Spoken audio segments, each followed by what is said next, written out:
Introduction. You're here, listening to this audiobook, likely because something inside you stirred.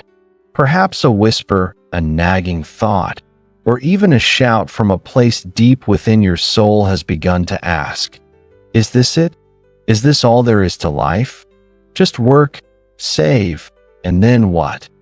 You might be tired, perhaps a little disillusioned, or maybe you're young and just starting out, trying to make sense of the endless advice about financial prudence, retirement planning, and building a nest egg.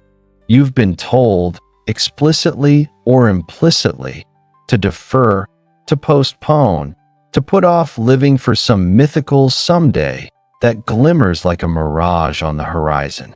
This book, Stop Saving for the Grave, isn't about reckless abandon. It's not a call to spend every penny you earn on frivolous pleasures, to neglect your responsibilities, or to suddenly embrace a life of financial irresponsibility. Absolutely not. This is a call to awaken. It's an invitation to question the deeply ingrained beliefs that have shaped generations, beliefs that, while perhaps well-intentioned in their origin, have often led to lives unlived, dreams deferred, and joy postponed indefinitely. It's about challenging the pervasive notion that our primary purpose on this planet is to accumulate resources for a future that may never fully materialize in the way we envision, or for a self that may be too old, too tired, or too ill to enjoy the fruits of decades of tireless labor. The silent tragedies of the accumulators. Let me tell you about Arthur. Arthur was, by all societal standards, a success story. From the moment he graduated college, he embarked on a relentless pursuit of financial security. He got a job, a good one, at a reputable firm, and he never stopped climbing. Promotions came, then more promotions. His salary grew, and with it, his savings. Arthur was meticulous. He had spreadsheets for everything: his budget, his investments, his projected retirement date, even a detailed calculation of how much he'd need to live comfortably until he was 90, accounting for inflation, healthcare, and every conceivable contingency. Arthur drove a sensible car, not a flashy one. His suits were well made, but not ostentatious. His home was comfortable, but he always resisted the urge for major renovations or upgrades, deeming them unnecessary expenditures when the money could be working harder for him in the market. He ate out rarely, preferring home-cooked meals, not just for health, but for cost savings. Vacations? A modest week-long trip every few years, always with an eye on the budget. "We'll do the big trip when I retire," he'd tell his wife, Sarah, his eyes twinkling with the promise of future grandeur. A cruise through the fjords of Norway, a month-long backpacking adventure through Southeast Asia, leisurely afternoons strolling through Tuscan vineyards. Sarah would smile, a little wistfully, and agree, because Arthur was, after all, doing it for them. He worked long hours, often missing family dinners, school plays, and weekend outings. "Just a few more years, darling," he'd promised Sarah, who was raising their two children, Emily and Michael, with a patience that bordered on saintly. "Then I'll have more time. Then we can truly enjoy life." The children grew up, went to college, and started their own lives. Arthur's savings account swelled. His retirement portfolio became a thing of beauty, a testament to his discipline and foresight. Colleagues admired him. His financial advisor praised his prudence, and he felt a quiet satisfaction in knowing he was doing the right thing. Then came the day. Arthur was 67. His retirement party was a subdued affair, reflecting the somewhat subdued life he had led. He received a gold watch, heartfelt goodbyes, and a handshake from the CEO. He walked out of that office building for the last time, a free man, a wealthy man, with decades of accumulated wealth and a lifetime of deferred dreams. But the promised grandeur never arrived. Sarah, his patient, loving Sarah, had been battling a quiet illness for years, one she had largely kept from Arthur, not wanting to burden him during his crucial accumulation phase. Just 6 months into his retirement, she succumbed. The house felt empty. The silence was deafening. The vibrant woman who had been his companion through decades of self-imposed austerity was gone, and with her, the main reason he had been saving so diligently. The vision of those Tuscan vineyards, the fjords, the leisurely walks, they had always included Sarah by his side. Now, the thought of them alone felt hollow, tinged with an unbearable regret. His children, Emily and Michael, were grown, busy with their own families and careers. They loved him, of course, but the years of Arthur's absence, his preoccupation with work and money, had created a subtle distance, a comfort in their own self-reliance that didn't quite include regular, spontaneous visits with their now-retired father. They called, they visited on holidays, but the deep, shared experiences, the memories that bind families tightly, were fewer than they could have been. Arthur found himself sitting in his comfortable, paid-off house, surrounded by possessions he barely noticed, staring at investment statements that no longer held the same thrill. He had enough money to live 10 lifetimes, but he had no one to share it with, no energy left for the grand adventures he had so meticulously planned, and a heart heavy with the realization that he had chased a finish line, only to find the race had been the entire point. He had saved for the grave, and in doing so, had buried a significant portion of his life before he even reached it. This isn't a unique story. It plays out in countless variations, in quiet homes across the globe. Perhaps not always with such a stark, immediate tragedy as Sarah's passing, but often with the slow, agonizing realization that youth, energy, health, and opportunities, the very things money is supposed to buy us time and freedom for, slip away while we're busy accumulating. Think of Mrs. Ramirez, who scrimped and saved every penny from her small bakery, dreaming of sending her grandchildren to private school and buying a beautiful beachfront property for the family. She worked 18-hour days, never took a proper holiday, and denied herself even small comforts. Her grandchildren, though they loved her, saw her as perpetually tired, her hands dusted with flour, her face etched with worry lines. When she finally bought the beachfront property at 78, her body was too frail to enjoy the walks on the sand, her eyes too dim to fully appreciate the ocean view. The grandchildren, by then adults, had forged their own paths and didn't need her financial help for schooling. The house became a symbol not of joy, but of a lifetime of missed moments with them, a monument to a deferred dream that arrived too late to be truly lived. Or the young software engineer, Mark, just starting his career, earning a fantastic salary. He saw his older colleagues stressing over their mortgages, their kids' college funds, their rapidly depreciating assets, and he vowed to be different. He optimized everything. Every bonus went straight into investments. He lived like a student, even when he was earning executive-level pay.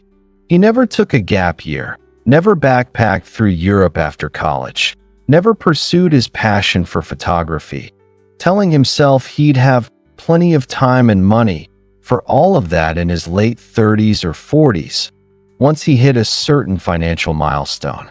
But the milestones kept moving. The target kept shifting. The market dipped, and he worked harder, saved more. Life became a treadmill of accumulation. By the time he was 45, he had indeed amassed significant wealth, But his once vibrant spirit was dulled by years of relentless work. His friendships had atrophied, and the thought of suddenly living felt foreign, almost terrifying. He had built a fortress of money, but he was trapped inside it, a prisoner of his own prudence. These aren't just cautionary tales. They are reflections of a fundamental imbalance in how we perceive and pursue prosperity. We are so conditioned to fear scarcity that we often create an abundance of regret. We cling to the idea of a distant, perfect future, believing that happiness is a reward waiting at the end of a long, arduous journey, rather than something we can weave into the fabric of our present lives. The chains of tradition, how culture conditions us to hoard. Why do we do this? Why do so many of us fall into this trap, consciously or unconsciously? It's rarely out of malice or a lack of imagination. More often than not, it's because we are deeply, powerfully shaped by the cultural and traditional beliefs that surround us from birth. These beliefs, passed down through generations, often serve as invisible architects of our financial mindsets, dictating not just how we earn, but crucially, how we save and, perhaps most importantly, how we don't spend. Consider the narrative of scarcity that permeates so many cultures. In societies that have experienced wars, economic depressions, famines, or systemic instability, the mantra of "save for a rainy day" isn't just advice. It's a survival mechanism. My grandparents, who lived through the Great Depression, hoarded everything: string, tin foil, even old rubber bands. Nothing was thrown away. They patched clothes until they disintegrated, grew their own vegetables, and viewed any expenditure beyond the absolute bare necessities with suspicion. Their lives were marked by a profound fear of poverty, a fear that was rational given their experiences. This wisdom, born of hardship, was then passed down. Don't waste. A penny saved is a penny earned. The ants store their food for winter. These proverbs are etched into our collective consciousness, designed to prevent destitution. And they are valuable. Prudence, foresight, and avoiding unnecessary debt are cornerstones of financial well-being. This is the positive side. It builds resilience, encourages responsibility, and can certainly prevent hardship.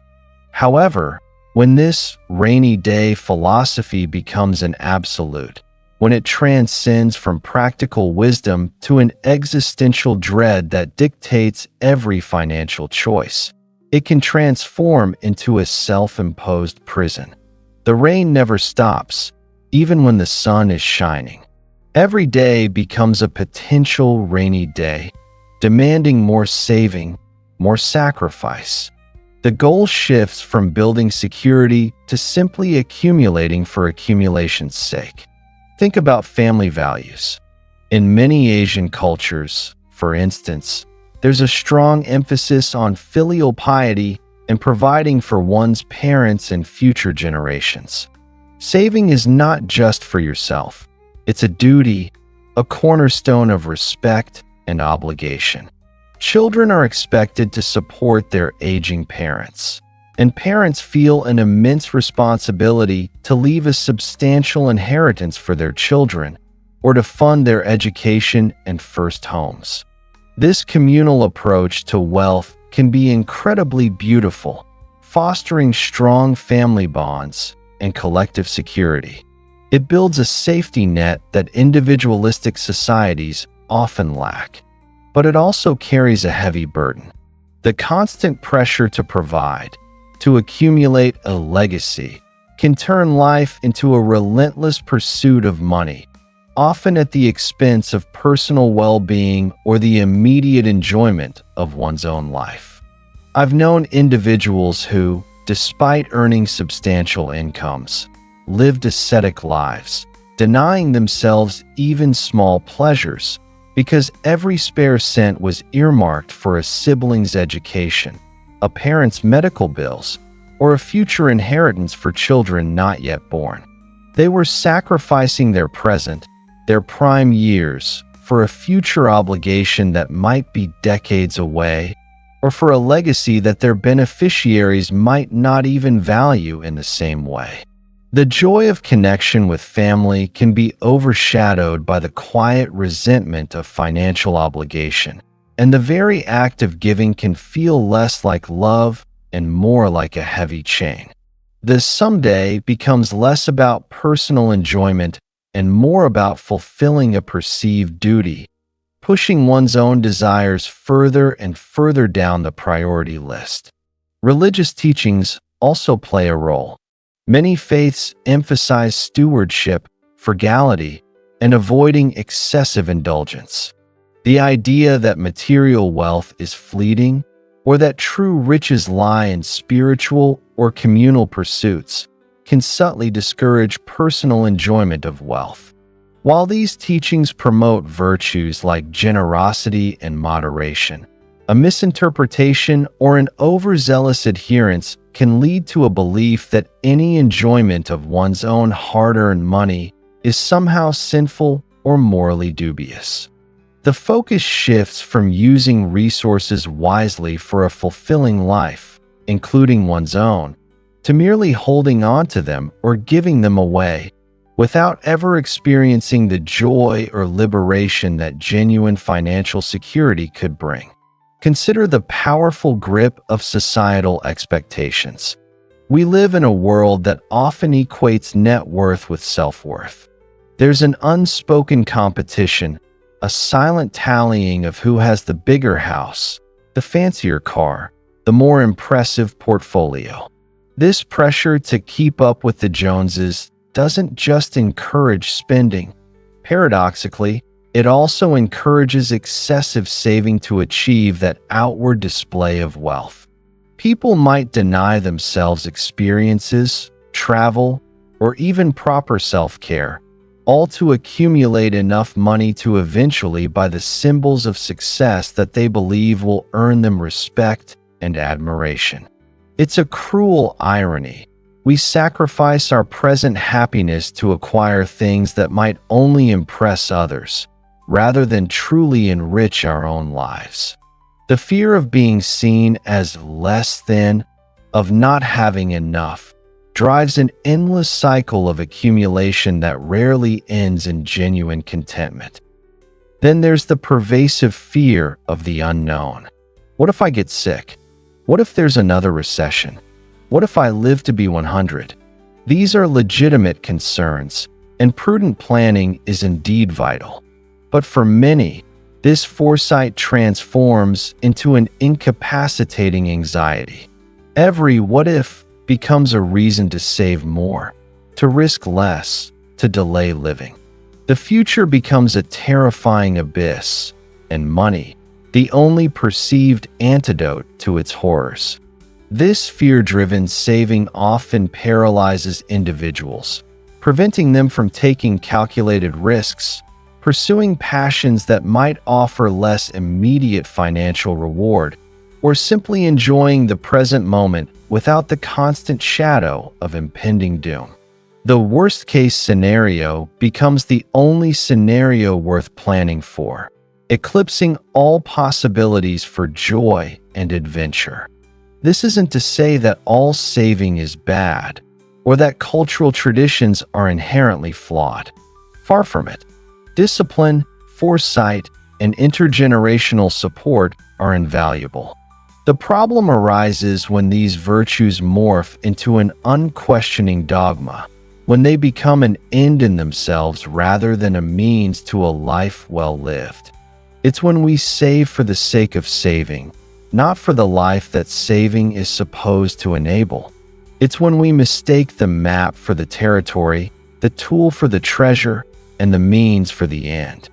We inherit these blueprints for living, often without examining whether they still serve us, whether they align with our deepest desires for joy, connection, and purpose. We adhere blindly, out of habit, out of fear, out of a misguided sense of duty, never realizing the immense cost. The true, unquantifiable cost of hoarding money until death. The cost of this excessive deferral, of hoarding money until it's too late to truly enjoy it, goes far beyond mere financial opportunity. It's a profound, multifaceted loss that impacts every aspect of our existence. It's the invisible tax on our souls, levied by a lifetime of postponement. Let's talk about the missed experiences. Have you ever dreamed of seeing the aurora borealis dance across the Arctic sky? Or volunteering in a remote village in South America?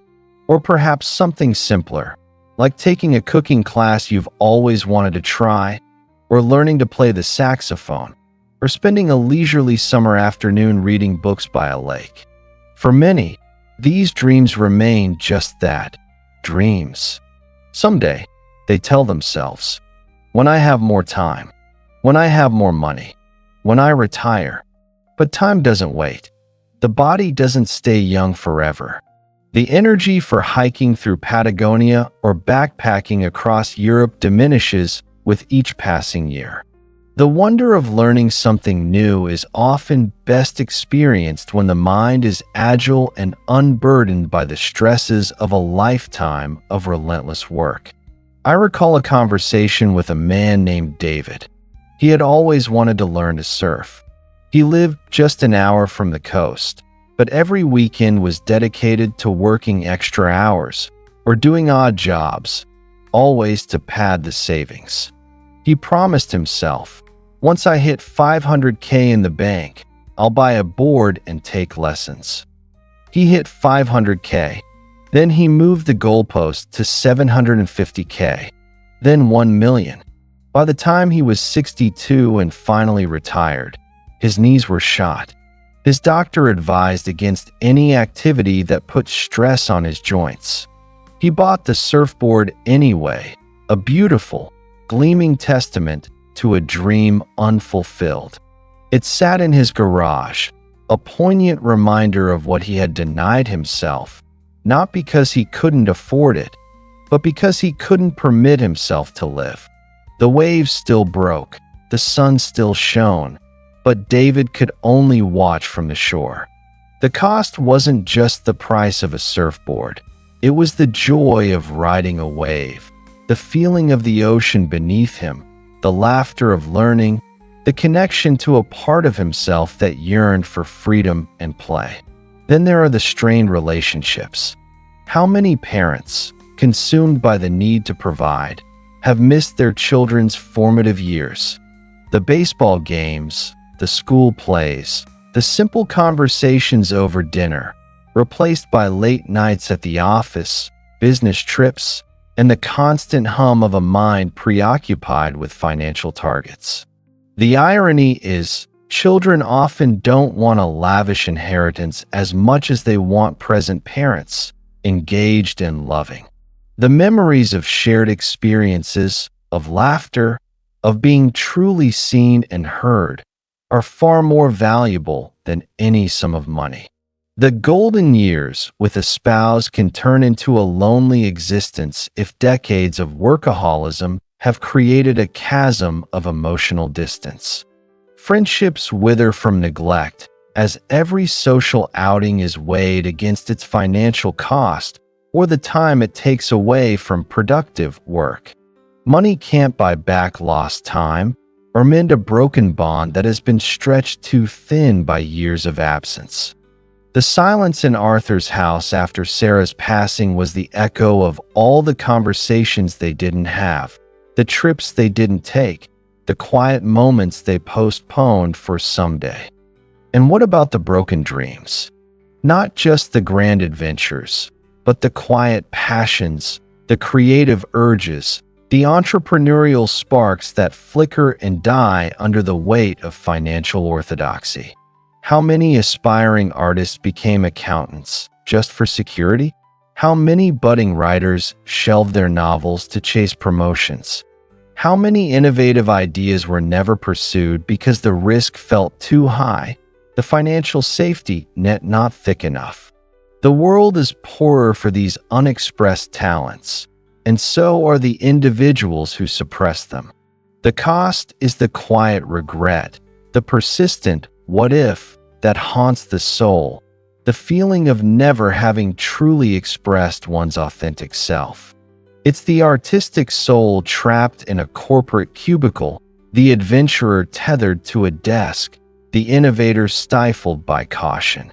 Perhaps one of the most insidious costs is the impact on our health and well-being. The relentless pursuit of wealth, the constant stress of striving and accumulating, takes a toll. Chronic stress, sleep deprivation, poor diet, due to lack of time for proper meals or reliance on cheap, unhealthy options, and neglected exercise often accompany the workaholic lifestyle. People sacrifice their physical and mental health in the pursuit of money, only to discover in their later years that the very wealth they accumulated is now being spent on doctors, medications, and treatments for ailments brought on by decades of neglect. The irony is brutal. We trade our vitality for dollars, then trade those dollars for a chance to regain a fraction of that lost vitality. What good is a substantial bank account if you're too ill to enjoy it, confined to a hospital bed, or too exhausted to pursue anything beyond the most basic daily tasks? The cost is debilitating stress, burnout, anxiety, and a body that breaks down prematurely, robbing us of the very years we plan to enjoy our freedom. This brings us to the concept of golden handcuffs. For many, their accumulated wealth paradoxically becomes a source of fear, not liberation. The more money they have, the greater their fear of losing it. This fear can lead to even more conservative choices, more hoarding, and a reluctance to take any risks, even well-calculated ones, that might disrupt their carefully constructed financial fortress. They become prisoners of their own prudence, unable to truly leverage their wealth to live more freely, because the thought of drawing down their principal, or even spending significantly on experiences, feels like an existential threat. They become stewards of a fortune that effectively owns them, rather than the other way around. The money is there, but the emotional freedom to use it is gone. And finally, the most precious and utterly irreversible cost: time. Time is the only non-renewable resource we possess. Every moment we spend deferring joy, postponing experiences, and sacrificing our present for a distant future is a moment lost forever. We can always earn more money, but we can never earn more time. The laughter of a child, the vibrancy of youth, the energy of midlife, the shared moments with loved ones, these are fleeting. They are available only in the present. To sacrifice them on the altar of a future someday is to squander the most valuable currency we have. The grave does not accept cash. It only accepts bodies, and with them, the sum total of lived and unlived moments. This isn't about shaming anyone for their choices. It's about gently, but firmly, shaking us awake to a deeper truth. Money is a tool, not a destination. Its purpose is to facilitate a richer, more secure, and more fulfilling life, not to be the life itself. When we confuse the tool with the treasure, we embark on a journey that, for all its apparent prudence, often leads to an empty destination. A universal message: this is for you. Perhaps you're a student, drowning in debt, wondering how you could possibly think about anything but saving every possible cent. Or an entry-level professional, just starting your career, feeling the immense pressure to get ahead and build a strong foundation. This message is for you. It's about laying a foundation that includes joy and experiences from the very beginning, not just financial security. It's about avoiding the trap before it even sets its teeth into you. Maybe you're a salary earner, stuck in the daily grind, watching your savings grow but feeling your spirit shrink. You look at your friends' travel photos, their new hobbies, their family adventures, and a pang of longing hits you. This book is for you. It's about finding ways to integrate living into your current reality, not just waiting for an imaginary escape route. Or an entrepreneur, constantly reinvesting, always chasing the next growth target, convinced that one more big win will finally free you to enjoy life. This is for you. It's about understanding that true success isn't just about financial metrics, but about the quality of the life you're building, even amidst the hustle. And for the unemployed or the poor, you might be thinking, this doesn't apply to me. I have nothing to save. But it does. This isn't just about large sums of money. It's about the mindset of deferral, the belief that joy is a luxury you can't afford until your circumstances change dramatically. It's about finding moments of richness and experience within your current means, about not letting your present be entirely consumed by the hope of a distant, more affluent future. It's about valuing what you do have, time, relationships, simple pleasures, and actively seeking meaning and joy, rather than waiting for financial liberation to grant you permission to live.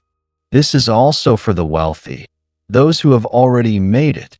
You might find yourselves in Arthur's shoes, surrounded by abundance, but feeling a profound emptiness. You might be burdened by the very wealth you accumulated, unsure how to use it meaningfully, or trapped by the fear of losing it. This book is an invitation to redefine wealth, to understand its purpose, and to reclaim the joy and freedom it was supposed to bring. And of course, for the retirees, those who are now at the finish line, looking back, you might be filled with contentment, having found a beautiful balance. Or, like Arthur, you might be wrestling with the quiet sorrow of regret, wondering where the time went and why you waited so long. This book, even for you, offers a chance for reflection, for sharing your wisdom, and perhaps for making peace with the past by intentionally living the moments you have left. This conversation, this journey we're about to embark on together, is not about judgment. It's about empathy, understanding, and empowerment. It's about shining a light on a pervasive issue that quietly erodes our potential for happiness. It's about recognizing that this someday we tirelessly plan for is often built on the foundations of a present we neglect. We are all conditioned. We are all influenced by the narratives of our upbringing, our society, our historical context. But we also have the power to examine these narratives, to question them, and to choose a different path if the old one is no longer serving our highest good. This is not a rebellion against prudence, but an evolution of it. It's about understanding that true prudence isn't just about accumulating, but about living wisely, fully, and intentionally in every phase of life. The big opening scene, a promise of more. This introduction, these stories, these reflections, they are just the opening chords of a much larger symphony. They are designed to stir something within you, to provoke thought, to awaken a quiet longing for a life that feels more balanced, more fulfilling, and less consumed by the endless pursuit of accumulation for accumulation's sake. We haven't yet delved into the how. We haven't explored the practical strategies for achieving this balance, for reprogramming our deeply ingrained financial mindsets, or for identifying and overcoming the specific fears that keep us shackled to this saving for the grave mentality. This is merely the invitation, the emotional and intellectual preamble to a deeper exploration. In the chapters that follow, we will journey together through the intricacies of this challenge. We will unpack the psychological biases that drive our financial decisions. We will explore concrete methods for identifying your true enough, the point at which financial security truly liberates you, rather than enslaving you further. We will discuss how to integrate intentional living into your budget and your daily life, no matter your income level. We will examine the power of experiences over possessions, the profound value of time, and the art of joyful spending. We will learn how to communicate these shifts to our families and loved ones, navigating the complexities of inherited expectations and societal pressures. We will look at real-world examples of people who have successfully broken free from the someday trap and are living vibrant, purpose-driven lives right now. This book is divided into at least 10 chapters, each designed to peel back another layer of this complex issue, offering insights, tools, and actionable steps to help you redefine your relationship with money and, more importantly, with your life. This isn't a quick fix, but a profound shift in perspective. It requires introspection, courage, and a willingness to challenge the comfortable, familiar narratives that may no longer serve your deepest desires. My hope is that by the end of this journey, you will feel empowered, liberated, and ready to embrace a life where financial prudence serves your well-being, rather than becoming a tombstone for your dreams. It's time to stop saving for the grave. It's time to start living.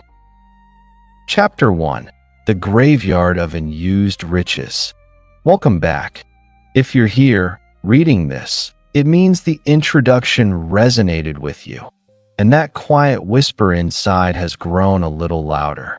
You're ready to look, truly look, at a pervasive, often tragic, phenomenon that touches more lives than we care to admit. It's a silent epidemic of postponed living, a testament to a mindset that mistakenly believes wealth accumulated is wealth enjoyed, and that true security lies in the sheer volume of numbers in a bank account, rather than the richness of a life lived.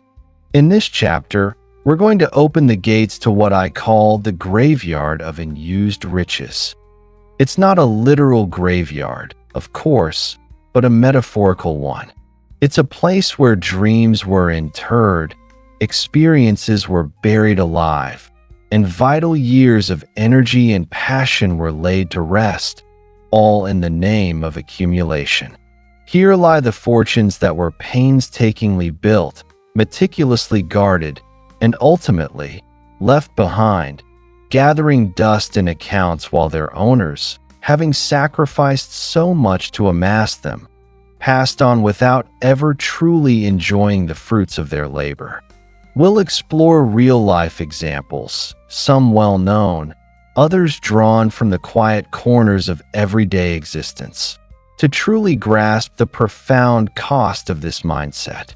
We'll delve into the psychological underpinnings, the fears and insecurities that drive us to hoard. And finally, we'll begin to shift our perspective, understanding that money, at its core, is not a trophy to be admired from afar, but a powerful tool designed to build a life of purpose, joy, and meaningful experiences. The silent tragedies, fortunes left behind. Let me introduce you to some of the residents of this metaphorical graveyard. Their stories are varied, their backgrounds diverse, but they share a common thread: a vast, often staggering, amount of wealth that they either never touched or used so sparingly that it might as well have been untouched. Consider the legendary Hetty Green, often called the Witch of Wall Street. She was, by all accounts, one of the wealthiest women in America during the late 19th and early 20th centuries, a shrewd investor who built a formidable fortune estimated to be well over $100 million, a staggering sum in her era, equivalent to billions today. She made her money through relentless, often ruthless, investing, primarily in railroads and real estate. She was an undisputed financial genius, capable of outmaneuvering the most cunning men on Wall Street. But what kind of life did this immense wealth buy her? Not one of luxury, comfort, or even basic well-being. Hetty Green was notoriously parsimonious, to the point of extreme miserliness. She lived in cheap, unheated apartments in Brooklyn and Hoboken to avoid New York taxes. She ate cold oatmeal to save on heating fuel and rode in third-class carriages on trains, even though she owned a significant portion of the railroad itself. Her clothes were threadbare, often patched, and she reportedly never changed her undergarments until they fell apart. She refused to use hot water and carried a small bag of onions and dry bread for her meals, rather than spending money on restaurants. Her own son, Ned, suffered a severe leg injury as a child. Hetty, rather than paying for a reputable doctor, tried to treat him herself or sought free clinics. When his condition worsened, she attempted to gain free treatment by presenting herself as a pauper, but was eventually recognized. The delay in proper medical care led to Ned's leg being amputated. The story is horrific, a stark illustration of how her obsession with money overshadowed even basic human compassion and maternal love. She could have afforded the best medical care in the world, yet her fear of spending, her ingrained miserliness, led to her son's permanent disability. Hetty died in 1916 at the age of 81, leaving behind a fortune that had grown exponentially. But what was the cost of that fortune? A life devoid of warmth, comfort, and human connection. A reputation as an eccentric, a recluse, and a miser. A legacy of a son who lost a limb due to her pathological inability to part with money. Her wealth was a colossal monument to her financial acumen, but it stood over the graveyard of her own happiness, her relationships, and the very basic human needs she denied herself and her family. She had accumulated a vast treasure, but it brought her no joy, no peace, and certainly no warmth. Her riches truly remained unused, except as numbers on ledgers and symbols of a deeply troubled soul. Now, let's scale down, move away from the famous, and look at someone perhaps more relatable, yet equally tragic in his own way. Meet Walter Higgins. Walter wasn't a Wall Street wizard or a railroad magnate. He was a meticulous, dedicated, and utterly unremarkable man who worked for 42 years as a senior accountant for a mid-sized manufacturing company. From the moment he started, freshly graduated and eager to make his mark, Walter was instilled with a single, unwavering financial philosophy: save, save, save. His parents, immigrants who had arrived in the country with little more than the clothes on their backs, had drilled into him the importance of financial security above all else. They had seen neighbors lose everything during a downturn, had experienced the gnawing anxiety of not knowing where the next meal would come from. For them, money was insulation against the harsh realities of life, a fortress against destitution. And Walter, a dutiful son, absorbed this lesson completely. He lived frugally, almost to the point of deprivation. His suits were bought on sale, worn until they frayed, then expertly mended by his wife, Eleanor, who shared his frugal habits, though perhaps with a lighter heart. Their home was modest, never updated beyond essential repairs. Vacations were rare, and always involved visiting relatives, where accommodation was free. He packed his lunch every day for 42 years, a humble sandwich, an apple, and a thermos of coffee. Every raise, every bonus, every extra dollar was meticulously directed into savings accounts, conservative mutual funds, and later, a well-managed 401k. "We're building for the future, Eleanor," he'd often say, stroking her hand. "Soon, we'll have enough. Then we can travel. Then we can finally do that kitchen renovation you've always wanted. Then we can spoil the grandchildren." Eleanor would nod, a faint smile on her lips, picturing the someday that always seemed just beyond reach. Their two children, Sarah and Thomas, remembered their father as a quiet, hard-working presence, often exhausted, always preoccupied. He rarely attended their school events, deeming overtime at work more critical. Their childhood summers were spent at home, while their friends went to camps or distant beaches. "We can't afford it, dear," Eleanor would say, echoing Walter's financial dogma, though her voice often held a note of regret. The children learned self-reliance, and perhaps a quiet resentment. Walter retired at 65. The company threw a small, polite gathering. He received a modest plaque and a gold-plated pen. He walked out feeling a mix of relief and emptiness. He had done it. He had accumulated a substantial sum, enough to live comfortably for the rest of his life, even with Eleanor's modest pension. The first few months were strange. He found himself pacing the house, looking at the familiar, slightly worn furniture. Eleanor suggested a trip to see the Canadian Rockies, a dream she'd held for decades. Walter hesitated. "Is it really necessary, dear? It's so expensive.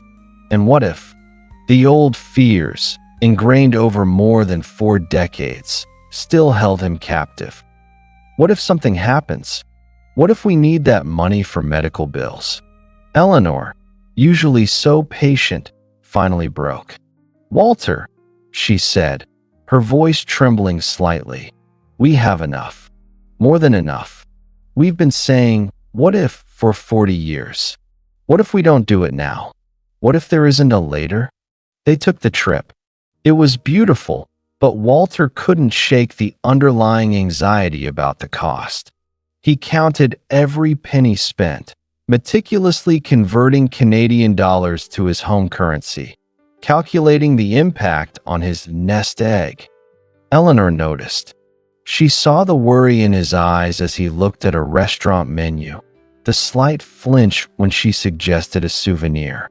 The joy, for him, was muted, overshadowed by the phantom dread of depletion. A year later, Eleanor was diagnosed with an aggressive form of cancer. The medical bills, despite their excellent insurance, were substantial. Walter handled them with his usual meticulousness, drawing from his meticulously accumulated funds. He sat by her bedside for months, holding her hand, watching her fade. In her lucid moments, Eleanor would sometimes whisper about the trips they never took, the kitchen she never renovated, the spontaneous moments they had sacrificed. "It's all right, Walter," she'd say, her voice weak.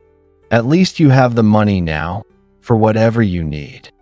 But he knew, in his heart, that what he needed was more time with her, more shared experiences, more memories of laughter than of sacrifice. Eleanor passed away, leaving Walter alone in their quiet, modest home, surrounded by decades of unspent wealth. His children, Sarah and Thomas, now busy with their own families, visited when they could. They saw their father, sitting in his chair, staring out the window, his accounts brimming with money, his life devoid of the woman he had promised to enjoy it with. He lived another 10 years, a comfortable but solitary existence, his greatest achievement being the preservation of a fortune he never truly used. He died quietly, leaving behind a testament to prudence, but also to a profound lack of living. His unused riches became his legacy, but at what cost to his spirit and to those he loved? Let's turn to a slightly different scenario. Marcus Thorne was a self-made man. He started with nothing, dropped out of college, and built a hugely successful tech startup from the ground up. He was driven, charismatic, and relentlessly focused. His mantra was growth, always growth. Marcus worked 18-hour days, 7 days a week. Weekends were for strategizing, not relaxing. Vacations were 4 digital detoxes, where he'd still secretly check emails and brainstorm new product features. He poured every spare dollar back into the company, reinvesting, expanding, acquiring. He saw wealth as a score, a metric of his success, a means to build an empire. His personal spending was relatively modest for someone of his means. He had a nice house, but it was more a status symbol for clients than a home for personal enjoyment. He drove a luxury car, but mostly because it projected an image of success. Fine dining was for business meetings. His wife, Clara, tried to inject some balance into their lives. She suggested trips, art classes, evenings out with friends. Marcus would always reply, "Soon, darling. Just one more big deal. One more round of funding. Then we'll have time for all of that. Then we'll have real freedom." Clara eventually stopped asking. She built her own life around her passions: volunteer work, gardening, a book club, largely independent of Marcus's relentless schedule. She loved him, but she learned to live without him being truly present. Marcus's company went public, and he became a billionaire, at least on paper. The stock market fluctuations became his new obsession. Every dip was a crisis, every rise a validation. He continued to work, even though he had more money than he could ever possibly spend.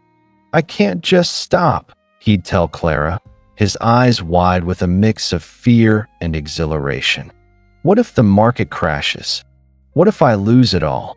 The fear of losing what he had built became more powerful than the joy of having it. One evening, Marcus suffered a massive heart attack. He was 58. He had pushed his body to its limits for decades, fueled by ambition and an underlying anxiety about financial security, even when that security was already monumental. He died surrounded by an immense fortune, but few true leisure memories, few deep personal connections forged outside the crucible of business, and a long list of postponed somedays. Clara inherited the bulk of his fortune. She spent some of it on causes she deeply believed in, things Marcus had rarely had time to consider. She traveled, took those art classes, and reconnected with friends. But there was a pervasive sadness. The money was there, but the man she loved, the man she had waited for, was gone. He had achieved monumental financial success, a true trophy, but he never truly used it to experience life. He died with billions in the bank, but arguably a deficit of lived moments, a grave full of unused riches. These stories, and countless others like them, paint a stark picture. They demonstrate that wealth, in and of itself, is not a guarantee of happiness, fulfillment, or even a life well lived. In fact, when accumulation becomes an end in itself, divorced from the purpose of enhancing one's life and the lives of loved ones, it can become a burden, a chain, or even a silent killer. The roots of fear and insecurity, why we hoard. Why do so many of us fall into this trap?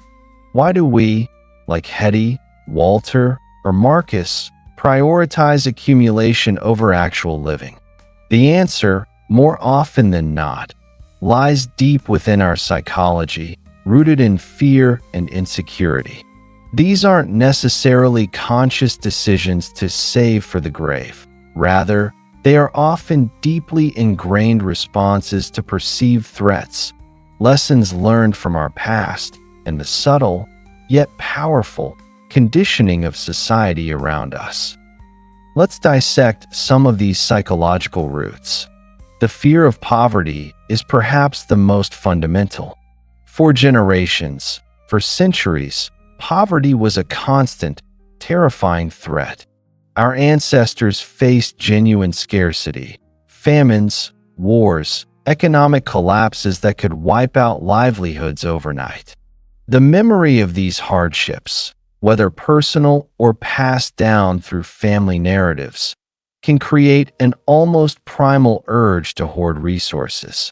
If your grandparents lived through the Great Depression, you likely heard stories about bread lines, lost savings, and destitution.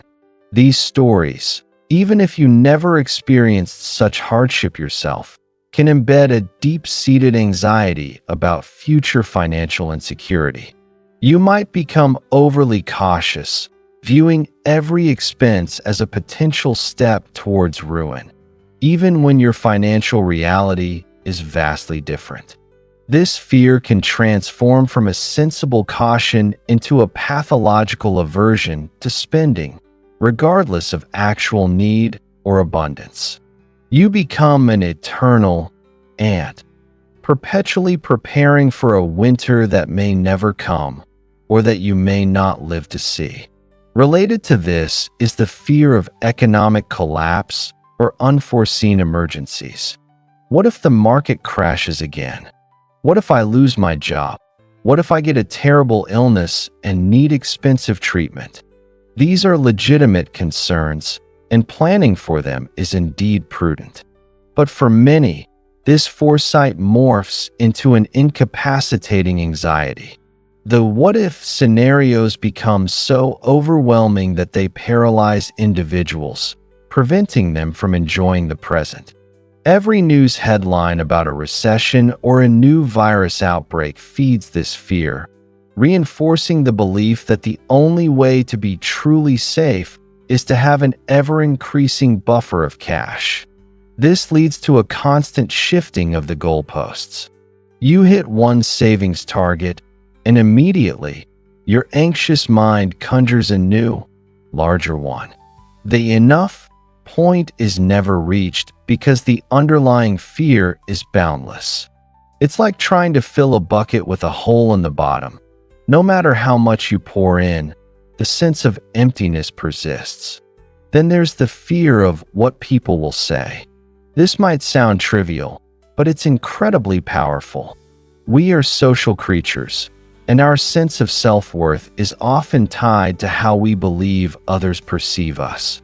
In many societies, financial success is a huge marker of status and respect. Being seen as frugal or financially responsible is often praised, while indulgent or reckless spending is criticized. This can create a pressure to always appear to be saving, even if it means denying oneself basic pleasures or experiences. You might hesitate to take a dream trip if you think your neighbors or family will judge you for wasting money. You might feel compelled to keep up appearances of austerity, even if you could comfortably afford more. This external validation, this need to conform to societal expectations of financial prudence, can subtly push us towards excessive accumulation, turning money into a trophy to be displayed, rather than a tool to be wielded for personal happiness. The fear of social judgment can be just as potent as the fear of poverty in driving a hoarding mentality. Cultural conditioning plays an enormous role, as we touched upon in the introduction. In some cultures, generosity towards family, especially elders or children, is paramount, often meaning one saves not for personal enjoyment, but for the collective good or for legacy. In others, a deep-seated puritanical work ethic can equate hard work and frugality with moral virtue, making leisure or indulgence feel sinful. These cultural blueprints, passed down through generations, shape our default settings around money. We absorb them without question, internalizing beliefs that prioritize sacrifice and deferral over immediate enjoyment. It's hard to break free from these deep currents, as they are often intertwined with our very identity and sense of belonging. Even financial advisors and media can, sometimes unintentionally, reinforce this fear. Their primary role is often to protect clients from risk and ensure long-term financial stability. This is commendable and necessary. However, the language used can often be alarmist. News headlines scream about impending recessions, retirement shortfalls, and rising healthcare costs. Financial planning articles often focus heavily on what you must save and what terrible things will happen if you don't. While well-intentioned, this constant barrage of worst-case scenario warnings can inadvertently amplify our inherent fears, pushing us further into a defensive, hoarding posture. The emphasis shifts from how to use money to live well to how to save enough to avoid catastrophe. The narrative becomes one of endless struggle and impending doom, rather than one of opportunity and enjoyment. It creates a mindset where any expenditure that isn't strictly necessary for survival or long-term growth feels irresponsible, a betrayal of future security. Think about the psychological concept of loss aversion. We feel the pain of a loss much more intensely than the pleasure of an equivalent gain. This means that spending money, especially on non-essentials or experiences, can feel like a loss, a reduction in our accumulated wealth, which triggers a stronger negative emotional response than the positive emotion of enjoying the experience itself. This bias makes it incredibly difficult to part with money, even when we can easily afford it and it would significantly enhance our lives. We cling to the numbers in our accounts because seeing them decrease feels like a genuine threat, even if the decrease is for a truly valuable life experience. Ultimately, these fears and insecurities coalesce into a powerful, almost unbreakable habit of deferral. We tell ourselves, just one more year, just one more promotion, just one more investment milestone. The someday keeps moving, an ever-receding horizon, because the underlying fear never truly dissipates. We become prisoners of our own prudence, our financial security, transforming into a psychological cage, locking us away from the very freedom and joy we ostensibly sought to achieve. The wealth becomes a burden, not a blessing, because it's accompanied by the constant anxiety of its loss or the guilt of its potential use.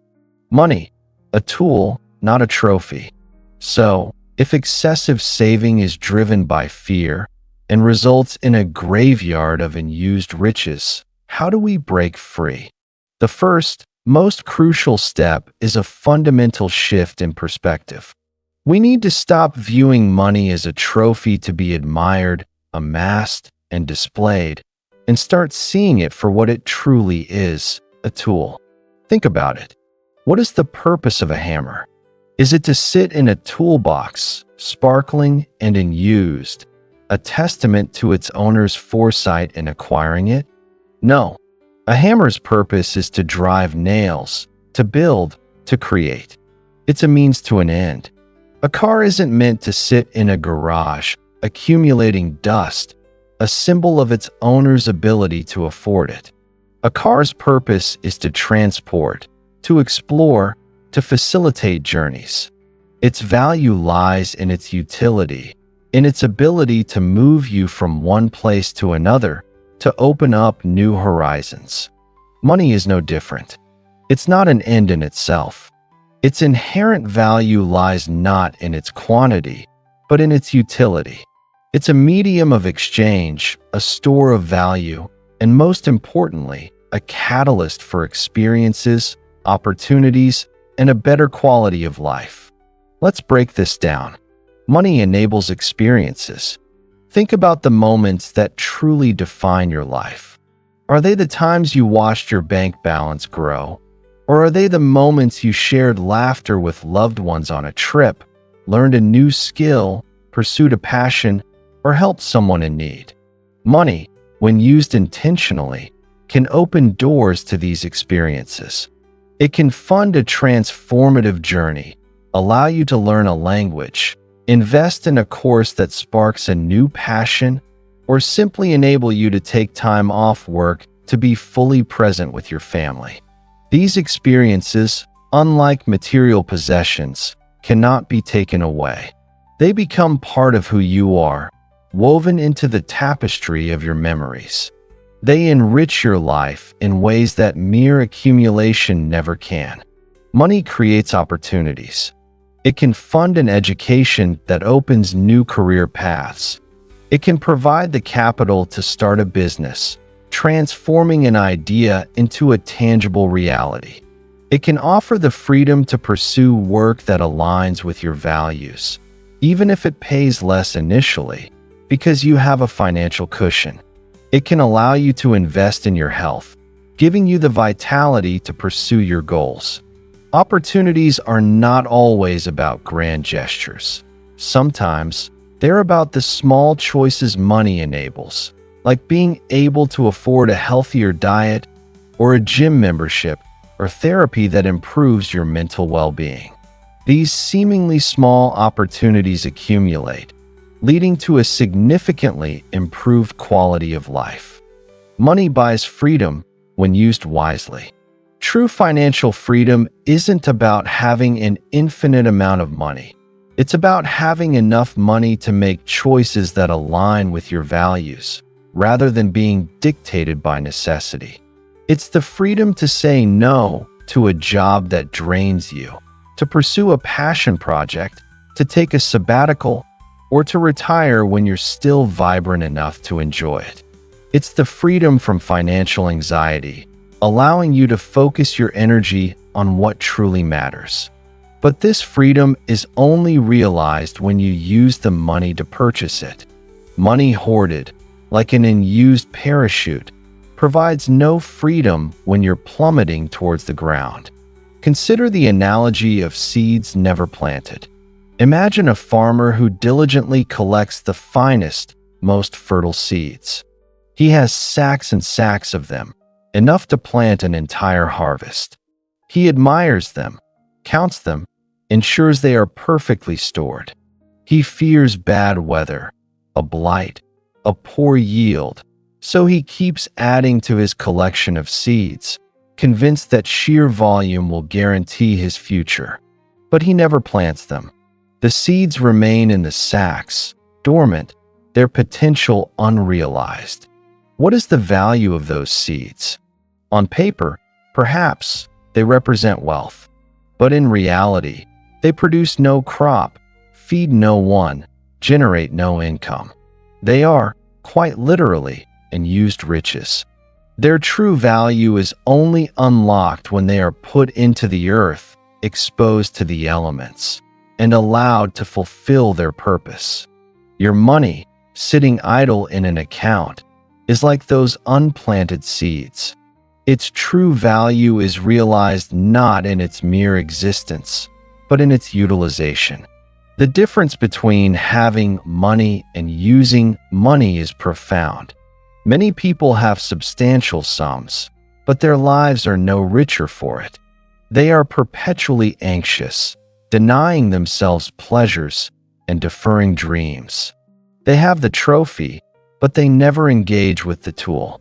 Others, with far less, live incredibly rich and fulfilling lives because they understand that money is a resource to be deployed, not simply accumulated. They are intentional about how they use their funds to create joy, meaning, and connection. This isn't a call to spend irresponsibly. It's a call to spend intentionally. It's about being mindful of your resources and aligning your expenditures with your deepest values and desires for a fulfilling life. It's about asking yourself, what is this money for? What experiences, opportunities, or freedoms can it buy me now, or in the very near future, that will genuinely enhance my well-being and the well-being of those I love? It's about understanding that a full life isn't measured by the size of your inheritance, but by the breadth of your experiences, the depth of your relationships, and the joy you cultivate along the way. Your financial journey should be about living, not just accumulating. The finish line isn't a large sum in a bank account on your deathbed. The finish line is a life fully lived, filled with purpose, connection, and joy. The stories of Hetty, Walter, and Marcus are not just cautionary tales for the exceptionally wealthy or the extremely frugal. They are reflections of a universal human tendency to prioritize perceived security over actual living. They remind us that the greatest asset we possess is not our money, but our time, our health, and our capacity for joy. These are finite resources, and if we spend our lives accumulating a fortune we never intend to use, we are trading irreplaceable treasures for mere numbers on a ledger. This journey we're on, through the pages of Stop Saving for the Grave, is about transforming this mindset. It's about recognizing the psychological chains that bind us and learning to break free. It's about shifting our perspective from fear-driven hoarding to purpose-driven spending. We're going to learn how to identify those unused riches in our own lives, and more importantly, how to liberate them to build the vibrant, fulfilling existence we truly desire. This graveyard of unused riches, while a somber reflection, also serves as a powerful call to action. It urges us to examine our own relationship with money, to question the ingrained beliefs that may be holding us back, and to ask ourselves, am I truly living, or am I just accumulating for a someday that may never arrive, or for a self that may be too frail to enjoy it? As we move forward, we'll delve deeper into the specifics of how to overcome these fears and implement concrete strategies for living a more intentional, financially balanced life. But for now, take a moment to reflect on these stories, on the concept of unused riches, and on the profound difference between a trophy and a tool. The distinction is not just semantic.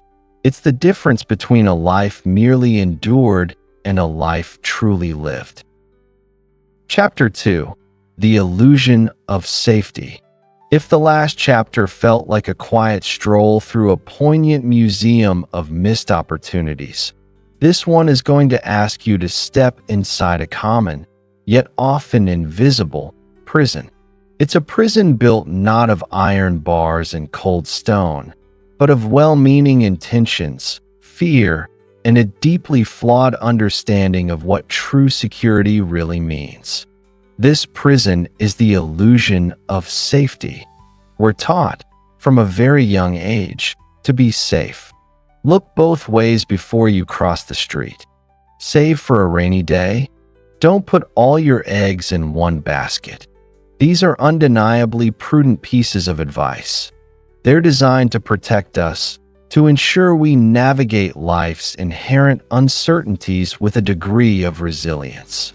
And for a critical amount of basic security, this advice is invaluable. But what happens when prudence morphs into paralysis? What happens when saving for a rainy day becomes saving for a perpetual downpour that never truly arrives? What happens when the pursuit of an ever larger safety net actually prevents us from living, from embracing joy, from taking calculated risks, and from seizing the present opportunities that are, by their very nature, fleeting? In this chapter, we're going to dismantle the illusion that hoarding money for an undefined, distant someday truly makes us safe. In fact, we'll see how this very act can be profoundly dangerous, robbing us not just of present joy, but of the very stability and fulfillment we claim to be building. We'll look at the undeniable forces that erode stagnant wealth, like inflation, and the unpredictable nature of life itself, which laughs in the face of our meticulously laid, hyper-cautious plans. And, perhaps most powerfully, we'll hear the echoes of regret from those who waited too long, only to find their someday arrived empty-handed. The peril of perpetual postponement, when saving becomes dangerous. Let's imagine for a moment that life is a vast, beautiful garden. You've been given a plot of land, seeds, and tools. Your goal is to cultivate a vibrant, thriving space. Now, a wise elder tells you, prepare for winter. Store your seeds carefully. Save some water. Build a sturdy shed. This is excellent advice. It ensures your survival, allows for future harvests, and protects against harsh conditions. But what if you interpret this advice to mean, never plant a seed until you have enough stored away for 50 winters, 10 consecutive droughts, and a locust plague? What if you spend all your time meticulously collecting seeds, polishing your tools, and reinforcing your shed, but never actually put a single seed in the ground? You would accumulate a vast store of potential, but your garden would remain barren. There would be no flowers, no fruits, no vibrant life. You'd be safe, yes, in a purely theoretical sense, but you would be missing the entire point of having a garden in the first place. This is precisely what happens when the pursuit of safety becomes an obsession, when saving for someday robs us of our present. The idea of keeping money untouched, squirreled away for an undefined, amorphous future, often means we miss out on a multitude of present opportunities. Think of Emma and Liam. They started their careers with enthusiasm, fueled by dreams of travel, exploring their artistic passions, and perhaps one day even buying a small cottage in the countryside. Both were diligent savers, influenced by media stories about the looming retirement crisis and friends who stressed about student loans. They decided to aggressively save for their future financial independence. They cut back everywhere. No impulsive weekend trips. No expensive concert tickets. No evening classes for Emma's nascent interest in ceramics or Liam's desire to learn guitar. Even their shared love for hiking became constrained by budget concerns. We'll do that grand trek in Patagonia when we're truly financially free, they'd say, when we don't have to worry about the cost. Years passed. Their savings grew, impressive numbers on a screen. But so did their responsibilities. Career demands intensified. Emma's father became ill, requiring her emotional and some financial support. Liam's sister had twins, and he felt a pull to contribute to their upbringing. The window for that carefree backpacking trip through Southeast Asia, which required weeks or months off work, slowly closed. The energy for arduous mountain treks started to wane. The creative urges for ceramics and guitar got buried under the weight of adulting. By their late 30s, Emma and Liam had indeed built a solid financial foundation.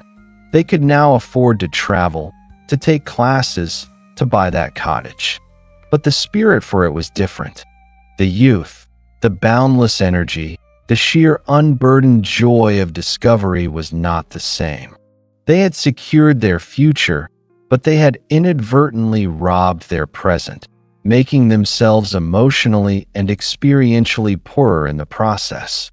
This safety, they built became a cage around their spontaneous selves. The money was there, but the zest for living it was supposed to enable had diminished.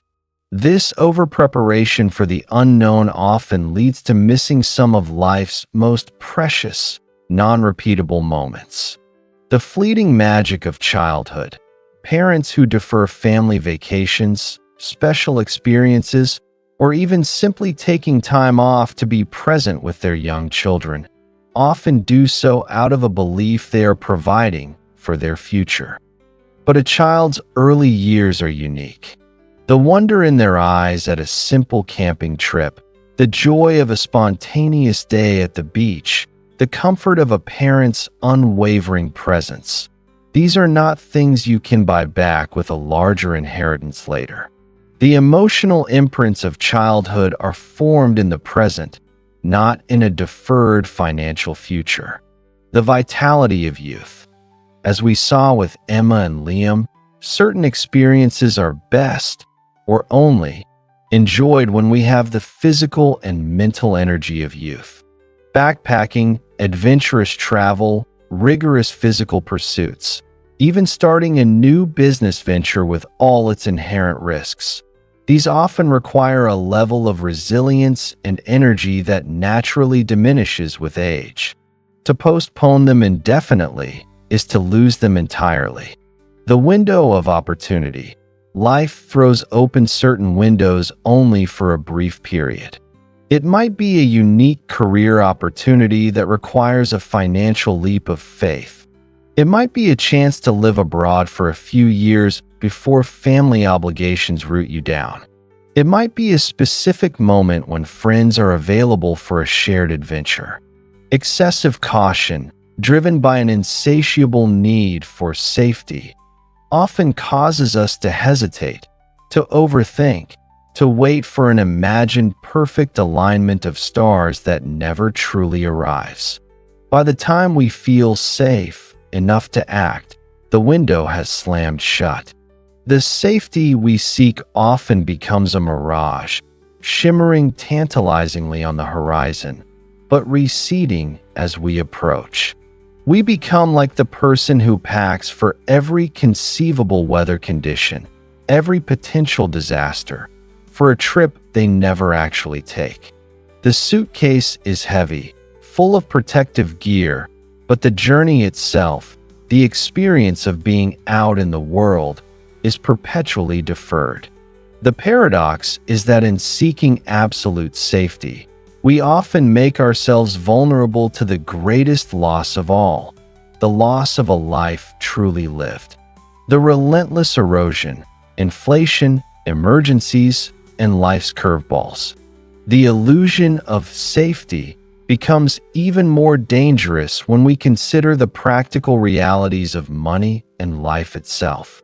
Money, like everything else, is subject to the relentless march of time and the unpredictable currents of existence. First, let's talk about the silent thief, inflation. This is perhaps the most insidious enemy of stagnant money. You know how it works. The cost of living keeps rising. What $100 could buy you 20 years ago is dramatically different from what it can buy you today. A cup of coffee, a gallon of gas, a week's groceries. Their prices steadily creep upwards year after year. While your money sits in a low-interest savings account, or even under your mattress, its purchasing power is slowly but surely being eroded. Imagine you meticulously saved $50,000 in 1995 for a dream trip around the world. You thought, this is enough. I'll do it when I retire in 2025. Well, $50,000 in 1995 had the purchasing power of roughly $100,000 today due to average inflation rates. So, if your money was just sitting there, not invested in growing, that dream trip that seemed perfectly affordable in 1995 might now require double the amount. You might have the same number of dollars, but those dollars buy you significantly less. Your safety net, built with such careful intention, has silently sprung leaks, and its capacity to catch you has diminished without you even realizing it. The very money you diligently saved has, in a very real sense, shrunk while you waited for that elusive someday. Then there are emergencies. This is often the primary reason people cite for hyper-saving. You never know what might happen. And they are absolutely right. Life is unpredictable. Medical crises, sudden job losses, unexpected home repairs, family emergencies, these things do happen. A prudent emergency fund is not just wise, it's essential. But here's the rub. If your entire life strategy is built around endlessly preparing for these hypothetical emergencies, you become a prisoner of them. Consider Sarah and Tom, a couple who lived with an almost crippling fear of medical emergencies. They watched friends struggle with healthcare costs and decided they would never be caught unprepared. They built an emergency fund that far exceeded common recommendations, enough to cover years of living expenses, plus a massive buffer for any conceivable medical catastrophe. They denied themselves even small indulgences, rarely ate out, and drove their cars until they literally fell apart. Every spare penny went into their catastrophe fund. The irony? Sarah was diagnosed with an aggressive, fast-moving form of cancer in her mid-50s, exactly when they had planned to start enjoying their nest egg. The fund was indeed there. They didn't face financial ruin from her treatment. But the immense emotional and physical toll of her illness meant that the trips they had always planned, the hobbies they had deferred, the simple joys they had put off, they were now impossible. Sarah passed away a year later, leaving Tom with a vast sum of money that, while covering her medical costs, couldn't buy back her health, her vitality, or the shared experiences they had so meticulously postponed. His safety net had caught him financially, but it hadn't protected him from the profound emotional and experiential loss of a life half-lived. The emergency happened despite their hoarding, and their focus on financial preparedness had blinded them to the importance of living while they could. Life also throws unexpected curveballs that don't fit neatly into inflation or emergency categories. Sudden illness or accident. Not always a terminal illness, but something that permanently alters your physical capacity. The person who dreamed of hiking the Appalachian Trail someday might suffer an accident that leaves them unable to walk long distances. The funds for the trip are there, but the body isn't. Political or economic shifts. Imagine saving for decades to buy a retirement home in a specific, idyllic country, only for that country to undergo a significant political upheaval that makes it unsafe or undesirable. Or a global economic downturn that makes international travel prohibitively expensive for a prolonged period. Your money might still be there, but the context for its intended use has vanished. Unforeseen opportunities. Sometimes, life offers extraordinary, time-sensitive opportunities. A chance to invest in a friend's groundbreaking startup. An invitation to join a research expedition. A sudden opening for a dream job in a far-off city that requires immediate relocation. If you're so rigidly tied to your financial plan, so consumed by the fear of spending, you might be unable to seize these fleeting chances, even if they could lead to immense personal or professional fulfillment. Your safety becomes a straitjacket, preventing you from embracing growth and adventure. The truth is, life is inherently uncertain. No amount of money, no matter how vast, can truly insulate you from all its vagaries. While a solid financial foundation is crucial for navigating these uncertainties, an excessive, fear-driven accumulation often blinds us to this fundamental truth. It creates a false sense of control, an illusion that if we just save enough, we can somehow prevent the unpredictable. But life doesn't work that way. It unfolds in its own time, with its own surprises, and often, the perfect moment we're waiting for simply doesn't exist, or it passes us by while we're still busy polishing our financial fortress. The echoes of regret, stories of waiting too long. These abstract concepts of inflation and unpredictability become profoundly real when we look at the human cost. The most painful outcome of the illusion of safety is the bitter taste of regret. These are the voices from the far end of the someday journey, people who had the means, but postponed living until it was tragically too late. Let me introduce you to Anya. Anya grew up in a modest family where every penny was counted. Her parents, though loving, often stressed about bills and future expenses. Anya absorbed this deeply. When she landed her first corporate job, she was determined to be financially secure, to never experience the anxiety she saw in her parents. Her mentor, a well-meaning but hyper-frugal senior manager, reinforced her tendencies. "Save aggressively in your 20s, Anya," he advised. "That's when compounding interest works its magic. You can enjoy life later." Anya took this to heart. She lived in a tiny apartment, brought lunch from home every day, and never bought new clothes unless absolutely necessary.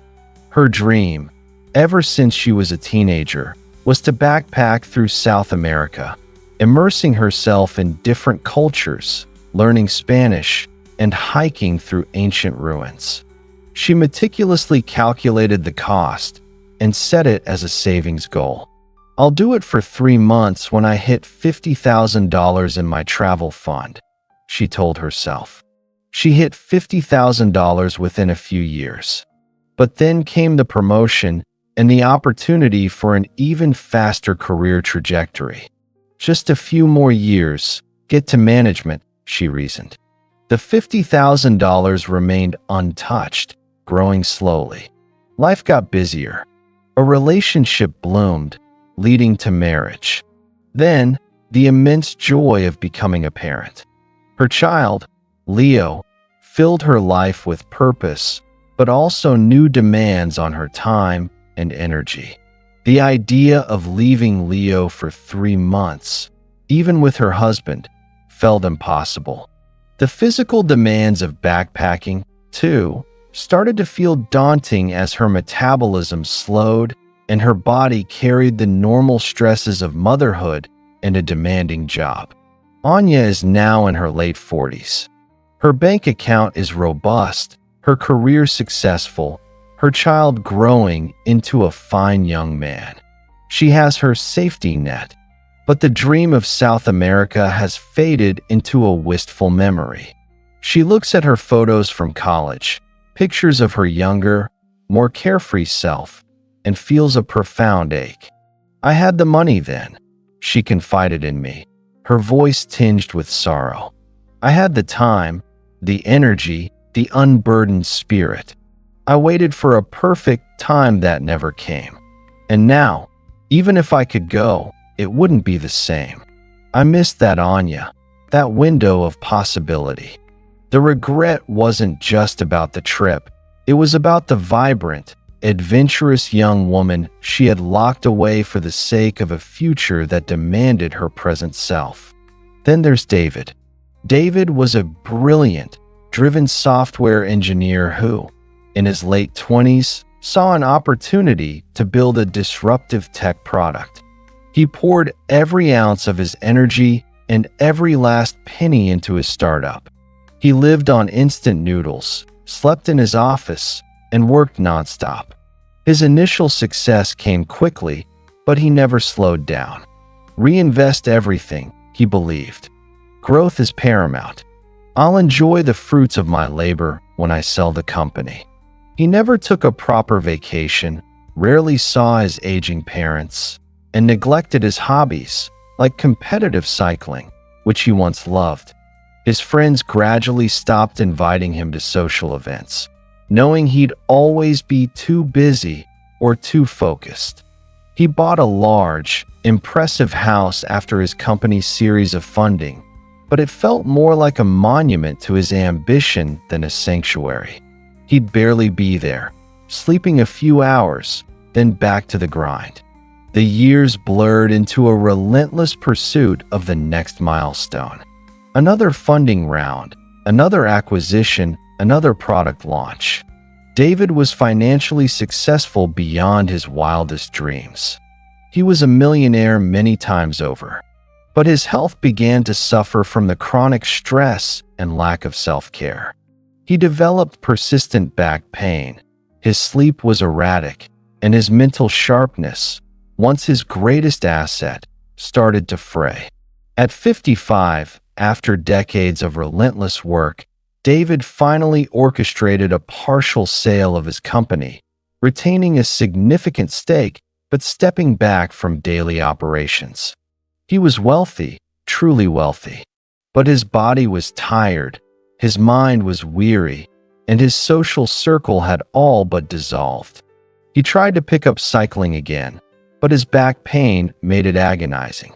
He tried to travel, but felt restless and disconnected, constantly checking his phone for updates from his old company. The joy he had anticipated, the freedom he had promised himself, felt elusive. "I have all this money now," he told his therapist, his voice hollow. "More than I could ever spend. But I feel like an old man who just finished a marathon. The race is over, and I won, but I'm too exhausted to enjoy the victory lap. I wish I had taken a few breaks. I wish I had enjoyed the journey, even a little. I wish I had treated my body, my relationships, my spirit, with even a fraction of the care I gave my balance sheet." David had built a formidable financial fortress, but he was too depleted to enjoy living within its walls. The regret was palpable. The unexercised body, the unshared laughter, the sheer exhaustion of a life lived solely for a financial finish line. Finally, let's hear from Margaret. Margaret was a dedicated, passionate nurse who spent 40 years caring for others. Her work was fulfilling, but also incredibly demanding. She saw the toll that illness took on people and became hypervigilant about her own financial security. "I'll never be a burden," she vowed. She saved diligently, opting for extra shifts, cutting coupons, and avoiding unnecessary expenses. Her dream was simple: to retire, cultivate a beautiful garden, learn to play the piano she'd always wanted, and spend quality time with her grandchildren, who lived a few hours away. She retired at 67, her pension and savings substantial. The day she officially stopped working, she felt a wave of exhilarating freedom. "Now," she thought, "now I can live." She bought gardening tools, signed up for piano lessons, and planned regular visits to her grandchildren. Within 6 months, however, Margaret started experiencing a dull ache in her hip. It progressed rapidly, and she was diagnosed with severe osteoarthritis, requiring a total hip replacement. The recovery was long and painful. Just as she was beginning to regain mobility, a new, more serious health issue emerged. The years of standing, lifting, and the general stress of nursing had taken a silent toll. Her body, which she had pushed to its limits for decades, began to betray her. The garden she envisioned became too much work. The piano lessons were agonizingly painful as her hands and joints stiffened. Visiting her grandchildren became exhausting, requiring more effort than joy. While her savings covered her medical bills and allowed her to hire help, the vitality and energy she had anticipated for her retirement were gone. She spent her days watching gardening shows on TV, listening to piano concertos, and looking at photos of her grandchildren, rather than actively engaging with them. I had the money, finally, Margaret reflected, her voice raspy with unspoken tears. But I waited too long. My body decided for me. I should have taken those few extra days off for gardening when I was younger, when my back didn't ache. I should have found a way to buy that piano and started lessons 10 years ago, when my fingers were nimble. I always told myself, later, when I have more time. But later came, and with it, less time, less energy, less capacity for the very things I dreamed of. Margaret's regret was a poignant lament for lost vitality, a physical manifestation of a life deferred. These stories, from Anya's lost youthful adventures to David's empty triumph and Margaret's diminished golden years, underscore a critical, often painful, truth. Time is the ultimate non-renewable resource. You can always make more money, but you can never make more time. Your health and your energy levels are also finite, fluctuating commodities. To sacrifice these irreplaceable assets for the sake of an ever-growing, stagnant financial sum is the most dangerous gamble of all. The illusion of safety tricks us into believing we can control the uncontrollable. It lulls us into a false sense of security while inflation quietly erodes our wealth, while unexpected emergencies demand our attention, and while life's relentless curveballs prove the futility of rigid, fear-based planning. It whispers, wait, be patient, prepare for the worst. And in doing so, it silences the voice that urges us to live, to experience, to seize the fleeting beauty of the present. As we move forward in this book, we will explore how to build genuine security, a security that balances prudence with presence, foresight with joy, and saving with living. We'll delve into how to distinguish between a healthy emergency fund and an unhealthy obsession with hoarding. We'll discuss how to account for inflation, manage real risks, and embrace the beautiful unpredictability of life. But first, we had to acknowledge the inherent dangers of mistaking endless accumulation for true safety. The graveyard of unused riches and the poignant regrets of those who waited too long serve as a powerful reminder. The greatest risk of all might not be spending too much, but living too little. It's time to shake off the illusion of an unreachable safety and step into a life where every day holds the potential for genuine fulfillment. The next chapter will begin to show you how to truly define enough and how to stop chasing a target that keeps moving away. Chapter 3: The balance between saving and living. If the last chapter left you feeling a little unsettled, a little raw, perhaps even a touch guilty about your own financial habits, then good. It means you're truly engaged in this conversation. It means you're ready to move beyond the uncomfortable truths we uncovered in the graveyard of unused riches and the illusion of safety, and step into the sunlight of possibility. Because that's where we're heading now, to explore how to strike a profound, liberating balance between securing your future and richly experiencing your present. For too long, the narrative around money has been one of stark, unforgiving choices. It's either feast or famine. Either you're a reckless spender, living for today with no thought for tomorrow, destined for a difficult old age, or you're a disciplined saver, sacrificing every present pleasure for a distant, meticulously planned future, only to find yourself at the finish line exhausted and full of regret. This binary, this forced dichotomy, is a profound disservice to the complex, nuanced reality of human existence. It's a false choice that has trapped generations in a cycle of either anxiety or indulgence, rarely leading to true fulfillment. This chapter is about shattering that false dichotomy.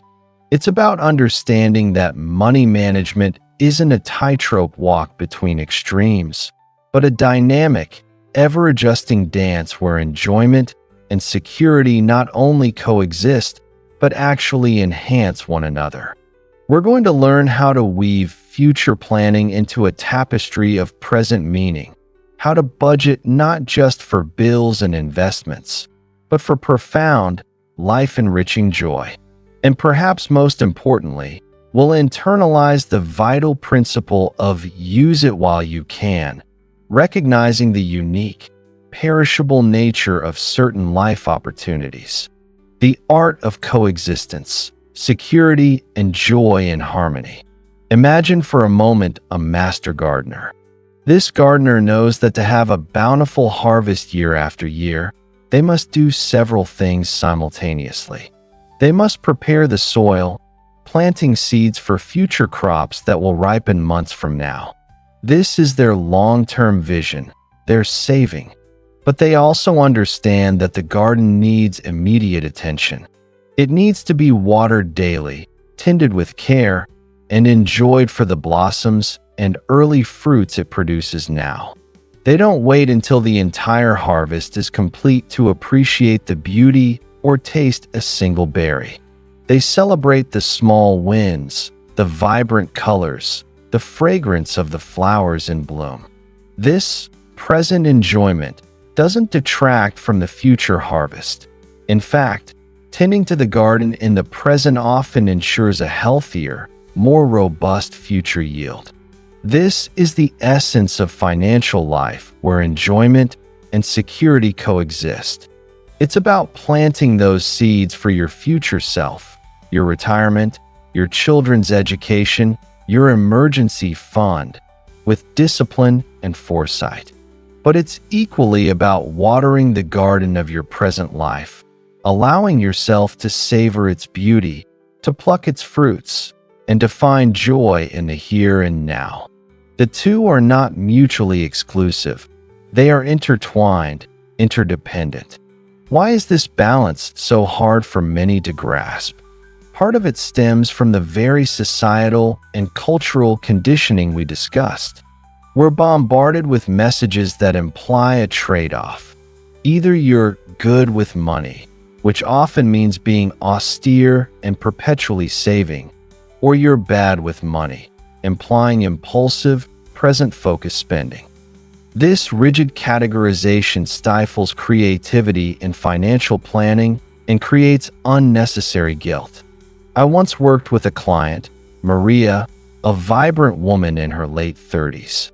She was a marketing manager, earning a respectable salary and diligently saving 15% of every paycheck.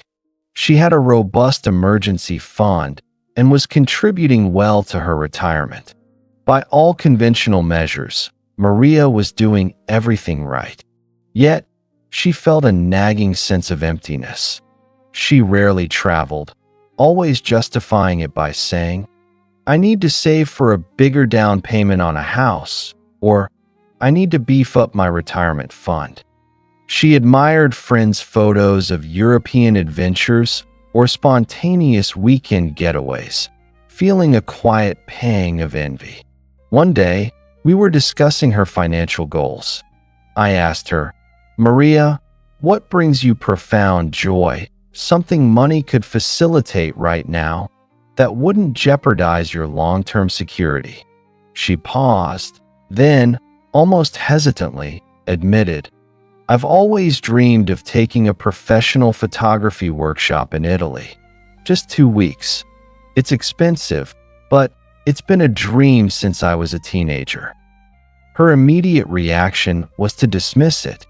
No, I couldn't. That money should go to the house." I challenged her. What if we look at it differently? What if we see that experience not as an expenditure, but as an investment in your present self, your creativity, your well-being? Would 2 weeks in Italy, a passion rekindled, truly derail your entire financial future, given your current savings habits? We crunched the numbers. We reallocated a small portion of her extra savings for 1 year towards this specific dream. It meant slightly less went into her house fund for a few months, but it was far from catastrophic. Maria went to Italy. She came back transformed. Not only did she come back with stunning photographs, but she came back with a renewed sense of purpose, a spark in her eyes, and a deep, quiet contentment she hadn't felt in years. She rediscovered a part of herself she had unknowingly suppressed. The fascinating twist? That 2-week workshop, that indulgence, actually improved her overall financial well-being in subtle ways. She felt more energized at work, leading to better performance. She was more creatively fulfilled, which helped her solve problems more innovatively. And most importantly, the experience validated the purpose of her saving. It wasn't just about accumulating for accumulation's sake anymore. It was about enabling a richer life, both now and in the future. She realized that living in the present fueled her motivation to plan for the future rather than draining it. This is the essence of coexistence. When you taste the fruits of your labor now, you're more inspired to continue cultivating the garden. The lesson here is profound. Financial security isn't just about the absence of fear. It's about the presence of choice, freedom, and joy. If your saving strategy makes you miserable, if it systematically denies you opportunities for happiness and growth in the present, then it's not truly serving you, no matter how robust your portfolio looks on paper. True security includes emotional and experiential wealth, not just monetary. The 50/30/20 with a joyful twist, budgeting for a richer life. You've likely heard of the 50/30/20 budgeting rule. It's a popular, sensible guideline that suggests 50% of your after-tax income for needs. This covers essentials like housing, utilities, groceries, transportation, and minimum loan payments. 30% for wants. This is where things like dining out, entertainment, hobbies, new clothes, and non-essential subscriptions fall. 20% for savings and debt repayment. This includes your emergency fund, retirement contributions, investments, and any extra payments on debt beyond the minimums. It's a fantastic starting point, offering clarity and structure. But here's the problem. That 30% for wants often gets interpreted as permission for consumerism. It becomes a budget for material possessions, fleeting pleasures, or simply keeping up with others. It doesn't explicitly carve out space for the profound, transformative experiences that truly enrich our lives. This is where we introduce the joyful twist. Instead of just wants, let's reframe and prioritize a portion of that 30% for intentional joy and personal growth experiences. This isn't about buying more stuff. It's about buying moments, skills, connections, and memories. Think of it this way. Within that 30% wants category, identify a non-negotiable suballocation specifically for experiences that feed your soul, that align with your deepest desires for living a full life. This might be 5%, 10%, or even a larger chunk of that 30%, depending on your goals and current financial situation. The key is that it's budgeted for, intentional, and considered as important as any bill. Why is budgeting for enjoyment as important as budgeting for bills? Because it validates your purpose for earning money in the first place. If all your money goes to survival, needs, and future preparation, savings, without any allocation for present well-being and joy, life becomes a perpetual grind. It's like tending that garden solely for the future harvest, never allowing yourself to smell a single rose. When you explicitly budget for joy, you're telling yourself, my present happiness and personal growth are valuable enough to be part of my financial plan. Let's look at some relatable scenarios across different stages of life. For the student, or someone early in their career with limited income, you're likely focused on minimizing debt, covering basic needs, and maybe starting a tiny emergency fund. The idea of a joy budget might seem ludicrous. Your 50/30/20 might be more like 70/20/10, or even October 10th, 80. But even here, the principle applies. Imagine Chloe, a university student working part-time. Her needs are rent, tuition, groceries.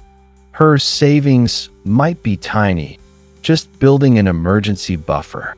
Her wants might typically go to cheap takeout or a new shirt. But what if she consciously decided that 5% of her small income, or even just $20 to $50 a month, was her joy fund? For Chloe, this might mean, instead of buying a new, trendy top, she saves that money for a weekend trip to a nearby city with friends, creating lasting memories. She uses it to take a single, non-credit art class, simply for the joy of creating. She puts it towards a concert ticket for a band she loves, a transformative live experience. She uses it to pay for a membership to a local hiking club, fostering connection and physical activity. This isn't about lavish spending. It's about being intentional.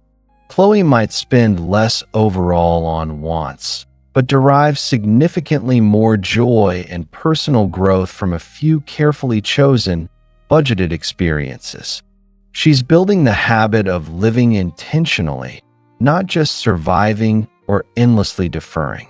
She's learning that even with limited funds, joy is a legitimate line item in her life's budget. For the employee, salary earner, perhaps with a mortgage, family, this is where the 50/30/20 rule really shines. You're balancing career demands, family responsibilities, and long-term goals. Meet Michael, a software developer in his late 30s with a mortgage and 2 young children. His needs are clear. His savings are robust: retirement contributions, college funds for the kids, emergency savings. His wants traditionally covered things like family dinners out, streaming subscriptions, and occasional gadget upgrades. But Michael, having read about the joyful twist, decided to be more deliberate. Within his 30% wants, he carved out 5% specifically for family experiences and personal growth. This 5% translated into a yearly family camping trip, something they never prioritized before, creating incredible bonding moments. Enrollment in a weekend coding boot camp for Michael, not for career advancement, but purely for the joy of learning a new programming language. A subscription to a local theater, allowing him and his wife, Sarah, to attend plays together, rekindling a shared passion. Regular experience dates with each child individually. A trip to a science museum with his son, a pottery painting session with his daughter. The immediate impact on their financial solvency was negligible. The impact on their family's happiness, Michael's personal fulfillment, and the depth of their relationships? Immeasurable. They were still saving diligently, but now they were also actively living as a family, creating a rich tapestry of shared memories that would last far longer than any new gadget. Michael learned that the best investments weren't always financial. Sometimes they were emotional and experiential. For the entrepreneur, with fluctuating income, high risk tolerance, but often high anxiety, entrepreneurs often live in extremes. either spending recklessly when cash flow is good or hoarding obsessively during lean times. The joyful twist can bring much-needed balance. Consider Lena, who runs a thriving online artisan jewelry business. Her income is volatile, but her potential is huge. She's constantly reinvesting profits back into the business, which is smart. But she rarely pays herself enough to truly enjoy her hard-won success, always fearing the next dip or a major business expense. Lena's needs include her personal living expenses and basic business operating costs. Her savings often merge with reinvestment, but the wants category was often neglected or only spent on stress-relieving takeout. By adopting the joyful twist, Lena decided that 7% of her personal income, after business reinvestment, would be dedicated to inspiration and well-being experiences. This meant a quarterly weekend retreat to a quiet cabin in the mountains, solely for rest, reflection, and creative brainstorming, away from the demands of her business. Hiring a cleaner once a month for her home, freeing up valuable personal time and reducing mental load. Investing in a professional development conference that wasn't directly related to her business, but broadened her perspective and reignited her passion. Treating herself to a high-quality, ethically sourced piece of art that brought her daily visual joy in her home studio.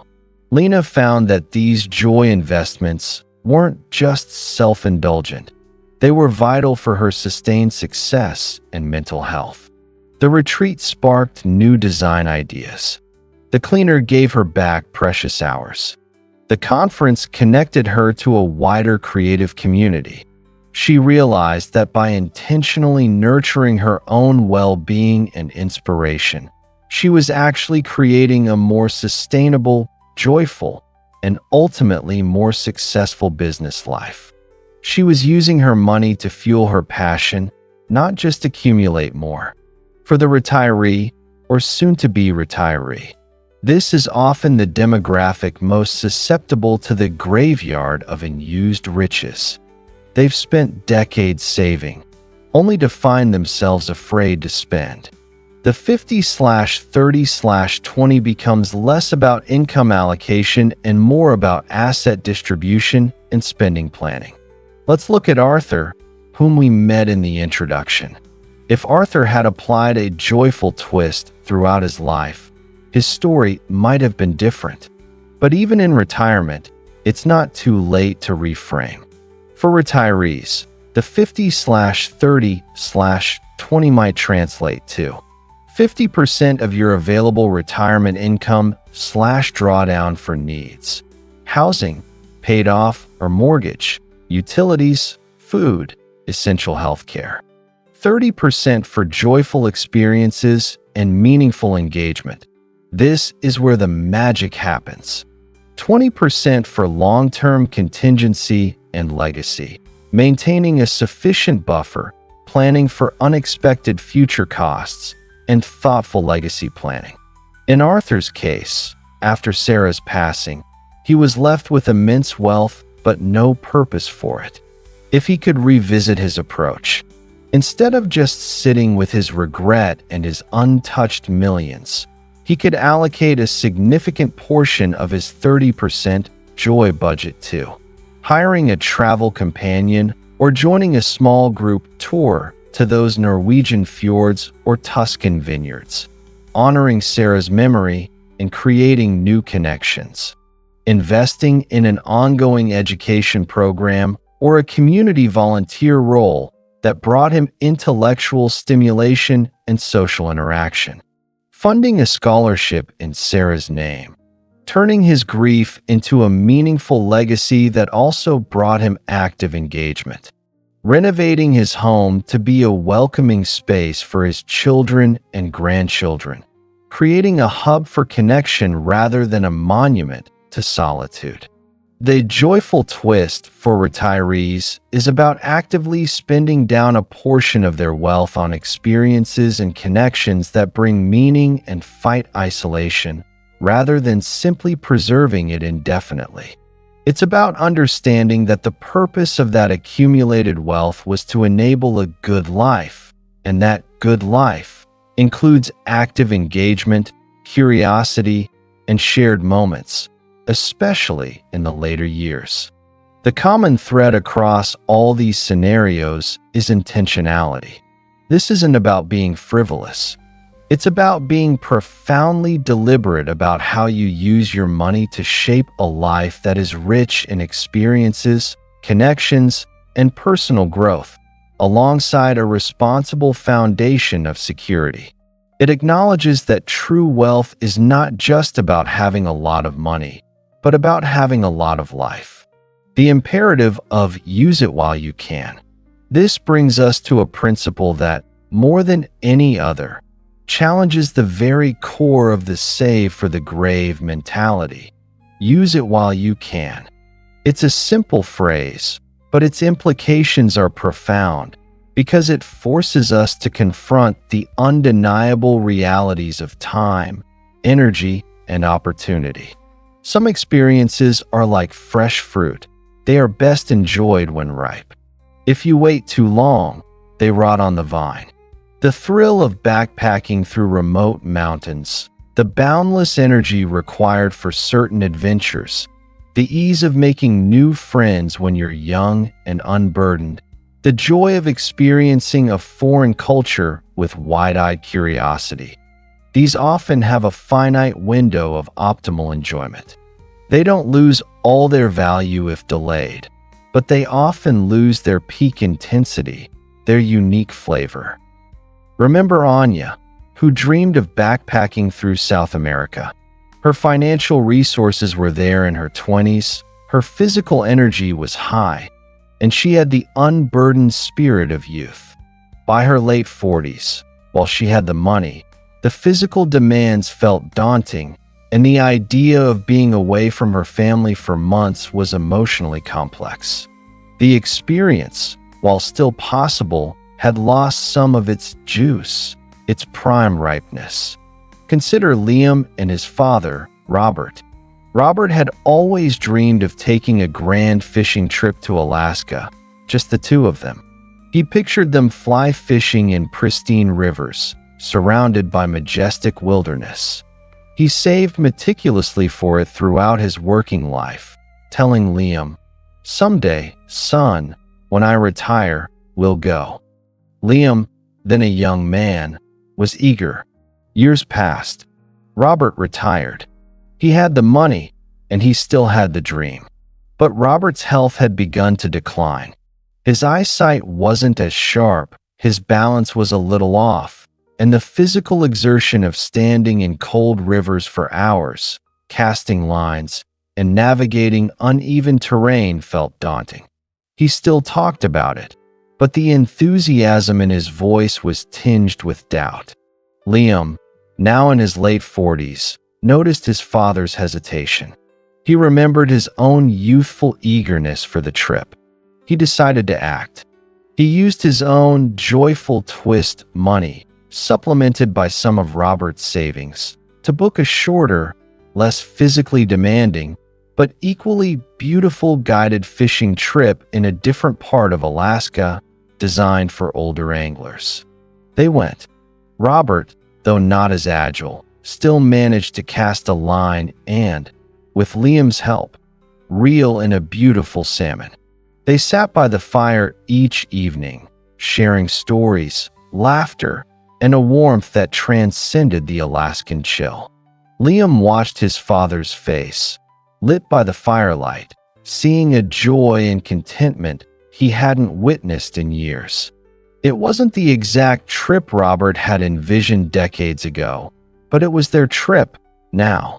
It was real. A year later, Robert suffered a stroke that left him unable to travel. The memory of that Alaskan fishing trip became a precious jewel for both father and son. Liam often thought, what if I had waited? What if I had listened to the voice that said, "Save your money, you'll have other chances"? The trip, taken while they could, became an irreplaceable memory, a testament to seizing the moment. It wasn't about the fishing, it was about the connection, the shared experience, the affirmation of life in the present. This principle extends beyond big adventures. It applies to creative pursuits, learning to play an instrument, painting, writing that novel. While you can always learn, the agility of mind and the unburdened time for deep creative work often peak at certain life stages. Spending time with aging loved ones. Our parents, grandparents, and mentors won't be with us forever. Prioritizing time, experiences, and conversations with them now is an investment that pays infinite dividends later, preventing the profound regret of missed opportunities. Building foundational skills, investing in a course, a certification, or a mentorship that can fundamentally alter your career trajectory or personal capabilities. The earlier you acquire certain skills, the longer you have to leverage them. Addressing health issues. Don't delay necessary medical treatments or preventative care to save money. Your health is your ultimate wealth. Using your money for it now ensures you have the capacity to enjoy all future possibilities. The use it while you can principle is an urgent call to awareness. It's about recognizing the perishable nature of life's opportunities. It's about understanding that money, while valuable, can't buy back lost time, lost health, or lost relationships. It's about consciously prioritizing experiences that align with your deepest values, even if it means slightly adjusting your long-term financial trajectory. It's about being bold enough to say, "Yes, I will save for tomorrow, but I will also live today." This is not a license for reckless abandon. It is a plea for intentional action. It requires discernment, self-awareness, and the courage to challenge ingrained habits. It asks you to consider not just how much you can accumulate, but how fully you are living with the resources you already have. The balance we seek isn't static, it's dynamic. It will shift throughout your life. In your 20s, you might focus more on foundational saving and career building, with smaller, intentional joy allocations. In your 30s and 40s, as income grows and family needs evolve, your balance will change. In your 50s and beyond, as retirement looms, the emphasis might shift towards more active using of your wealth for experiences and legacy. The key is to be conscious and adaptable, not rigid and fear-driven. We are just scratching the surface of how to truly integrate this philosophy into your life. In the chapters ahead, we will delve into practical strategies for identifying your enough, for making spending decisions that align with your values, and for communicating this new approach to money with those around you. We'll explore the tools and mindsets that will empower you to not just manage your money, but to truly master your life. For now, reflect on this crucial balance. Think about the joys you are postponing, the experiences you are deferring. Ask yourself, what is one small, joyful twist I can make in my budget this month? What is one experience I can commit to using while I can in the next year? The journey to a life well lived begins not with a grand financial overhaul, but with a single, intentional step towards balance. Chapter 4. Spend with purpose, not guilt. Welcome back, fellow traveler on this path to a richer, more intentional life. If you've been with me through the previous chapters, you've likely felt the weight of wasted potential in the graveyard of unused riches, and perhaps a shiver of recognition at the illusion of safety that so many of us chase. We've acknowledged the problem, The pervasive tendency to hoard, to defer, to postpone living for a someday that often remains out of reach. We've even started to glimpse the solution in the concept of balancing saving with living and the idea of a joyful twist in our budgeting. But here's where many people stumble. They hear "spend more for joy," and an alarm bell rings inside their head, often accompanied by a quiet, insidious voice that whispers, "Irresponsible, frivolous, wasteful." This voice is the manifestation of guilt, a deeply ingrained emotion that sabotages our ability to truly enjoy the money we work so hard to earn. This chapter is about liberating you from that guilt. It's about understanding that spending money for joy, for experiences, for personal growth, is not a sign of carelessness or financial recklessness. In fact, when done with intention and purpose, it can be one of the most powerful investments you make. An investment not just in your happiness, but in your mental health, your relationships, and your overall life quality. We're going to dissect the psychology of this guilt, trace its roots, and then provide you with practical, actionable ways to replace it with a sense of mindful satisfaction, transforming your spending from a source of anxiety into a pathway to fulfillment. The art of intentional spending, liberating joy, not folly. Let's be clear from the outset.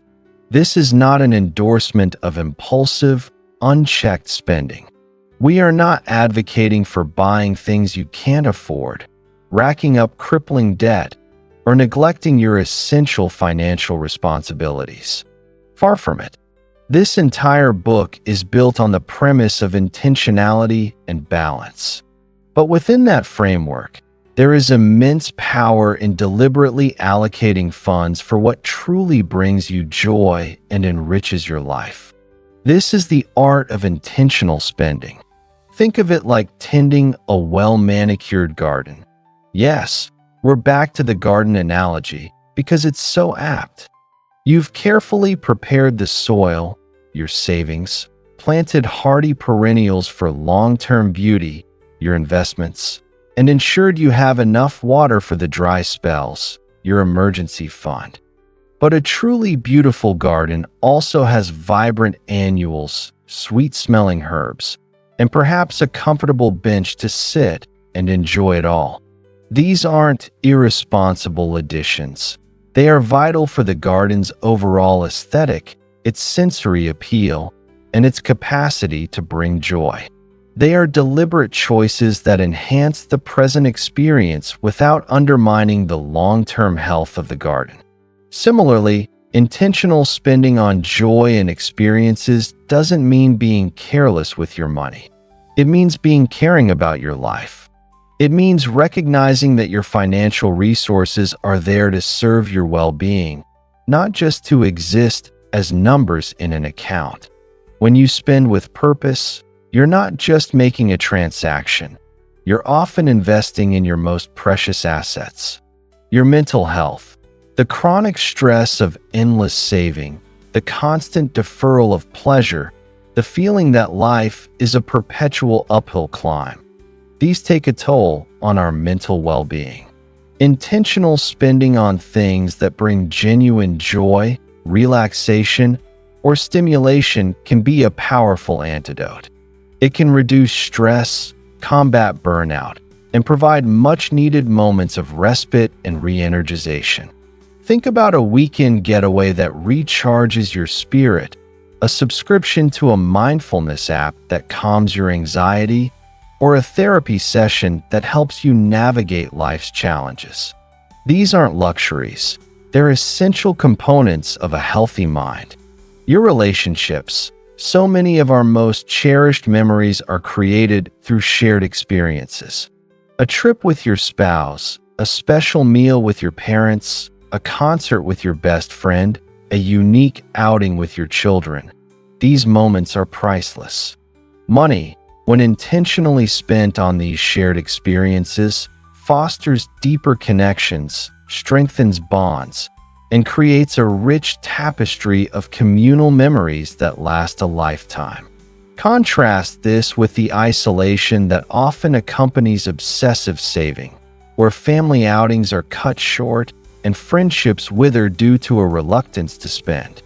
Investment in relationships through shared experiences is often far more impactful than a material gift or a larger inheritance. Your personal growth. True growth isn't always about accumulating more degrees or certifications, though those are valuable.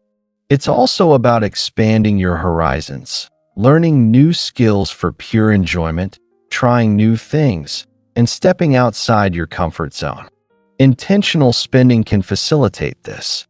It can pay for that pottery class you always wanted to take, the language lessons that open up a new culture, the books that broaden your perspective, or the retreat that allows for deep introspection. These expenditures aren't just transactions. They are direct investments in becoming a more well-rounded, curious, and fulfilled human being. Let's look at how this plays out for different people. For the student, or someone just starting out, you might be thinking, joyful spending? I'm barely making ends meet. And I hear you. Your resources are limited, and basic needs and debt repayment are paramount. But even here, intentionality transforms the experience. Meet Leo, a college student juggling classes and a part-time job. He could spend his limited money on fast food and disposable fashion. Instead, he dedicates a small, consistent amount, say $25 a month, to his experience fund. This allows him to attend a thought-provoking lecture series on campus that sparks his intellectual curiosity, join friends for a hiking trip to a national park covering gas and a simple camping fee, buy ingredients to cook a special, elaborate meal for his roommates, creating camaraderie and a shared memory. Invest in a single, high-quality book that profoundly impacts his worldview, rather than several cheaper, less impactful ones. Leo isn't splurging, but he's making deliberate choices that deliver disproportionate joy and growth for his budget. He's learning early that spending is a choice, and that even small amounts can be directed towards life-enriching experiences rather than just fleeting consumerism. He's building a foundation not just of saving, but of intentional living. For the employee, mid-career, balancing responsibilities. This is where the battle against guilt often rages hardest. You earn well, but feel the immense pressure to save for retirement, mortgages, and kids' college. Consider Sarah, a project manager and mother of two. Her parents taught her strict frugality. She always felt guilty buying anything beyond necessities. Vacations were rare, and even a simple coffee shop visit felt like an indulgence. After realizing this deeply rooted guilt was stealing her present joy, Sarah started small. She designated a specific amount from her 30% wants budget as per hour joyful twist as her recharge and connect fund. This fund allowed her to have a regular date night with her husband, reconnecting after long work days. This wasn't necessarily expensive dining. Sometimes it was a walk in the park with a picnic or a movie night in with a special bottle of wine. The consistency was key. Take a short, solo wellness retreat once a year to decompress from work and family stress, prioritizing her own mental well-being. Invest in a subscription to a local community garden, fostering a new hobby and connecting her with like-minded individuals. Sponsor her daughter's passion for horse riding lessons, not because she had to, but because she genuinely wanted to cultivate her child's joy. Sarah initially struggled with guilt after these expenditures, but slowly, As she felt the positive impact on her energy, her marriage, and her relationship with her children, the guilt began to dissipate. She realized that these weren't splurges, but vital inputs that made her a happier, more balanced person, which in turn made her a better employee, wife, and mother. Her purposeful spending wasn't irresponsible. It was responsible self-care and relationship nurturing. For the entrepreneur, balancing risk and reward. Entrepreneurs often live in a state of high financial tension, either constantly reinvesting everything or fearing any personal spending will jeopardize the business. Take Marcus, a tech startup founder. He had an all-or-nothing mentality, pouring every cent into his venture. His personal life was barren. After a period of immense burnout, Marcus adopted a well-being investment budget. This wasn't about lavish personal spending, but about consciously allocating funds that would improve his capacity for work and enjoyment. He started by hiring a personal trainer to combat the sedentary nature of his work and improve his physical health. This wasn't about vanity, it was about energy and longevity. Subscribing to a meal delivery service a few times a week, ensuring he ate nutritious food even when time crunched, preventing reliance on unhealthy takeout.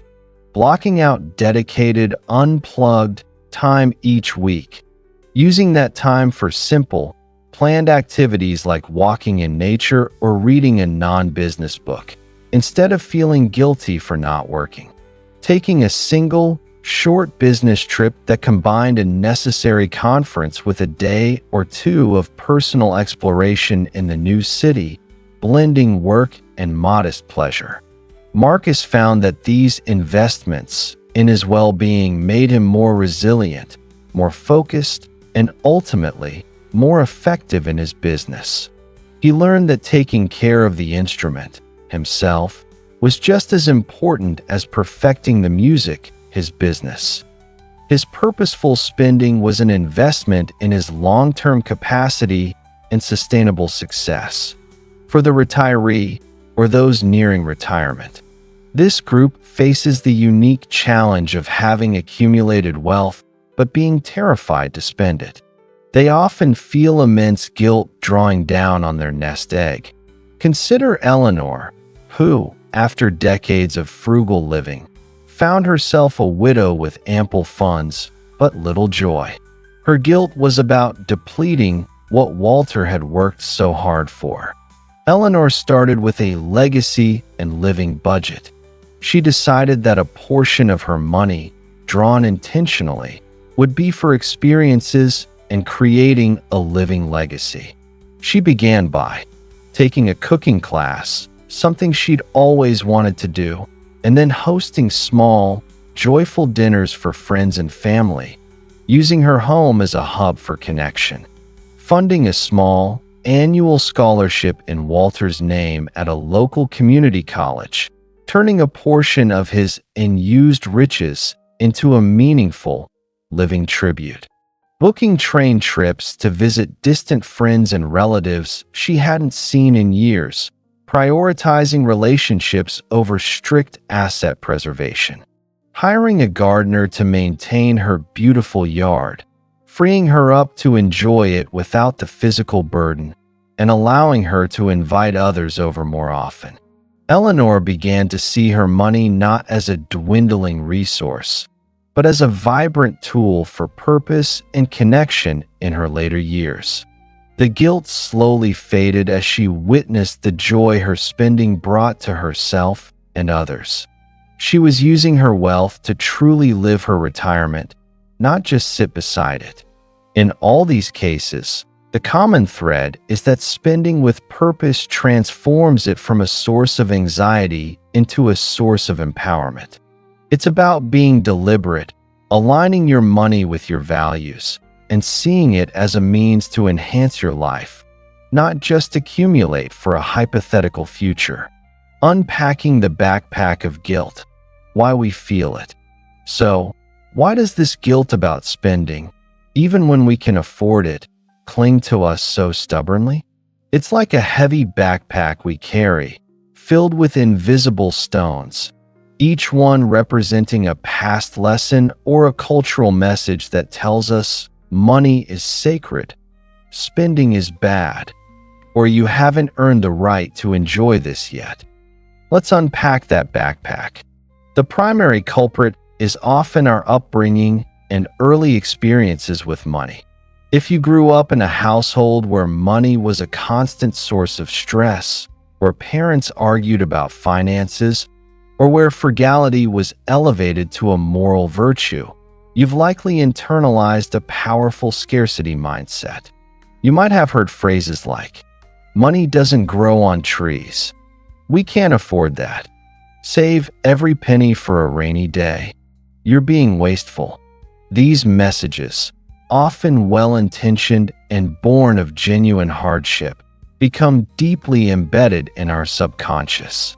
Even when our financial circumstances change dramatically as adults, that childhood programming continues to run in the background, making us feel uneasy, even guilty, about spending on anything beyond the absolute necessities. We feel like we're betraying our past, or somehow inviting future hardship. Cultural conditioning further reinforces this. In many cultures, especially those with histories of poverty or collectivist values, self-sacrifice and deferred gratification are lauded. Spending on personal pleasure can be seen as selfish, extravagant, or even morally suspect. The emphasis is on providing for family, saving for an inheritance, or contributing to the community, often at the expense of one's own enjoyment. You might feel a subconscious pressure to always appear to be striving, suffering, or saving, rather than enjoying the fruits of your labor, for fear of being judged by your peers or elders.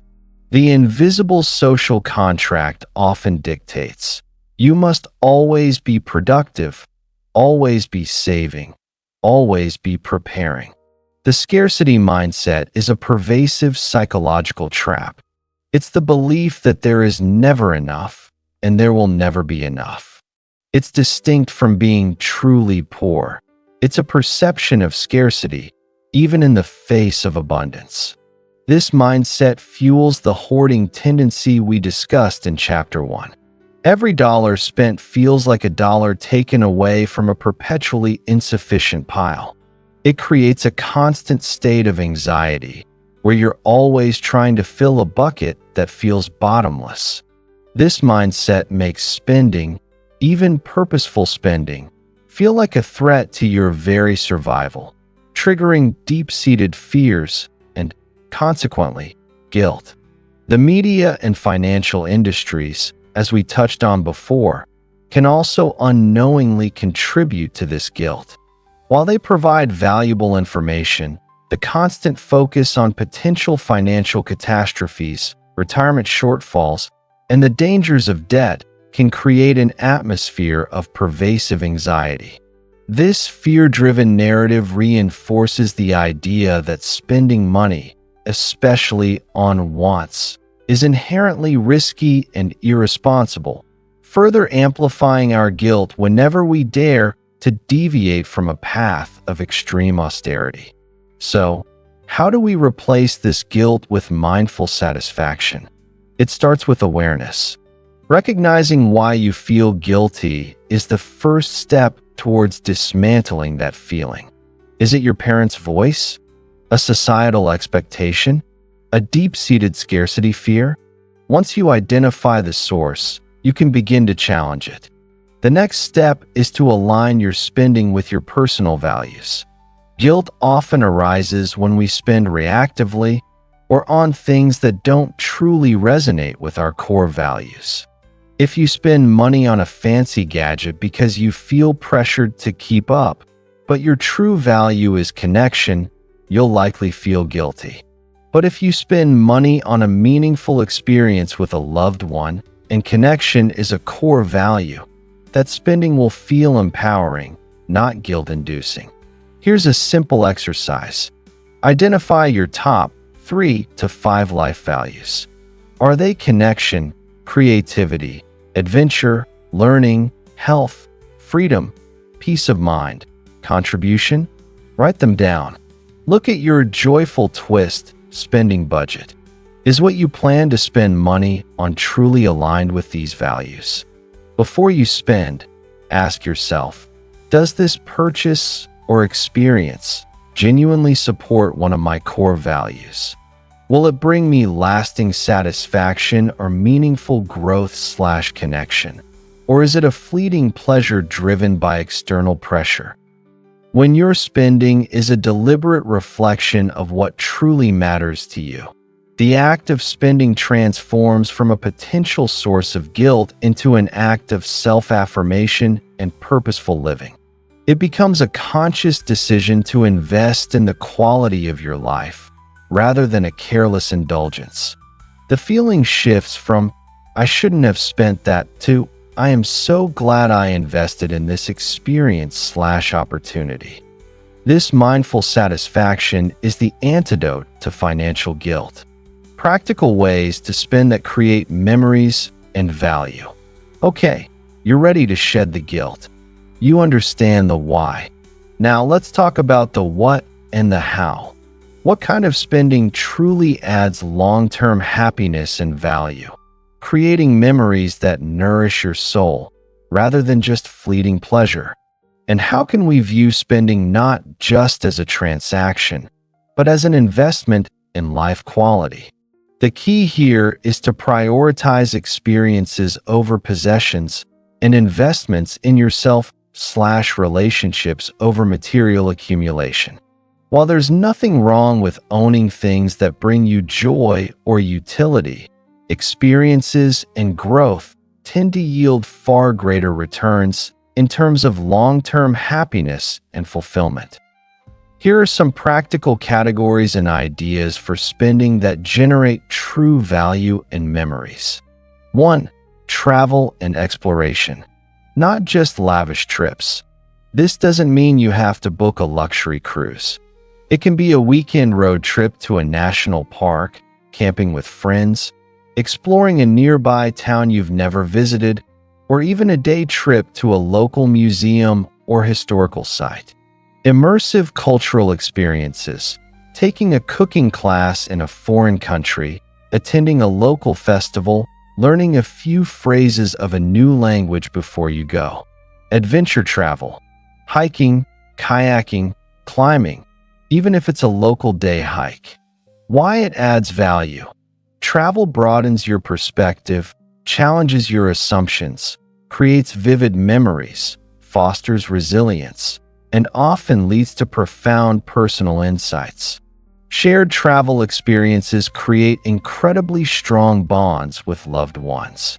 The photos fade, but the feeling of standing on a mountain peak or getting lost in a bustling foreign market stays with you. 2. Education and personal development.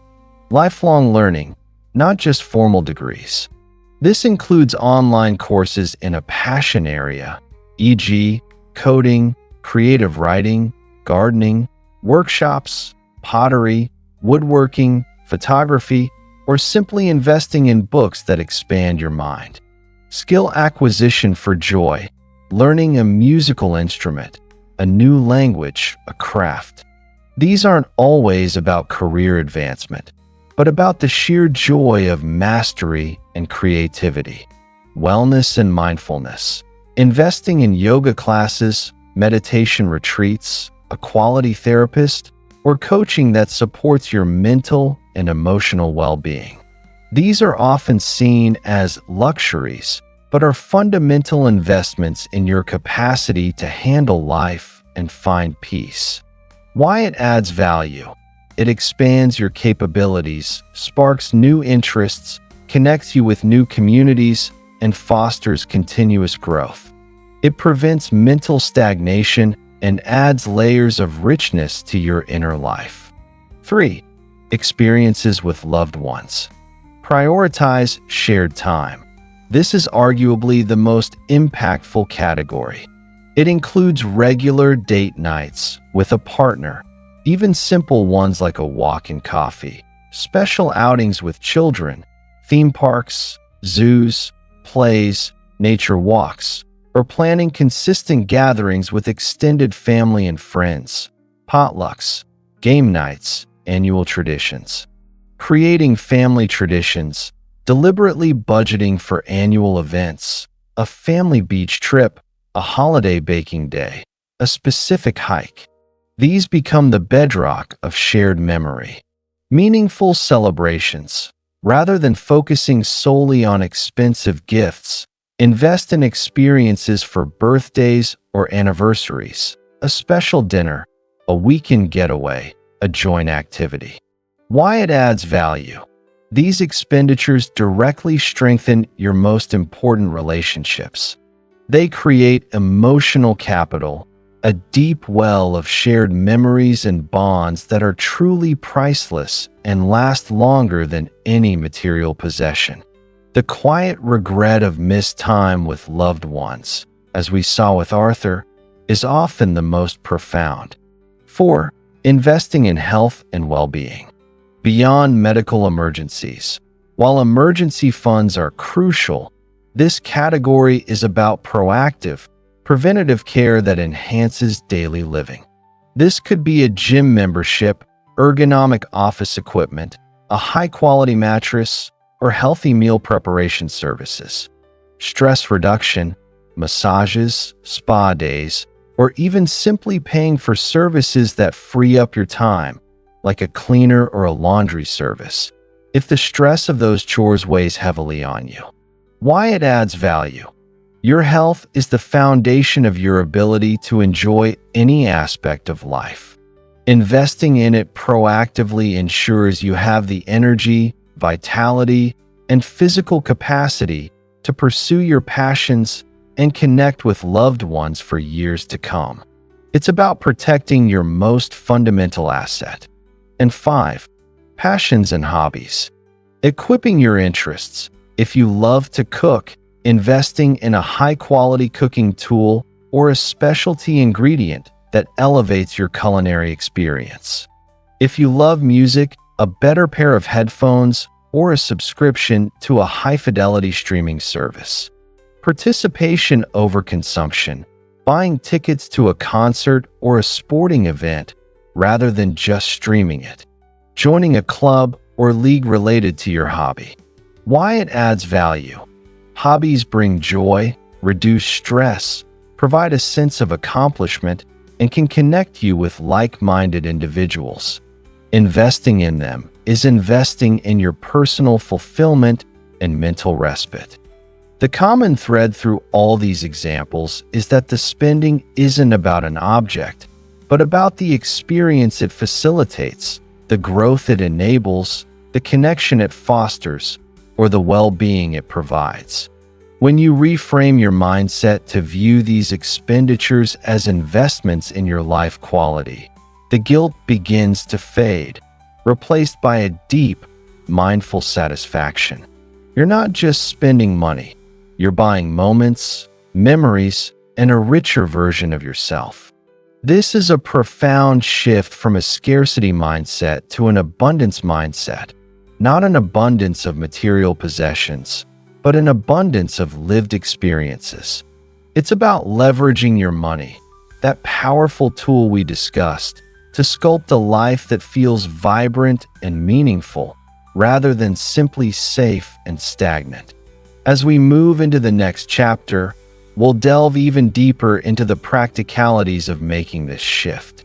We'll explore how to identify your true enough, set meaningful financial goals that serve your life, not just your bank account, and how to navigate the inevitable challenges that arise when you begin to live more intentionally. But for now, I invite you to reflect on these ideas.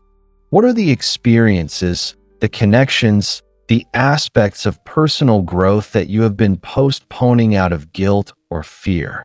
How can you begin to shift your perspective and purpose your spending to unlock that joy? The answer lies not in having more, but in living more with the resources you already possess. Chapter 5. Invest in the living, not just the legacy. In the previous chapters, we've unmasked the silent tragedy of riches left unused, and we've dared to challenge the illusion of safety that often traps us in a cycle of endless deferral. We've begun to understand that money is a tool for living, not a trophy to be hoarded. Now, we're going to step into perhaps one of the most transformative ideas in this entire book: the profound power of investing in the living, not just the legacy. This isn't just about charity, though charity is a beautiful and vital aspect of this philosophy. This is about a much broader concept of generosity, one that embraces not only financial contributions, but also the giving of your time, your wisdom, your connections, and your energy.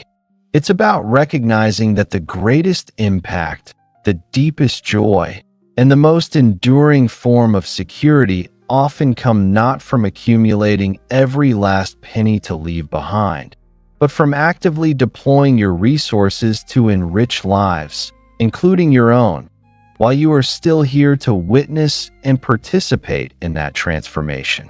For too long, the idea of leaving a legacy has been synonymous with a posthumous bequest, a sum of money or property transferred after death. While such gifts can certainly do good, they often lack the vibrancy, the direct connection, and the multiplying impact that comes from active, living generosity. We're going to explore why giving now creates deeper, more meaningful results, both for the recipients and for the giver. We'll delve into how generosity is, paradoxically, a powerful form of wealth preservation, building networks of goodwill and support that transcend monetary value. And, as always, we'll bring these concepts to life with heartfelt stories of individuals who chose to invest in the living, and in doing so, transformed not just others' lives, but their own. The amplified echo, giving while alive, multiplies impact. Imagine you're standing at the edge of a vast, tranquil lake. You hold a smooth, perfectly round stone in your hand. You can keep that stone in your pocket, admire its smoothness, and then, at the very end of your journey, drop it into the water. It will make a splash, yes, and create ripples, but you won't be there to see them truly spread. Or, you can toss that stone into the water now. You see the immediate splash, the concentric circles expanding outwards, reaching the distant shores. You can hear the gentle lapping of the waves it creates, watch as ducks paddle through the ripples, and perhaps even inspire someone else nearby to toss their own stone. This is the difference between a posthumous legacy and living generosity. When you give while you're alive, you're not just creating a ripple, you're often creating a wave, and you get to witness its profound, multiplying effect. The truth is, generosity during one's lifetime often creates deeper, more meaningful results than leaving everything as inheritance. Why? Because you're present. You can see the impact, adjust your approach, and even participate in the transformation. This visibility creates a powerful feedback loop that enhances both the effectiveness of the giving and the emotional satisfaction for the giver. Consider the act of giving to family. Many people's primary motivation for hypersaving is to leave a substantial inheritance for their children or grandchildren. And there's certainly nothing wrong with wanting to provide for your loved ones. But what if that inheritance arrives too late? What if your children are already financially stable by the time they receive it? Or worse, what if they're struggling through a critical period that your living generosity could have profoundly impacted? Let me tell you about Clara and her daughter, Maya. Clara was a retired teacher living comfortably on her pension and modest savings. Her lifelong dream was to leave Maya a down payment for a house, ensuring her daughter wouldn't struggle the way Clara had in her younger years. Clara scrimped and saved, often denying herself small pleasures, always with Maya's future house in mind. Maya, meanwhile, was in her early 30s, a passionate but underpaid social worker. She longed to start a family, but the soaring cost of childcare in their city made it seem impossible to have both children and a career she loved. Every month, the stress mounted. She considered quitting her job, even though it broke her heart. Clara, observing Maya's struggles, felt a pang of deep sadness. She had the money for Maya's down payment, sitting in a low-yield savings account, accumulating for a future house that might not even be Maya's most pressing need right now. One evening, after a particularly tearful phone call with Maya about childcare costs, Clara made a decision. She called Maya the next day. "Honey," she said, "I know I've always talked about helping you with a house, but what do you need right now? What would genuinely ease your burden?" Maya, hesitant at first, finally confessed her anxiety about childcare. Clara, without a second thought, decided to reallocate a significant portion of her house down payment fund to cover Maya's childcare costs for the next 3 years. The impact was immediate and profound. Maya cried tears of relief. The financial pressure lifted, allowing her to continue her fulfilling work and embrace motherhood with joy, not anxiety. Clara, too, experienced an overwhelming sense of satisfaction.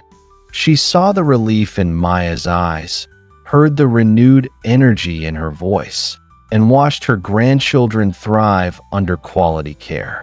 She saw her money directly contributing to her daughter's well-being and her grandchildren's start in life. This was far more impactful than a distant house down payment.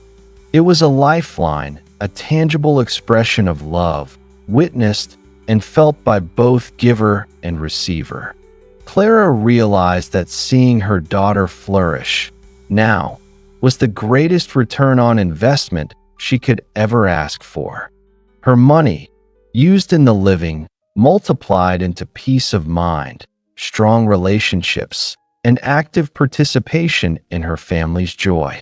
This concept extends to community and causes. When you donate to a nonprofit while you're alive, you can engage with its mission, volunteer your time alongside your money, and see the direct results. You can offer feedback, participate in events, and feel a sense of shared purpose. Consider Ramon, a retired carpenter with a modest pension but a lifetime of practical skills. He had saved a small sum to eventually leave to a local youth community center. But one day, he saw their dilapidated playground. He didn't just write a check. He approached the center, offered his expertise, and used a portion of his savings to buy materials. He then spent weeks organizing volunteers, teaching them basic carpentry skills, and working alongside them to rebuild the playground. The children, seeing Ramon every day, helping to build their play space, formed a bond with him. They called him Grandpa Ramon. The volunteers, many of whom were young parents, learned valuable skills and felt a deep sense of pride. Ramon, in turn, found renewed purpose, a vibrant social connection, and the physical activity he needed in retirement. When the playground was finally unveiled, the celebration was heartfelt. Ramon was there, surrounded by laughing children, beaming parents, and grateful staff. His financial contribution, combined with his time and skill, multiplied into community engagement, skill building, and enduring happiness, all of which he witnessed firsthand. Had he simply left the money in his will, it might have funded a renovation, but it wouldn't have built relationships, fostered community spirit, or brought him the deep personal satisfaction of seeing his efforts bring smiles to children's faces. This emotional satisfaction of seeing your contributions at work while you are still alive is powerful. It's a feeling of agency, of relevance, of knowing that your hard-earned resources are creating tangible good. This is a joy that no posthumous legacy, no matter how grand, can ever replicate. It transforms generosity from a mere transaction into a vibrant, living connection. The reciprocal current, generosity as wealth preservation.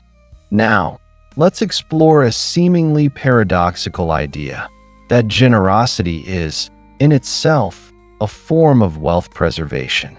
This doesn't mean it directly puts more money in your bank account, though it sometimes can indirectly.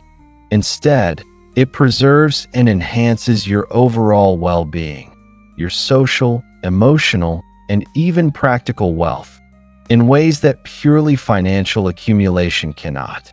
It creates a robust, invisible safety net that often proves more valuable than a pile of cash. Think of it as cultivating a rich ecosystem around you. When you scatter seeds of kindness, support, and opportunity, you're not losing those seeds. You're planting them in fertile ground. They grow into stronger relationships. When you offer support to family, as Clara did for Maya, or contribute to your community, like Ramon, you deepen bonds. People feel seen, valued, and cared for. These stronger relationships become an invaluable asset. In times of personal crisis, whether it's a health challenge, a job loss, or emotional distress, it's these strong relationships, this network of people who care about you, who often step up with practical help, emotional support, or even unexpected opportunities. Money in the bank can't buy genuine care or a shoulder to lean on. Generosity fosters it. Goodwill and reputation. A person known for their generosity, their willingness to help and contribute, builds a powerful reputation. This goodwill can open doors you never anticipated. It can lead to collaborations, referrals, or simply a greater willingness from others to support your ventures or causes. This is especially true for entrepreneurs or professionals. A reputation for generosity makes you magnetic. People want to work with you, help you, and connect you to opportunities because they know you're a giver, not just a taker. New opportunities. Sometimes, giving leads directly to new opportunities. A person you mentored might go on to great success and remember your kindness when a relevant position opens up. A community project you supported might connect you with like-minded individuals who become future collaborators or friends. I've heard countless stories of people who volunteered their time and skills, only to find that experience opened doors to new career paths, unexpected business partnerships, or invaluable personal growth that transcended monetary value. Your generosity, by expanding your network and exposing you to new ideas, can quite literally broaden your horizons and create unforeseen avenues for growth. Emotional resilience.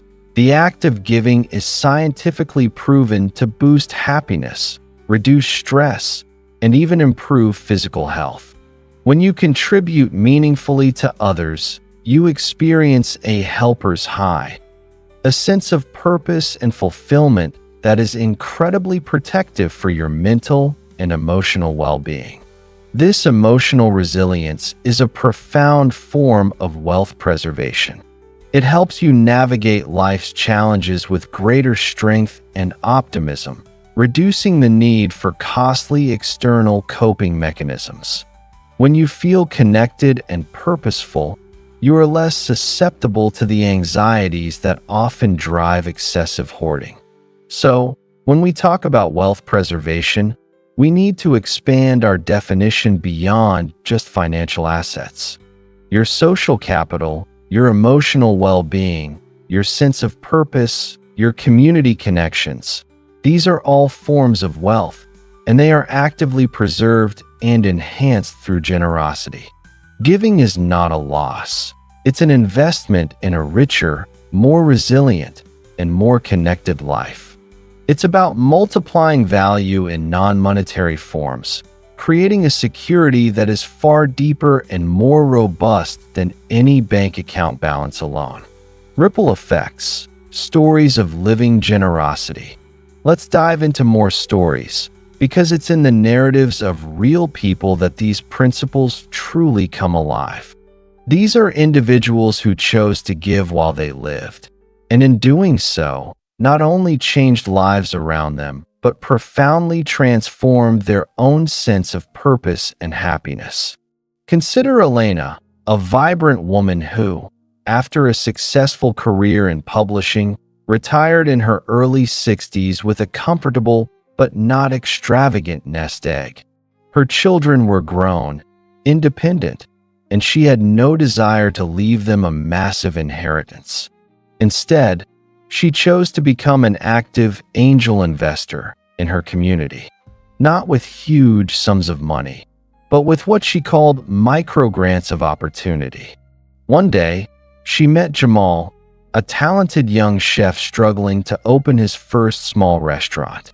He had a brilliant concept for a farm-to-table eatery, but lacked a few $1,000s for essential kitchen equipment.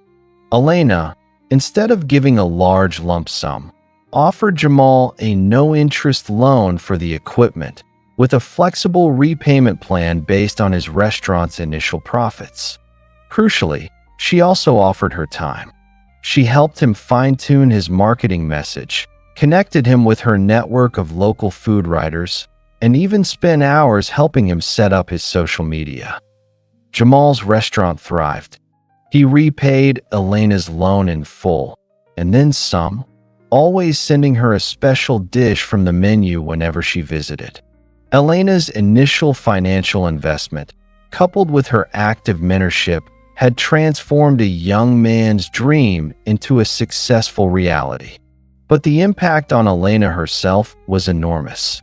She gained a sense of purpose beyond retirement, the joy of seeing Jamal flourish, and a new, cherished friendship. Her investment multiplied into a thriving business, a grateful entrepreneur, and a renewed sense of her own relevance and contribution. She had lent money, but she gained so much more in return, a living, breathing testament to her belief in others. Then there's the Miller family.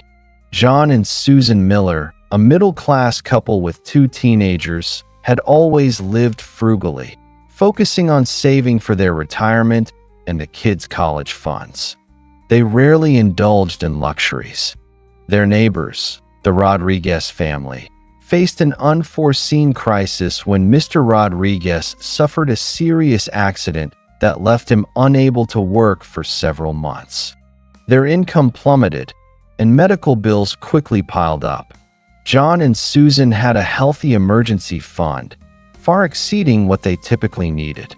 After much deliberation, they decided to draw a portion of it, not a huge amount, but enough to cover the Rodriguez family's mortgage payments for 3 months and ensure they had food on the table.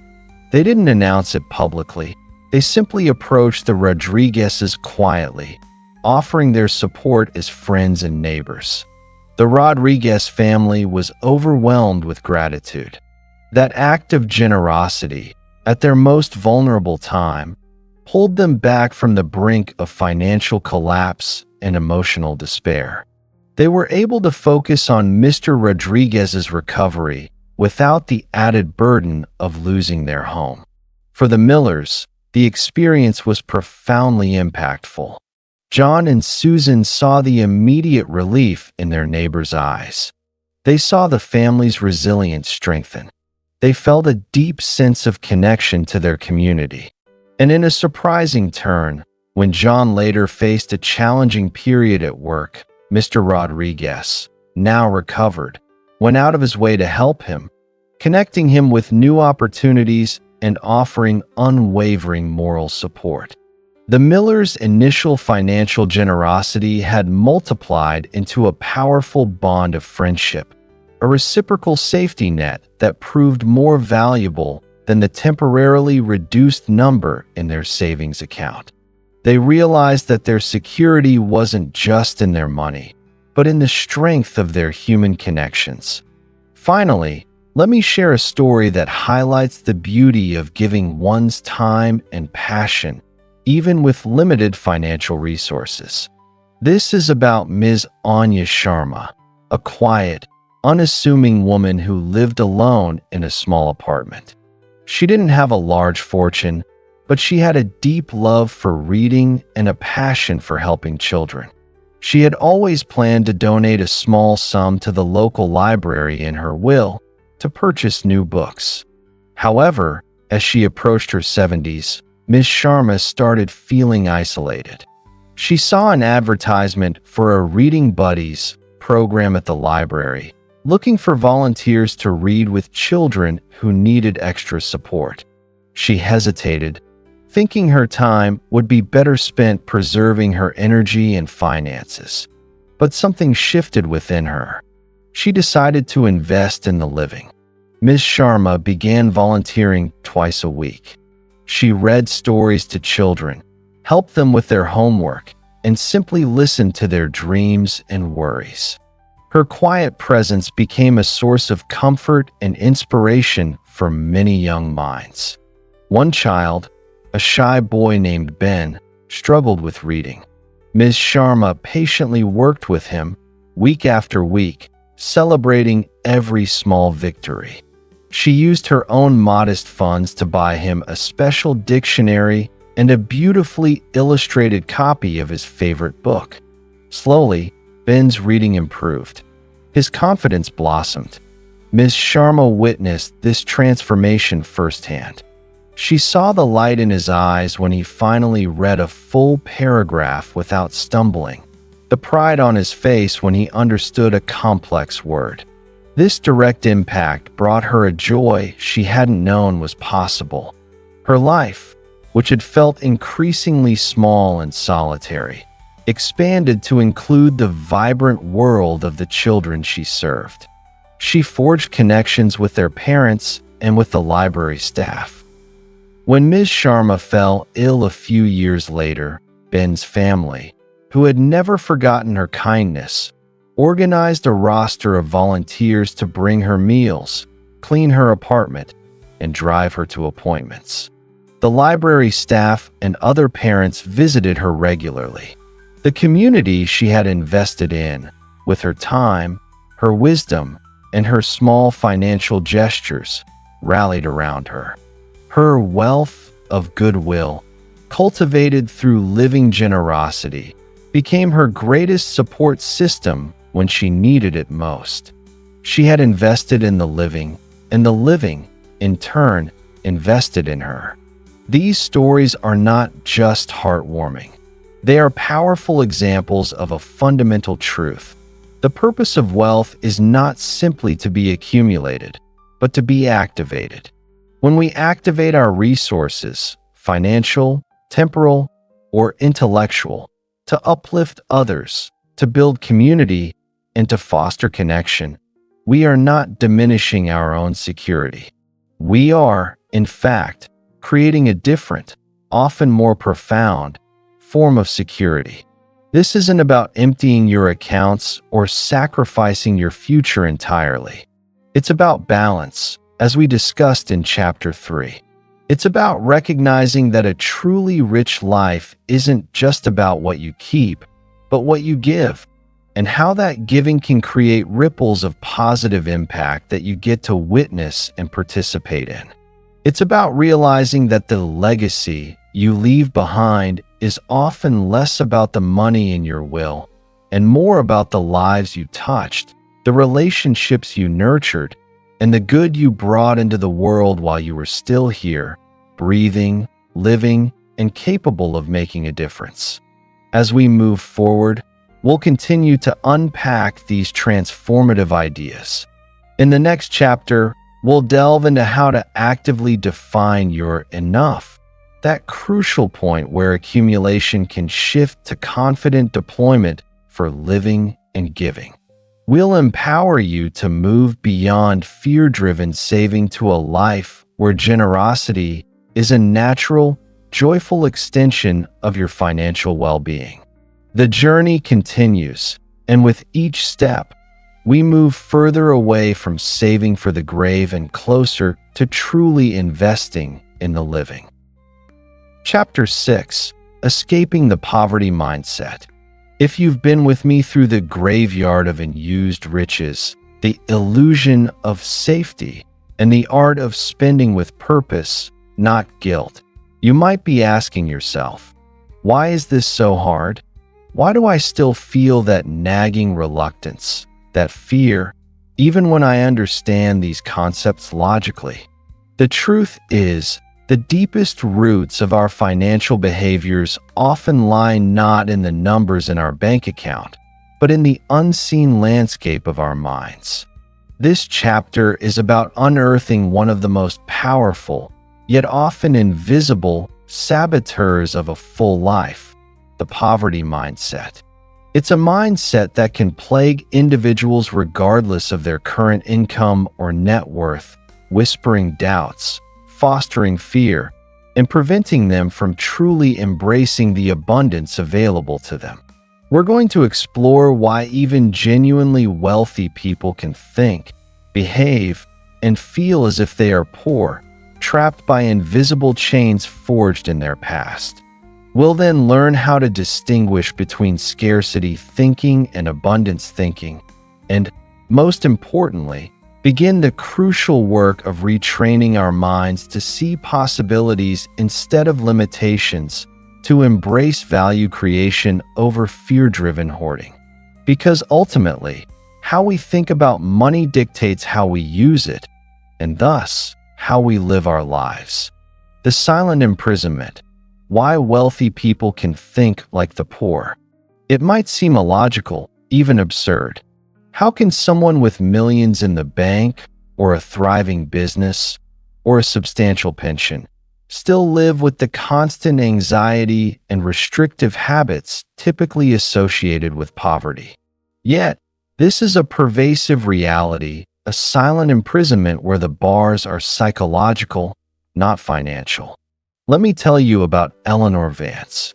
By all external measures, Eleanor was a resounding success. She had built a highly profitable chain of boutique bakeries from scratch, starting with a single small loan and an old family recipe. At 58, she was a multimillionaire, living in a beautiful, fully paid-off home, driving a luxury car, and financially secure for multiple lifetimes.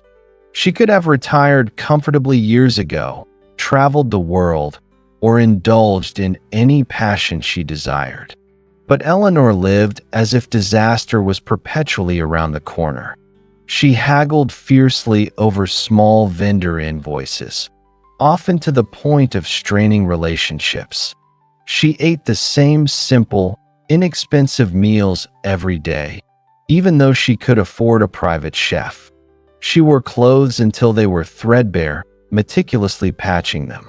Her greatest joy seemed to be watching her net worth grow on paper, a number she checked multiple times a day. When her financial advisor suggested diversifying her investments into slightly riskier, but potentially higher yield opportunities, she recoiled. "Absolutely not," she'd exclaim, her voice sharp with fear. "What if I lose it all? What if there's another crash like '08? Eleanor had grown up in the shadow of the Great Depression, though she was born well after it. Her parents, having lost everything in the economic collapse, lived their lives gripped by an almost pathological fear of scarcity.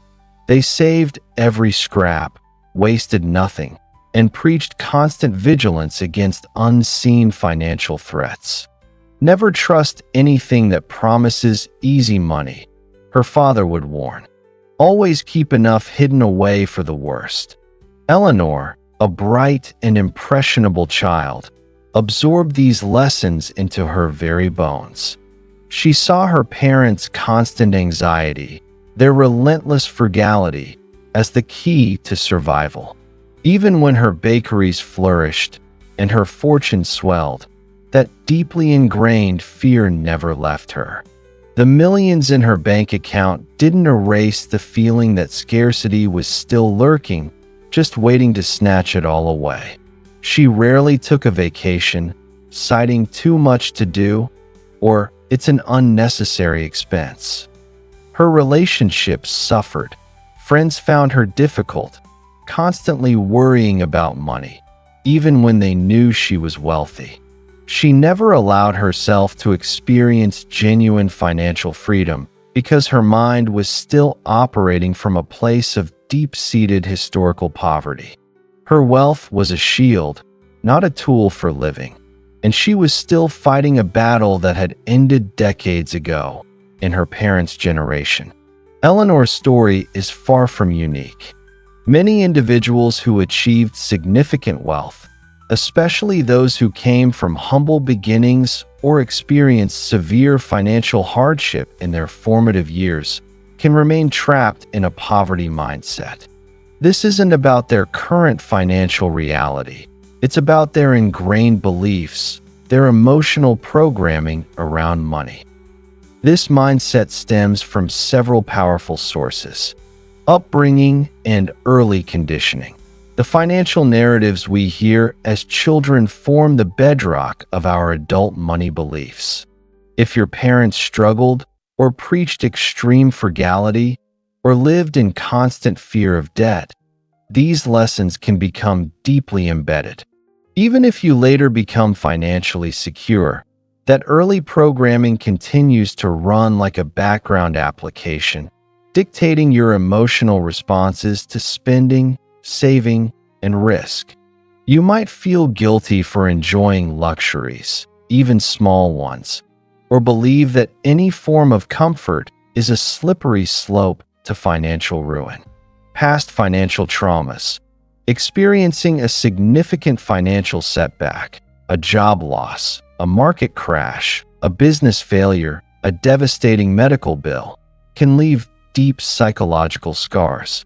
Even after recovery, the memory of that trauma can trigger hypervigilance, an aversion to risk, and a compulsive need to hoard.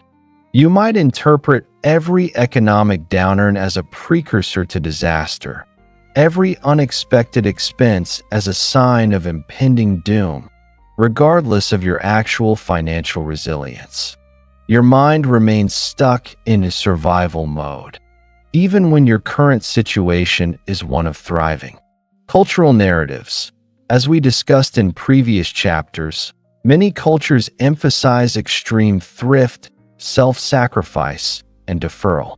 These narratives, while often well-intentioned, can foster a belief that constantly saving and denying oneself is a moral virtue, while enjoyment or even reasonable spending is a moral failing. This can lead to deep-seated guilt around any expenditure that isn't strictly necessary for survival or future accumulation. The pressure to appear frugal, to never show too much enjoyment of wealth, can be immensely powerful. The illusion of control. For some, constantly saving and hoarding provides a false sense of control over an unpredictable world. It's a way of saying, if I have enough money, nothing bad can truly happen to me. This illusion, however, often leads to paralysis. The fear of losing control, of depleting their resources, prevents them from taking calculated risks, embracing new opportunities, or investing in experiences that would genuinely enrich their lives. They become prisoners of their own carefully constructed fortresses. The irony is that a poverty mindset, regardless of actual wealth, often creates the very scarcity it fears. It limits opportunities, stunts personal growth, strains relationships, and ultimately prevents a full, vibrant life. Money becomes a heavy burden, a source of anxiety, rather than a tool for liberation and joy. It's like carrying a treasure chest filled with gold, but being too afraid to open it, constantly worrying that someone might try to steal it, or that the gold might somehow vanish if exposed to the light. The grand reframe, shifting from scarcity to abundance. To truly break free from this silent imprisonment, we need to undertake a grand reframe, a conscious, deliberate shift from scarcity thinking to abundance thinking. These aren't just abstract philosophical concepts. They are tangible ways of perceiving the world, deeply impacting our decisions, especially those around money. Scarcity thinking is like looking at the world through a narrow, fogged-up lens. It operates from the belief that resources are limited, finite, and always in short supply. Its core tenets are fear of loss. If I spend this, I'll run out. If I give this, I won't have enough. Zero-sum game. Someone else's gain is my loss. There's not enough for everyone. Focus on what's missing. Constant preoccupation with what you don't have, the gaps, the deficiencies. Closed-ended questions. Why can't I? What if I fail? Hoarding mentality. A compulsive need to accumulate and hold on to resources, even beyond what's reasonably necessary, due to a pervasive sense of insufficiency. Resistance to risk. An extreme aversion to any action that might diminish current resources, even if it promises greater future rewards or experiences. This mindset limits possibilities. It shrinks your world, preventing you from seeing opportunities, fostering creativity, or taking calculated leaps of faith. It makes you cling to what you have, rather than creating more. It turns life into a constant struggle, a perpetual competition for limited resources. If you constantly think, I can't afford that, or there isn't enough, your actions will naturally follow, leading to a life constrained by perceived limitations, regardless of your actual financial capacity. Abundance thinking, on the other hand, is like looking at the world through a wide-angle, crystal-clear lens. It's the belief that resources are vast, renewable, and that possibilities are endless. Its core tenets are: focus on creation and growth. How can I create more? How can I leverage what I have? Open-ended possibilities. How can I make this happen? What are the opportunities here? Resourcefulness. Seeing solutions, alternatives, and innovative ways to achieve goals, even with limited initial resources. Gratitude for what is. A deep appreciation for the resources, opportunities, and relationships you currently possess. Generosity. A willingness to share and contribute, understanding that giving can lead to new flows of abundance. Calculated risk-taking. An openness to taking intelligent, informed risks that have the potential for greater growth or fulfillment. This mindset expands your world. It allows you to see connections, foster collaboration, and tap into your innate creativity. It frees you from the constant anxiety of not enough and empowers you to build, to share, and to experience life fully. When you think, how can I afford that? Or there's always a way, your mind opens to solutions and your actions become aligned with creating the life you desire. The shift from scarcity to abundance thinking is not a one-time event. It's a mental retraining. It requires conscious effort, consistent practice, and a willingness to challenge deeply ingrained patterns. It's about slowly, deliberately rewiring your brain. Think of it like learning a new language. At first, it's clunky, You make mistakes, and you constantly revert to your native tongue, scarcity. But with persistent practice, listening, speaking, reading, writing, the new language, abundance, starts to flow more naturally. You begin to think in that language, and the world opens up in new ways. This mental retraining involves awareness, catching yourself when you slip into scarcity talk or fear-based thoughts. Oh, there's that voice again, telling me I can't afford joy. Reframing, consciously rephrasing negative, limiting thoughts into open, possibility-focused questions. Instead of, I can't afford this trip, ask, how could I afford this trip? What creative ways could I make this happen? Gratitude practice, regularly acknowledging and appreciating the abundance already present in your life, your health, relationships, skills, current income, even small comforts. Gratitude is a powerful antidote to scarcity. Exposure to abundance, surrounding yourself with stories, people, and environments that embody an abundance mindset. Read inspiring biographies. Listen to podcasts about creative problem solving. Connect with individuals who uplift and empower you. Celebrating small wins. Acknowledging and celebrating every small step you take towards abundance. Whether it's making a conscious, joyful purchase without guilt or finding a creative solution to a perceived limitation. This builds positive reinforcement. This is the hard, honest inner work that makes all the external financial strategies possible. Without this mental shift, you might accumulate wealth, but you'll never truly experience its liberation. You'll simply be a wealthy person living with the fear and limitations of poverty. Mindset, the master key to your money habits. Here's the undeniable truth. Your money habits don't follow your income. They follow your beliefs.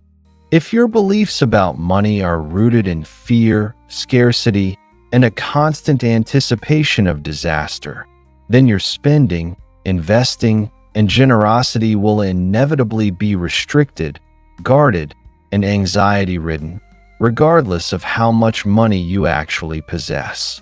Conversely, if your beliefs are rooted in abundance, resourcefulness, and a clear understanding of money as a tool for living, then your habits will reflect that freedom and purpose.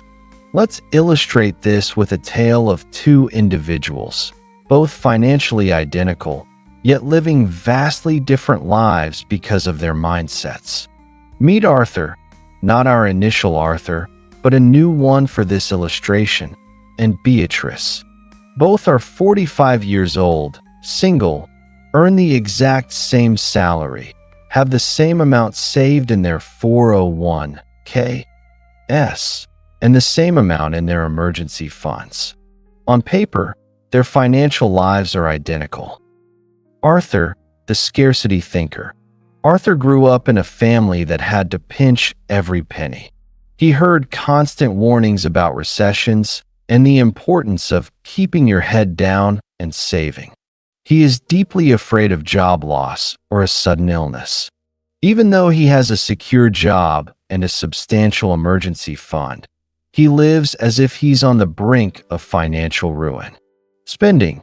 Arthur rarely spends on anything beyond necessities. He drives an old car that constantly needs repairs because a new one feels like an unnecessary luxury. He packs the same lunch every day. He declines invitations to social events that cost money. He dreams of travel but tells himself, I can't afford it right now. Even with a healthy discretionary income, he feels guilty buying even a nice coffee. His want budget is practically non-existent, and if he does spend, he feels deep regret. Investing. He invests only in the most ultra-conservative options, even if the returns are minimal, because the thought of any fluctuation makes him anxious. He avoids taking advantage of growth opportunities because they carry perceived risk. He sees market dips as potential catastrophes, not buying opportunities. Generosity. He rarely gives to charity, believing he needs every penny for himself. He hesitates to help friends or family, even in small ways, because it feels like a depletion of his own limited resources. Overall life. Arthur is perpetually stressed, anxious about the future, and feels deprived in the present. His relationships are superficial because he rarely invests time or money in shared experiences.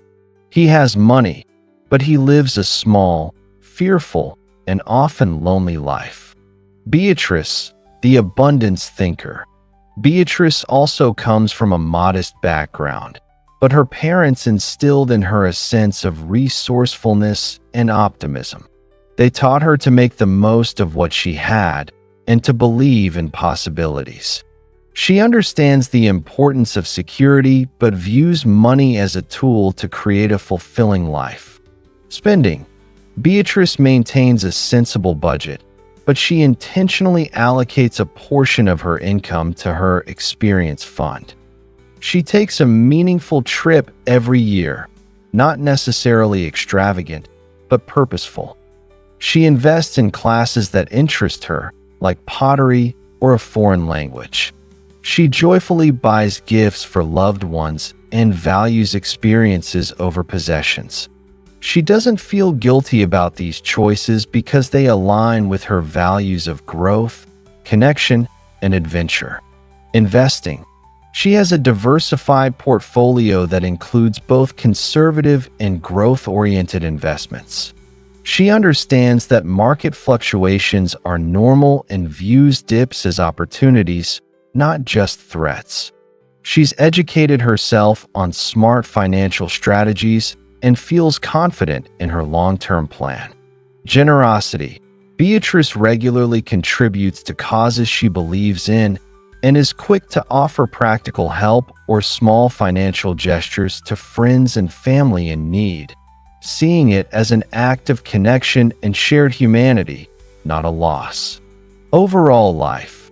Beatrice is engaged, curious, and lives with a palpable sense of joy and optimism. Her relationships are rich and supportive. She feels secure not just because of her bank balance, but because she trusts her ability to navigate life's challenges and believes in her own resourcefulness. She uses her money to build a vibrant, purposeful life, experiencing true financial freedom. The striking difference between Arthur and Beatrice isn't their financial standing, it's their mindset. Their beliefs act as the master key, unlocking either a prison of scarcity or a world of abundance, even with the exact same financial resources. So, how do we begin to reshape these deeply ingrained beliefs? This is the work that will empower all the practical strategies we'll discuss in later chapters. It's about cultivating a new internal narrative around money. 1. Challenge your assumptions. Whenever you feel fear or guilt around money, pause. Ask yourself, is this belief truly accurate for my current situation, or is it a leftover from my past? Is this thought serving me or limiting me? 2. Reframe spending as investing. As we discussed in Chapter 4, consciously reframe expenditures on experiences, growth, and relationships as investments in your life quality. You're not just losing money, you're gaining something far more valuable. 3. Practice affirmations and visualization. Regularly affirm new beliefs, such as money flows to me easily and abundantly, or I am worthy of a life of joy and security. Visualize yourself living the life you desire, freely and purposefully using your money to create it. 4. Educate yourself.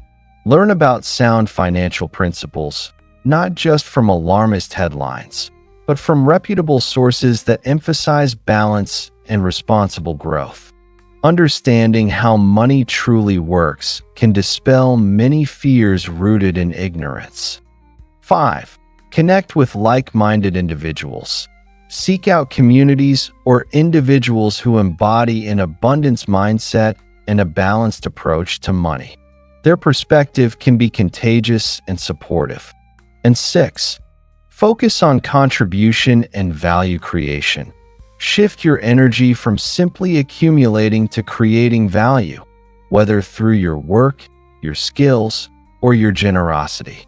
When you focus on adding value to the world, opportunities and resources often follow. This journey of escaping the poverty mindset is perhaps the most challenging because it requires looking inward, confronting old wounds, and bravely forging a new path. But it is also the most liberating.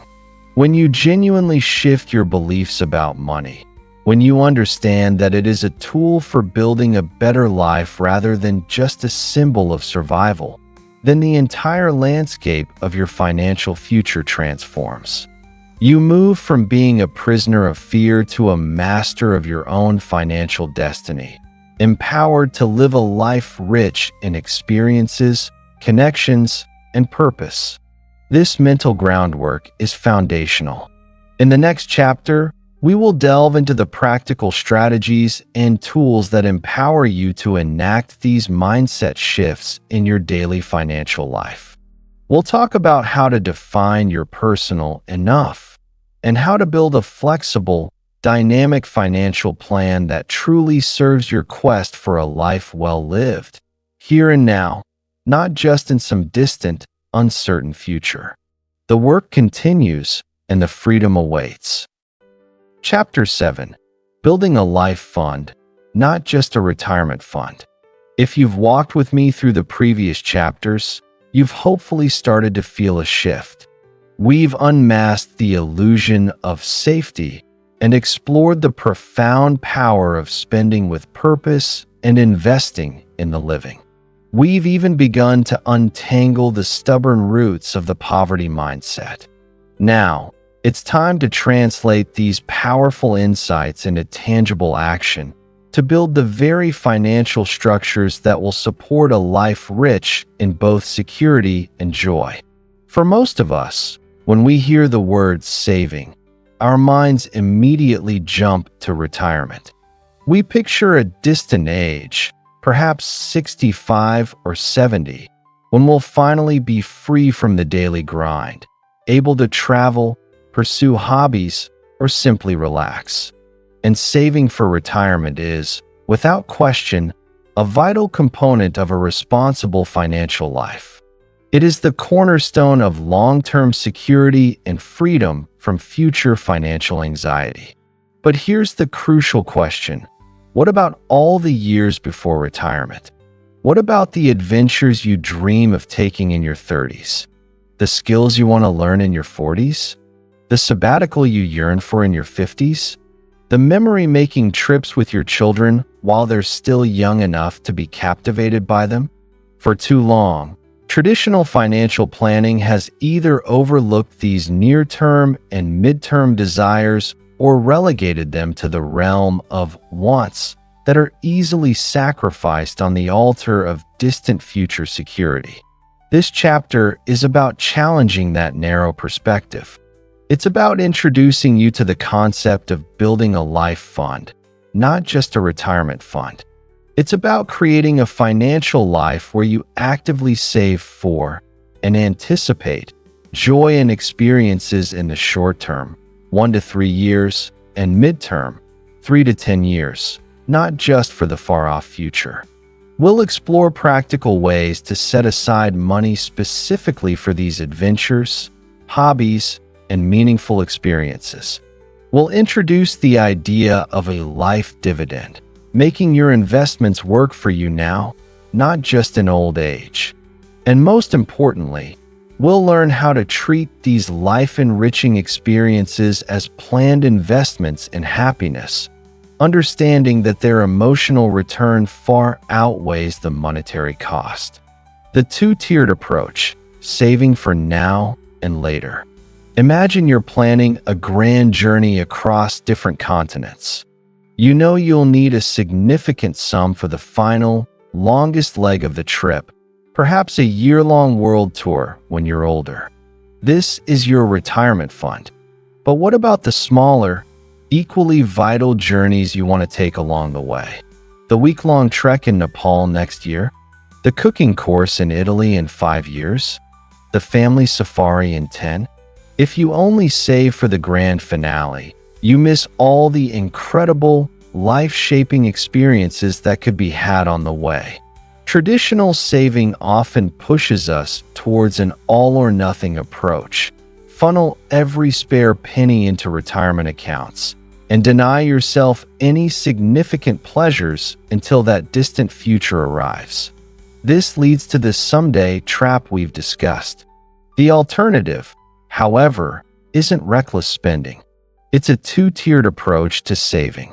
1. The long-term security fund, retirement, and beyond this is your traditional retirement savings, your emergency fund, and any long-term legacy planning. This is the bedrock, the non-negotiable foundation that provides peace of mind and genuine future security. It's about ensuring you won't be a burden later in life and can live comfortably in your golden years. 2. The life fund, short to mid-term enjoyment. This is money specifically earmarked for experiences, adventures, skill development, and meaningful purchases in the next 1 to 10 years. It's about intentionally designing joy into your financial plan, making it a priority, not an afterthought or a guilty pleasure.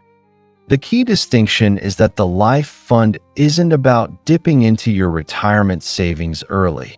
It's about allocating a separate portion of your income, perhaps from your joyful twist category, as discussed in Chapter 3, towards these defined, near-term aspirations.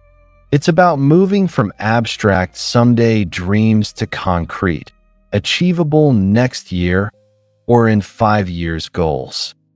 Let's look at how this might apply across different life stages. For the student or young professional, when you're just starting out, often burdened with student loans or low entry-level salaries, the idea of any saving beyond basic survival and debt repayment can feel overwhelming. Retirement seems impossibly far away, but this is precisely when building a life fund habit can be most transformative. Meet Chloe, an architect in turn earning a modest salary. Her primary focus is paying down student debt and building a small emergency fund. However, she implemented a life fund with just $50 a month. This small, consistent contribution allowed her to, in year 1, save enough for a weekend road trip with friends to a national park, camping, and hiking. Total cost, $600. In year 2 to 3, accumulate funds for a specialized architecture workshop in another city, helping her network and develop skills while also enjoying the new environment. Total cost, $1,200. In year 4 to 5, save for a 2-week backpacking trip through a less expensive European country, an adventure she had always dreamed of. Total cost, $3,000.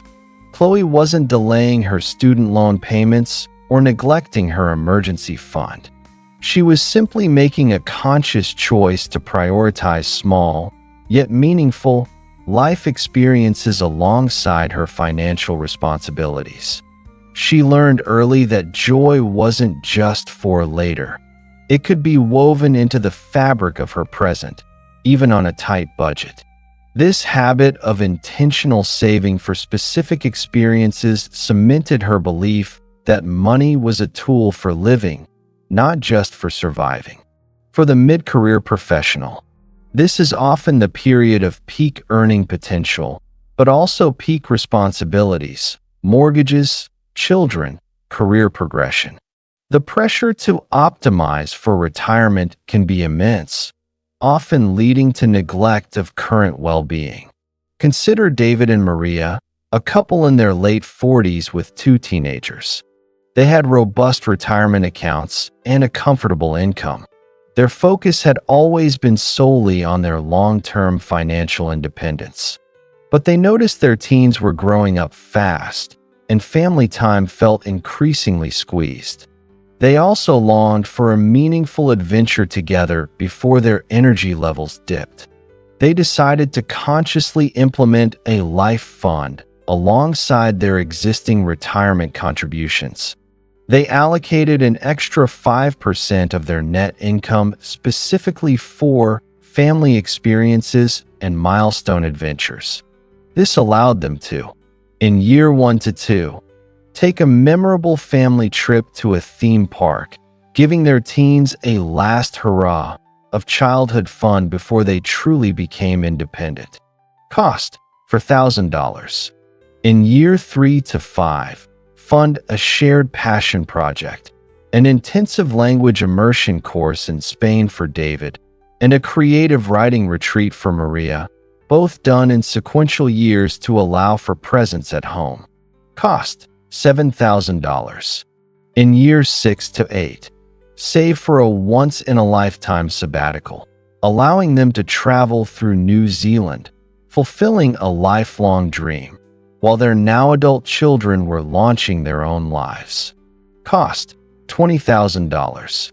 David and Maria weren't sacrificing their retirement. Their long-term investments continued to grow, but they were actively funding joy in the present, creating unforgettable memories with their children, investing in their personal passions, and experiencing the world while they were still vibrant and energetic. They recognized that the window for certain experiences was closing, and they intentionally funded those windows.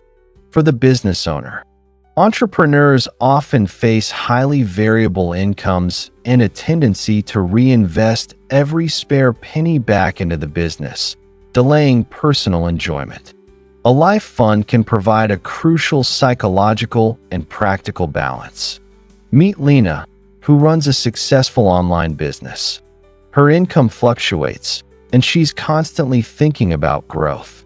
But she implemented a life fund by setting aside a fixed percentage of her personal draw from the business, independent of her business reinvestment strategy.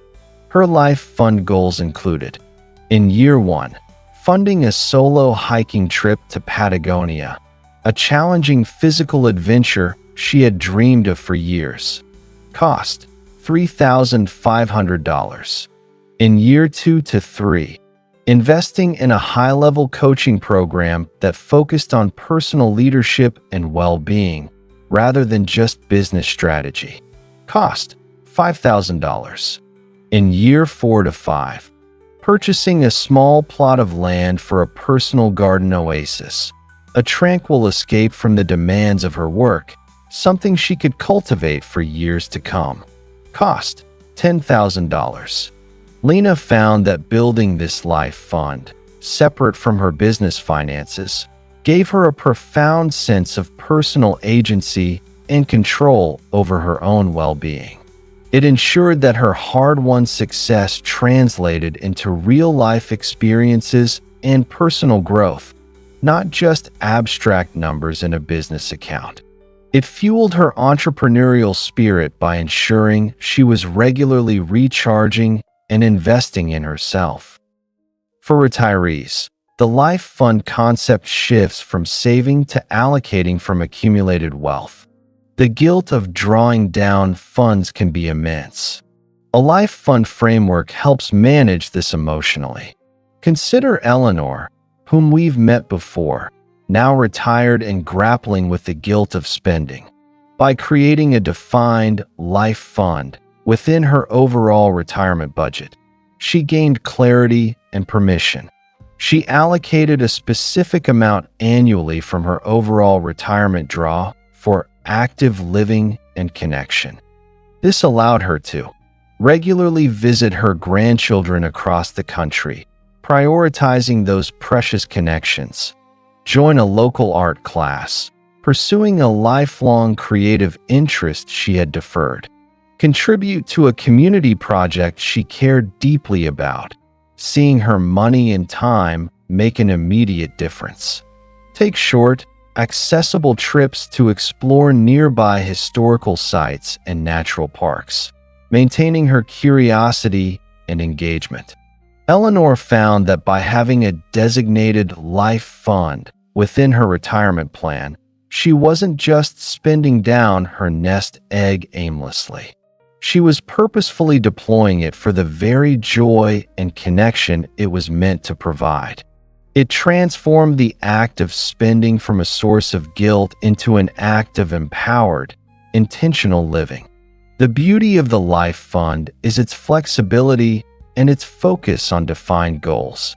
It shifts your mindset from vague, someday dreams to concrete financial targets that bring immediate excitement and motivation. It acknowledges that life is happening now, and that your money should be actively working to enhance that present reality, not just gather dust for a future that may never arrive as planned. The life dividend approach, making your money work for you now. Beyond setting aside specific savings for your life fund, there's another powerful strategy to consider: the life dividend approach. This concept is about structuring a portion of your investments to generate usable income throughout your life, not just waiting for a lump sum payout or a full retirement drawdown. It's about creating streams of passive income or engaging in ventures that provide a present-day return, allowing you to fund those short to mid-term joys without touching your core retirement capital. Think of it as having an apple tree. Your main goal is to ensure the tree thrives and produces abundant apples for many years, your retirement savings. But why wait until you're retired to enjoy any apples? The life dividend is about enjoying the apples that fall from the tree today without harming the tree's overall health or its ability to produce future harvests. This approach acknowledges that capital that sits entirely idle, only growing for some distant future, is an opportunity lost in the present. It's about finding intelligent ways to extract dividends of joy from your financial assets now. Here are some ways people implement the life dividend approach. 1. Dividend-paying stocks or funds. Instead of investing solely in growth stocks that you plan to sell decades from now, you might allocate a portion of your portfolio to stable, dividend-paying stocks or exchange-traded funds, ETFs. These companies regularly pay out a portion of their profits to shareholders. This income, while often modest, can be a consistent life dividend that you can use for your joyful spending. Example: Sarah and Mark. They were diligent savers, but their investments were entirely focused on long-term growth. They learned about dividend investing and decided to dedicate 10% of their investment portfolio to a diversified basket of dividend stocks. The dividends, though only a few $100s a month initially, became their adventure fund. This small, consistent income allowed them to take a planned weekend trip every quarter, a cozy cabin rental, a foodie tour in a nearby city, or tickets to a special concert. They saw their investments literally funding their present-day joy without needing to sell off capital or dip into their core retirement savings. The psychological shift was immense. Their money was actively contributing to their happiness now. 2. Rental properties or REITs. Investing in real estate, either directly through rental properties or indirectly through real estate investment trusts, REITs, can generate consistent rental income. This income can serve as a powerful life dividend. Example: Miguel. Miguel, a seasoned professional in his 50s, always dreamed of spending a month each year exploring different parts of Europe. His retirement fund was solid, but he felt guilty using it for such long trips. He bought a small condo in a desirable area and rented it out, managing it with the help of a property management company. The monthly rental income, after expenses, consistently covered the cost of his annual European adventure. He called it his Wanderlust Fund. Miguel continued his work, knowing his asset was generating the very experiences he craved, allowing him to enjoy a mini retirement every year without impacting his long-term financial security. 3. Side ventures or creative pursuits that generate income. This isn't about quitting your job, but about channeling a hobby or a skill into a small, income-generating venture that specifically funds your life fund goals. Example, Clara. Clara, a talented amateur artist, loved painting but rarely sold her work. She decided to dedicate a few hours a week to creating small, affordable pieces and selling them online or at local craft fairs.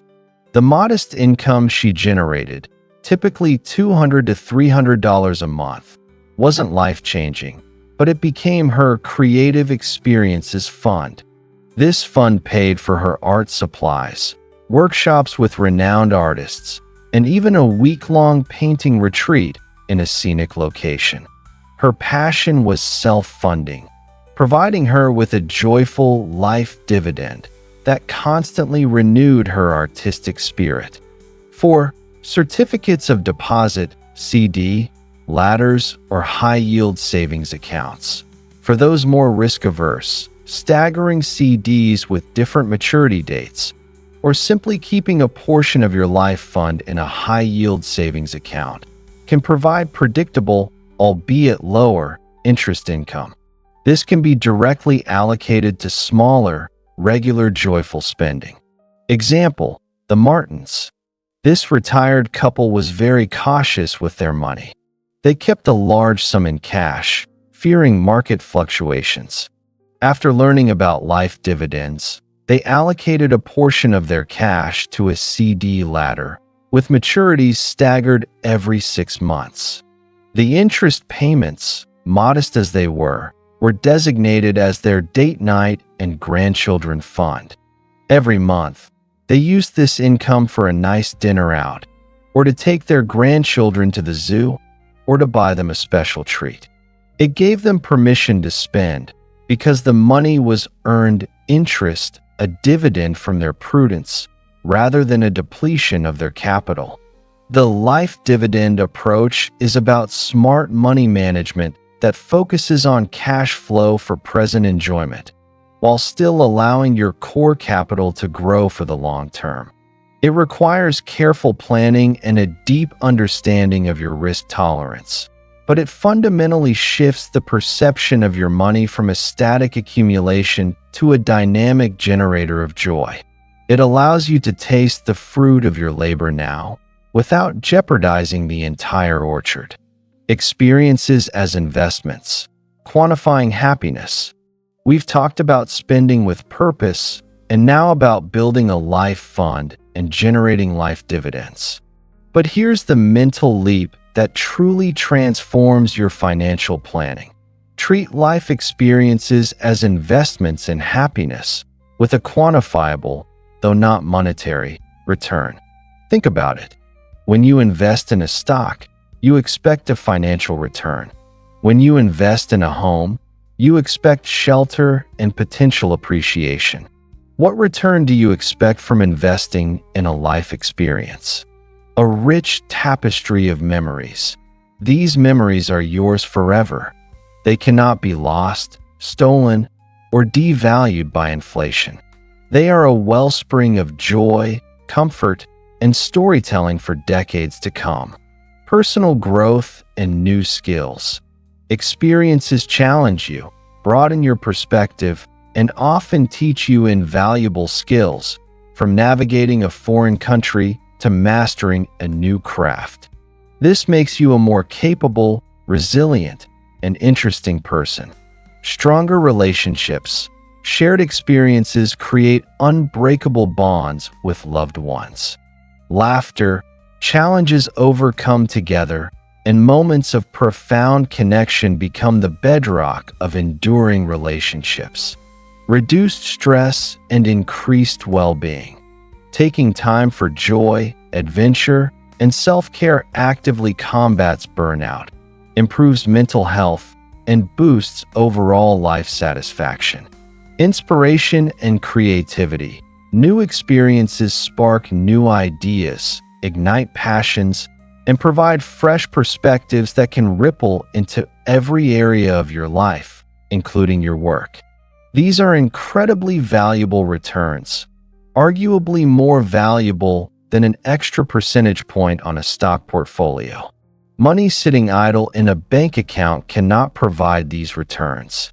Only money deployed for intentional experiences can.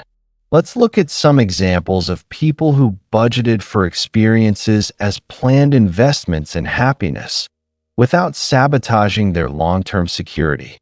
The Johnsons and their memory jar. The Johnson family, Mark, Sarah, and their 2 young children, lived comfortably, but felt their lives were becoming a routine of work, school, and bills. They wanted more meaning, more shared moments. They started a memory jar, a real jar on their counter, and every week they'd deposit a small, fixed amount into it, money from their joyful twist budget. The goal wasn't just to save for something, but to fund specific, planned experiences they debated and agreed upon as a family. First, it was a weekend trip to a nearby city, just to explore, eat local food, and visit the children's museum. Then, it was a season pass to a local ski resort, allowing them to learn a new family sport together.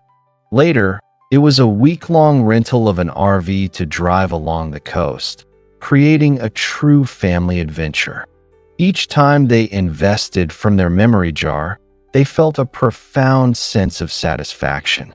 They weren't spending, they were creating.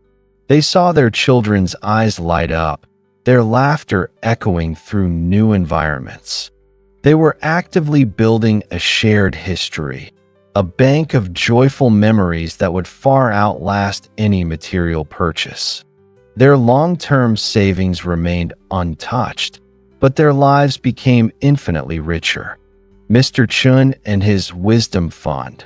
Mr. Chun, a retired engineer, had always regretted not pursuing his interest in ancient history. His retirement was financially secure, but he felt a creeping boredom.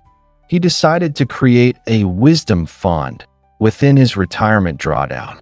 This fund was dedicated solely to learning and cultural immersion. He joined an online university program for auditing history courses, purely for intellectual stimulation. He budgeted for a yearly trip to a historically significant site, often joining small, specialized tours where he could learn from experts. He invested in a high-quality library of history books. Mr. Chun felt zero guilt about these expenditures. He viewed them as essential investments in his mental vitality and intellectual curiosity. He was actively using his golden years to fulfill a lifelong desire for knowledge, making his life deeply meaningful and engaging, rather than passively waiting for time to pass. He was investing in his mind, and the returns were intellectual stimulation, renewed passion, and a profound sense of purpose. Ms. Rodriguez and her impact investment. Ms. Rodriguez, a successful business owner, had always donated to charities, but often felt a disconnect from the impact. She decided to make her charitable giving a direct, life fund investment in her community, focusing on tangible change she could witness. She allocated a portion of her giving budget to fund specific local projects. She funded a local after-school program, covering the cost of tutors and supplies, and she regularly volunteered her time there. She purchased a new accessible van for a local disability support group, witnessing the immediate impact on their mobility and independence. She created a small opportunity fund for promising young entrepreneurs in her city, offering small loans and mentorship. Each of these investments yielded immense emotional returns for Ms. Rodriguez. She saw the children thriving, the joy on the faces of people gaining new mobility, the spark in the eyes of young entrepreneurs she helped. Her generosity became a direct, active source of purpose and connection, fulfilling her desire to make a difference while she was still alive to see it. She wasn't just leaving money. She was actively creating positive change. The message is clear. Your money is a dynamic resource.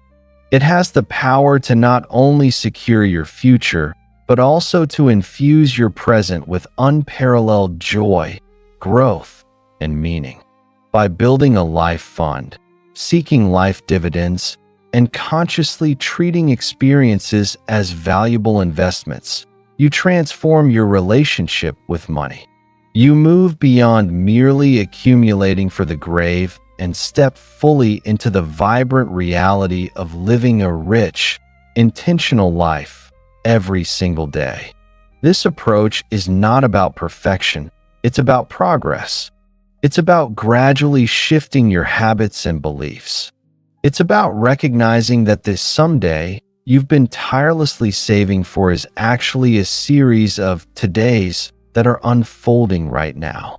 In the next chapter, we will delve into the practical tools and methods for tracking your progress, staying motivated, and adjusting your plan as life inevitably throws its curveballs. We'll empower you to make these concepts a sustainable reality, ensuring your journey to a truly fulfilling life is not just a dream, but a well-funded, joyous path. Chapter 8: The Die Empty Principle. We've come a significant way together, haven't we? From peering into the graveyard of unused riches to dismantling the illusion of safety, and from learning to spend with purpose, not guilt, to actively building a life fund. We've been on a journey of profound reevaluation. We've challenged deeply ingrained beliefs about money, and we've started to shift our focus from mere accumulation to intentional living. Now, we arrive at a concept that, for some, might sound jarring, even morbid, but I assure you, it is one of the most liberating and life-affirming principles you can embrace. It's what I call the die empty principle. When I say die empty, I don't mean die broke. Far from it. This isn't a reckless call to spend every last cent and leave nothing behind. Absolutely not. The die empty principle is about a different kind of emptiness. It's about ensuring that when your time on this earth is complete, you have emptied yourself of all the potential, all the dreams, all the experiences, all the love, and all the wisdom that you were meant to live, share, and contribute. It's about showing up to your final day with nothing left unsaid, nothing left undone, no joy postponed, no gifts held back. It's about having lived so fully, so vibrantly, so purposefully, that your legacy is not merely a financial statement, but a rich, indelible tapestry of memories, relationships, lessons, and positive impact.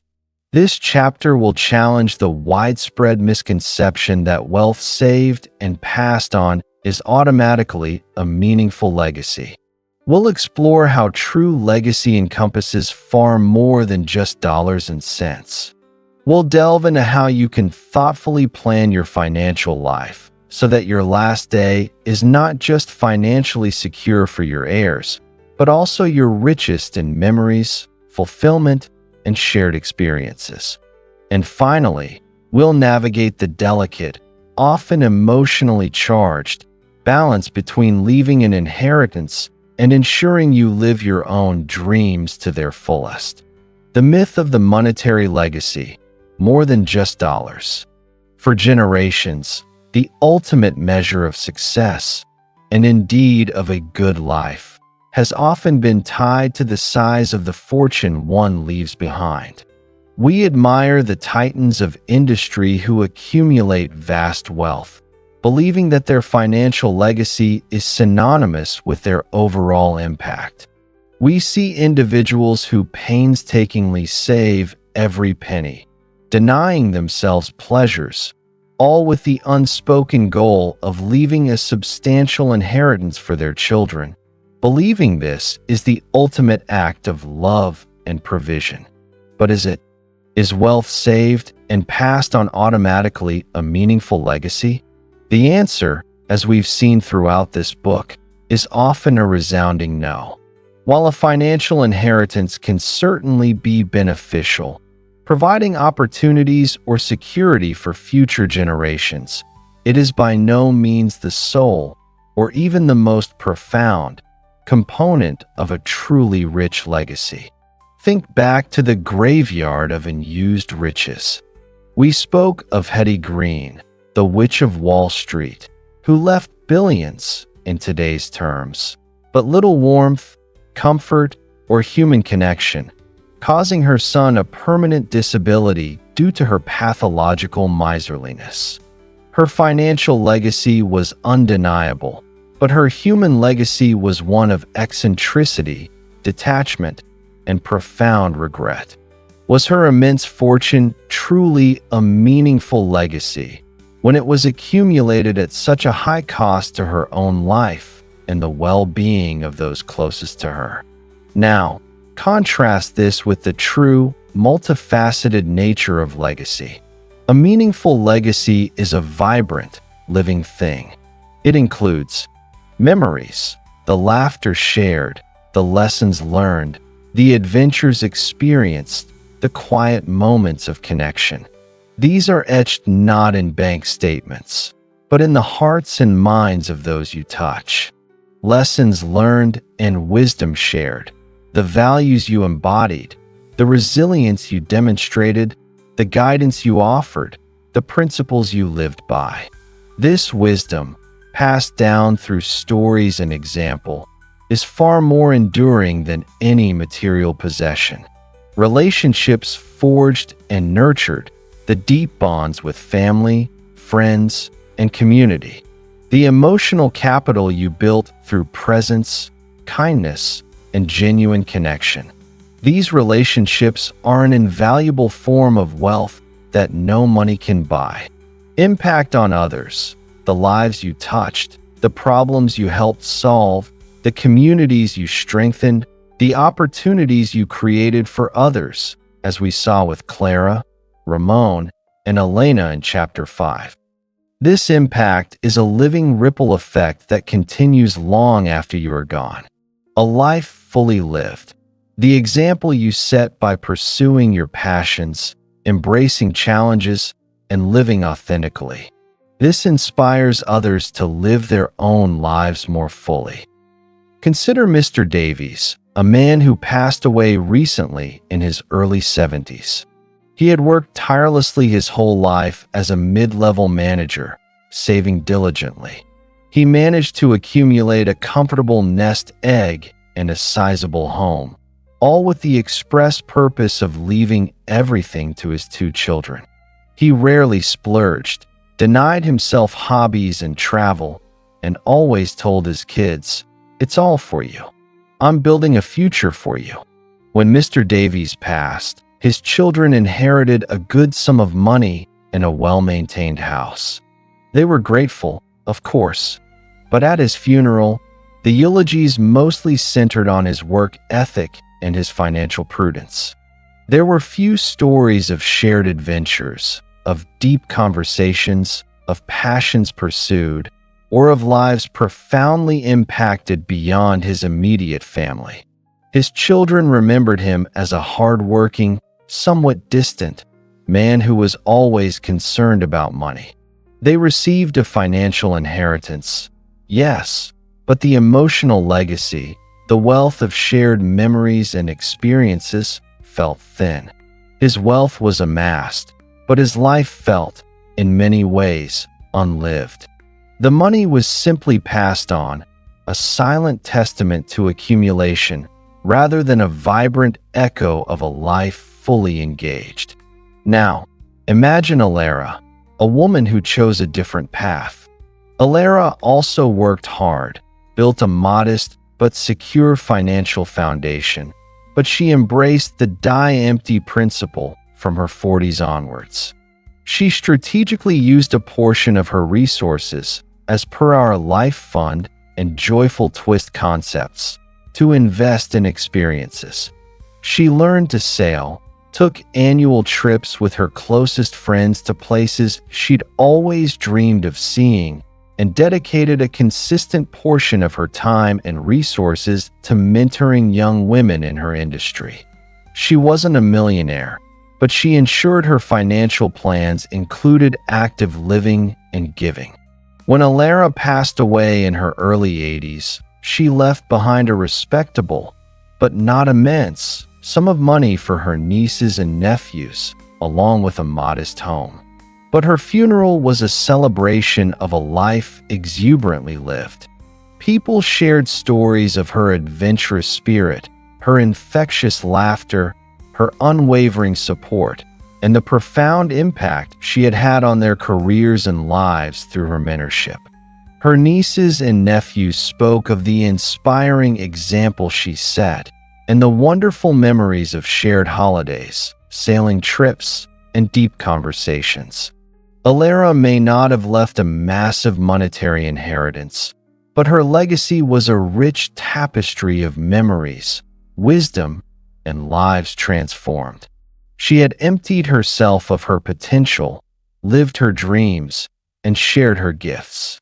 Her life itself was the greatest inheritance, a vibrant testament to living fully. The contrast is stark. One left dollars, the other left a living legacy. The die empty principle is about consciously shifting your focus from being the ultimate custodian of money to being the ultimate steward of your life. It's about understanding that your true wealth is measured not by what you accumulate, but by how fully you live, love, learn, and contribute while you are here. Your richest last day, planning for a life of fulfillment. If the idea of dying empty feels daunting, let's reframe it. Let's think about it as planning for your richest last day. What would that look like? Would it be a day where you're surrounded by unused wealth, or a day where your heart is overflowing with memories, gratitude, and the quiet satisfaction of a life well lived? This isn't about being reckless with your finances. It's about aligning your financial planning with your deepest life goals, ensuring that every stage of your journey, right up to the very end, is filled with purpose, joy, and meaningful connection. The goal isn't to reach zero exactly, but to ensure that your financial resources serve your life's aspirations rather than dictating them. It's about having just enough, but not too much, left over, because you've intentionally deployed your resources to live your best life.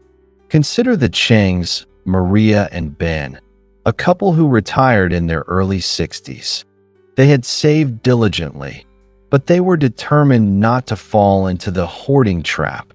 They worked with a financial advisor who understood their philosophy of living fully.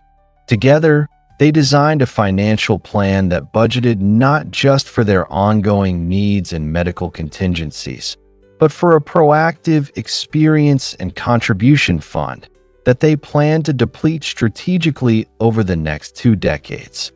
Their plan included travel while still healthy. They budgeted for one significant international trip every 2 years until their mid-70s and smaller domestic trips annually. They visited Machu Picchu in their early 60s, took a slow train journey through Canada in their late 60s, and explored the national parks in their early 70s. They prioritized these trips while their bodies were still energetic enough to fully enjoy the adventures, learning, and hobbies They allocated funds for annual language classes, a ceramics studio membership for Maria, and a woodworking workshop for Ben. They invested in their intellectual and creative vitality. Active giving. They set up a donor-advised fund, allowing them to make significant charitable contributions each year to causes they cared deeply about, and to personally volunteer their time with those organizations. They saw the impact of their generosity firsthand, building strong relationships within their community. Family experiences. They budgeted for an annual family reunion vacation, covering the cost for their children and grandchildren to gather in a new location each year, creating indelible shared memories. The Chengs were not reckless. They maintained a solid emergency fund, had long-term care insurance, and ensured a comfortable base level of income. But their financial plan was not about perpetual accumulation. It was about purposeful distribution for a joyful life. They consciously spent down portions of their wealth on experiences that enriched their lives and the lives of those they loved. When they entered their late 70s and early 80s, their bodies naturally slowed down, and the grand adventures became less feasible. But they had no regrets. Their homes were filled with photos and mementos of a lifetime of travel and shared experiences. Their minds were vibrant with new knowledge and creative pursuits. Their relationships with family and community were deep and robust. They were surrounded by the echoes of a life vibrantly lived. Their last day would indeed be rich, not because of the money still in their account, though they left a modest amount, but because their lives had been intentionally filled every step of the way. This proactive approach to living fully until the end requires courage.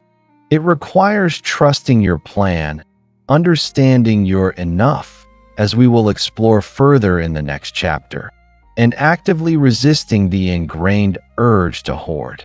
It's about shifting from a defensive stance towards money to an offensive one, using it as a weapon against regret and a tool for boundless joy. It's about ensuring that your life story is one of vibrant chapters, not just a lengthy introduction to a deferred ending. The delicate balance, inheritance with intention. For many, the biggest hurdle in embracing the die empty principle is the perceived conflict with leaving an inheritance. The desire to provide for one's children and grandchildren is a natural, loving impulse. But here again, the mindset matters more than the specific amount. This isn't about being irresponsible. It's about being intentional and understanding the true needs of your heirs, both financial and emotional. The truth is, a massive inheritance can sometimes do more harm than good. It can foster a sense of entitlement, stifle ambition, or even lead to what's sometimes called affluenza, where children lack motivation because they know a large sum awaits them. Sometimes, a large inheritance arrives when heirs are already established and don't need it as much as they would have at an earlier, more crucial stage of their lives. So, how do you balance the desire to leave a legacy with the imperative to live your own dreams? It starts with communication, intention, and flexibility. 1.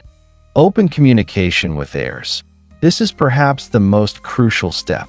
Have honest, loving conversations with your adult children and potentially grandchildren about your financial philosophies and plans.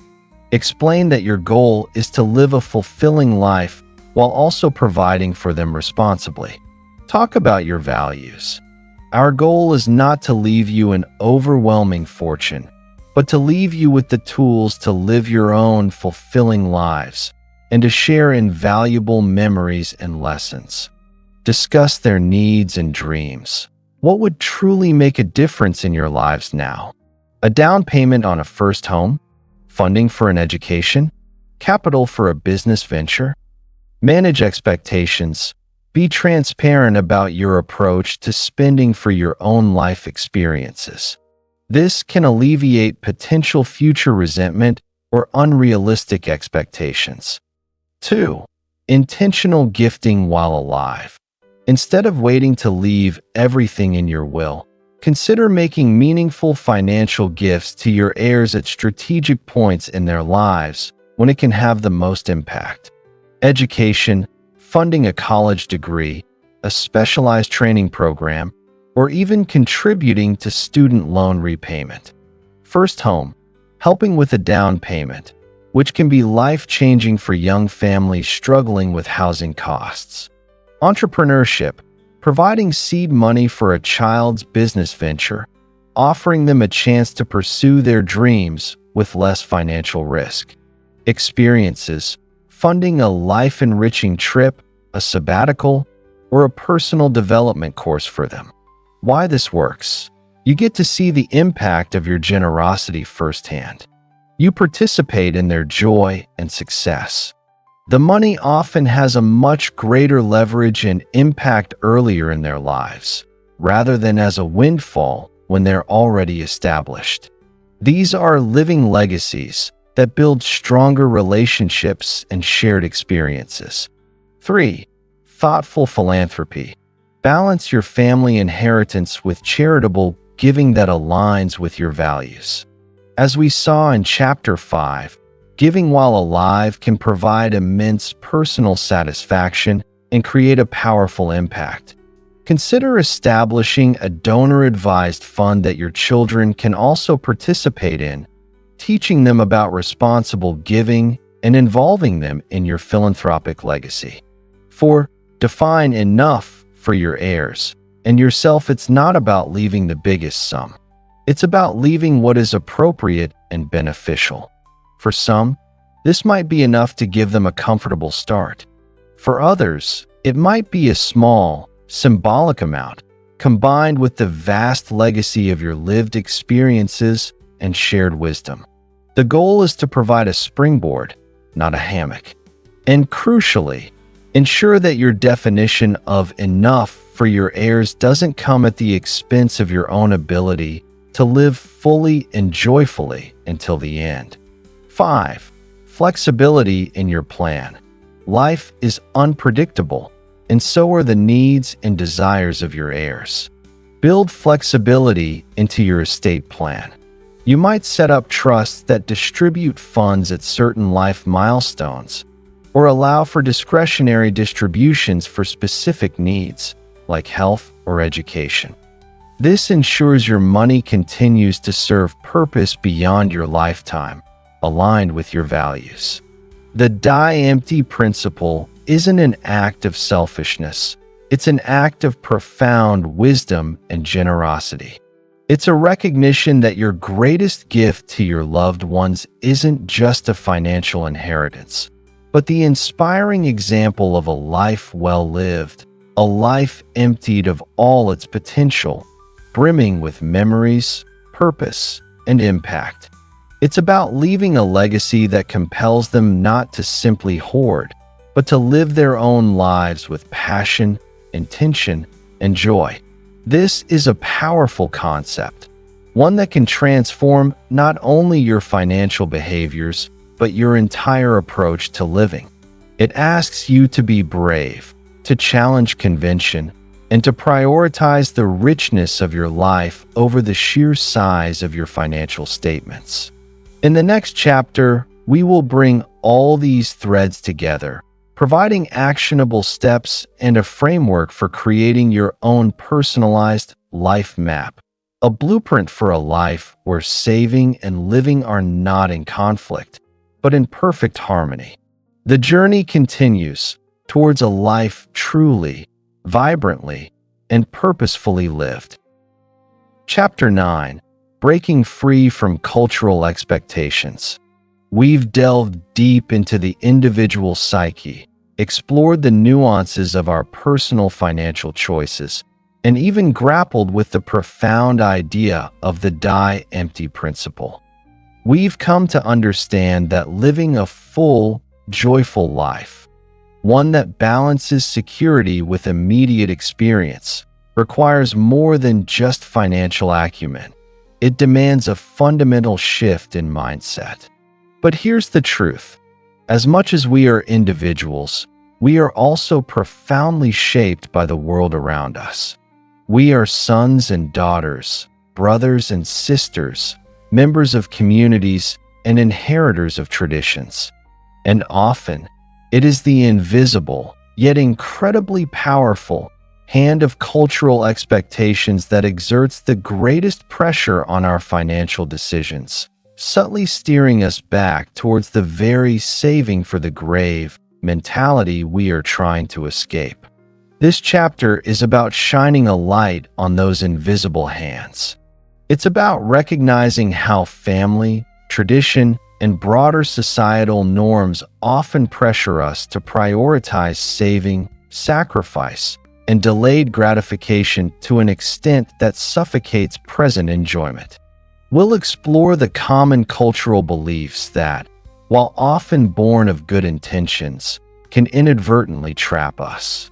And most importantly, we'll learn how to respectfully chart our own course, how to balance honoring our heritage with creating a financial life that truly reflects our unique goals and desire for a full, vibrant existence. This is about empowerment, about recognizing when cultural pressures become financial traps, and about confidently saying no when those traps threaten to steal your life's joy. The unspoken contracts, how culture pressures us to defer. Imagine you are a river flowing towards the ocean. You have your own currents, your own rhythm, but along your banks are ancient, well-worn pathways carved by generations of rivers before you. These are the cultural expectations, deeply grooved channels that subtly nudge your flow in a particular direction, often without you even realizing it. They represent unspoken contracts, deeply ingrained norms that dictate how we should behave around money. These contracts are incredibly powerful because they are often woven into the fabric of our identity, our sense of belonging, and our understanding of what it means to be a good family member or a responsible citizen. They manifest in various ways across different cultures and communities. The ancestral burden, intergenerational sacrifice in many cultures, particularly those with histories of hardship, poverty, or collectivist values.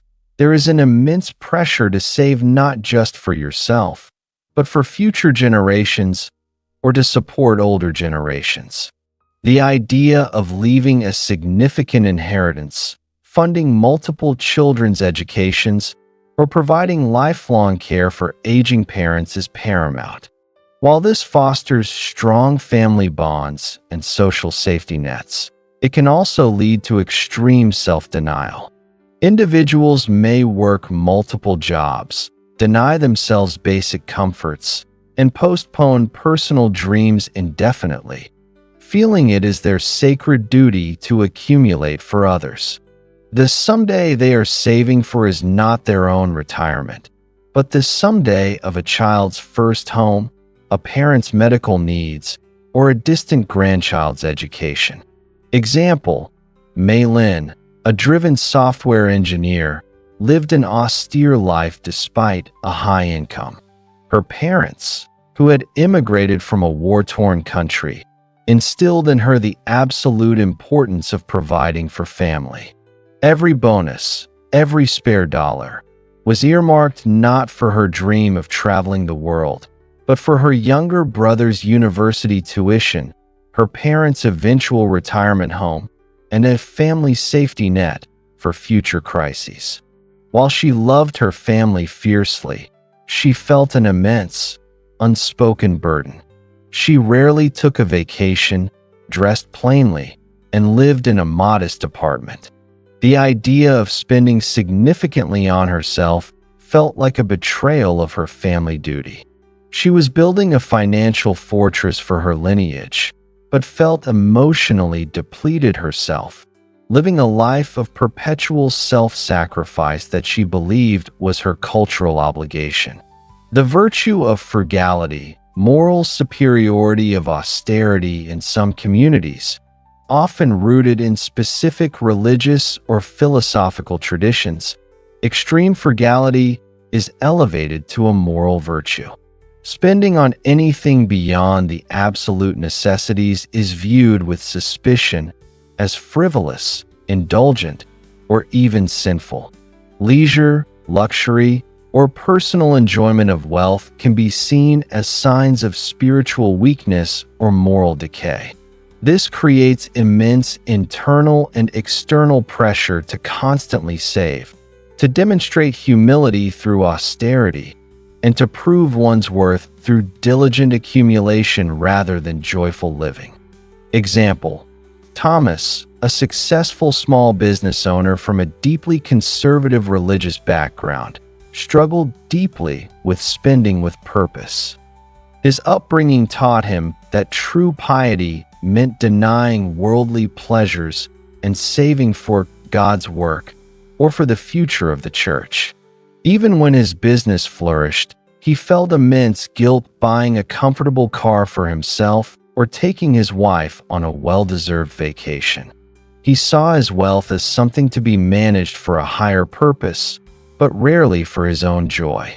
This made him feel constantly conflicted, unable to truly reconcile his desire for a fulfilling life with his ingrained moral obligations to austerity.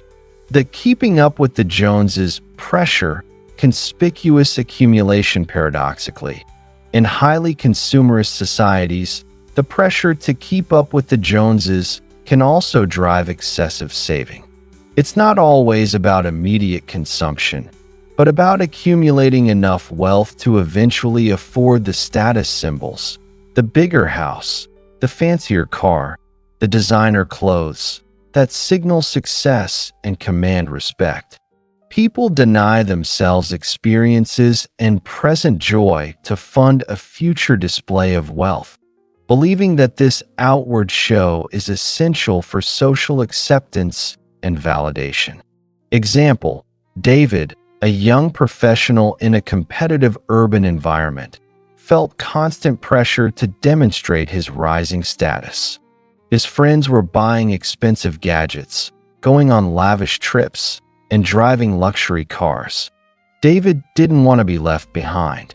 So he meticulously saved to put a down payment on a house in an exclusive neighborhood, despite it stretching his budget thin.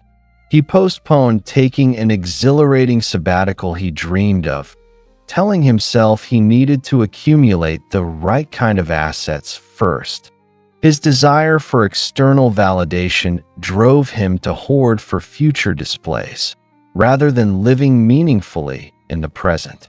The never enough syndrome, fear of scarcity reinforcement, this is a universal theme, but it's often amplified by cultural narratives around economic instability, historical famines, or geopolitical uncertainties. The media, often focused on dire economic predictions, constantly reinforces the idea that true security is an ever-receding target. This creates a collective anxiety, a pervasive belief that no matter how much you save, it will never truly be enough. This translates into a compulsive need to hoard, a paralysis around spending, and an inability to embrace calculated risk or present joy. Example: the older generation. Many retirees, having lived through multiple recessions or periods of high inflation, are terrified of drawing down their savings, even if they have more than enough.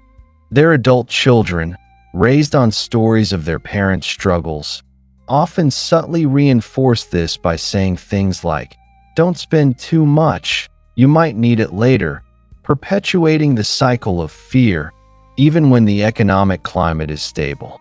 These cultural narratives and unspoken contracts shape our financial habits in profound ways. They create an internal compass that often points relentlessly towards save, save, save, regardless of our actual financial security or our personal desires for a vibrant life. They lead us to believe that postponing joy, sacrificing self, and accumulating endlessly are not just responsible, but morally superior, financially astute, and culturally expected. The consequence, as we've seen, is often a life unlived, a someday that never truly arrives in its intended form. Charting your own course, respectful rebellion. So, how do you break free from these powerful currents without alienating your family, disrespecting your heritage, or feeling like you're completely abandoning your roots? This isn't about a defiant, aggressive rebellion. It's about a respectful charting of your own path, a thoughtful, intentional approach that honors your past while fiercely prioritizing your present and future well-being. This requires a delicate dance, a blend of clear communication, self-awareness, and a firm commitment to your personal vision. 1. Understand your why. Before you can explain your choices to others, you must be absolutely clear on why you are making them. Why do you want to live fully now? What specific experiences, relationships, or growth opportunities are you seeking? How does stopping saving for the grave align with your deepest values? When you are grounded in your own why, your explanations to others will carry conviction, not defensiveness. 2. Open, honest, and loving communication. This is often the hardest step, especially with family. It requires courage and empathy. Share your philosophy. Instead of just saying, "I'm going on a trip," explain the underlying philosophy. "I've realized how precious and finite time is. I want to build a life rich in memories and experiences, not just financial numbers. I'm doing this so I can look back on a life well lived."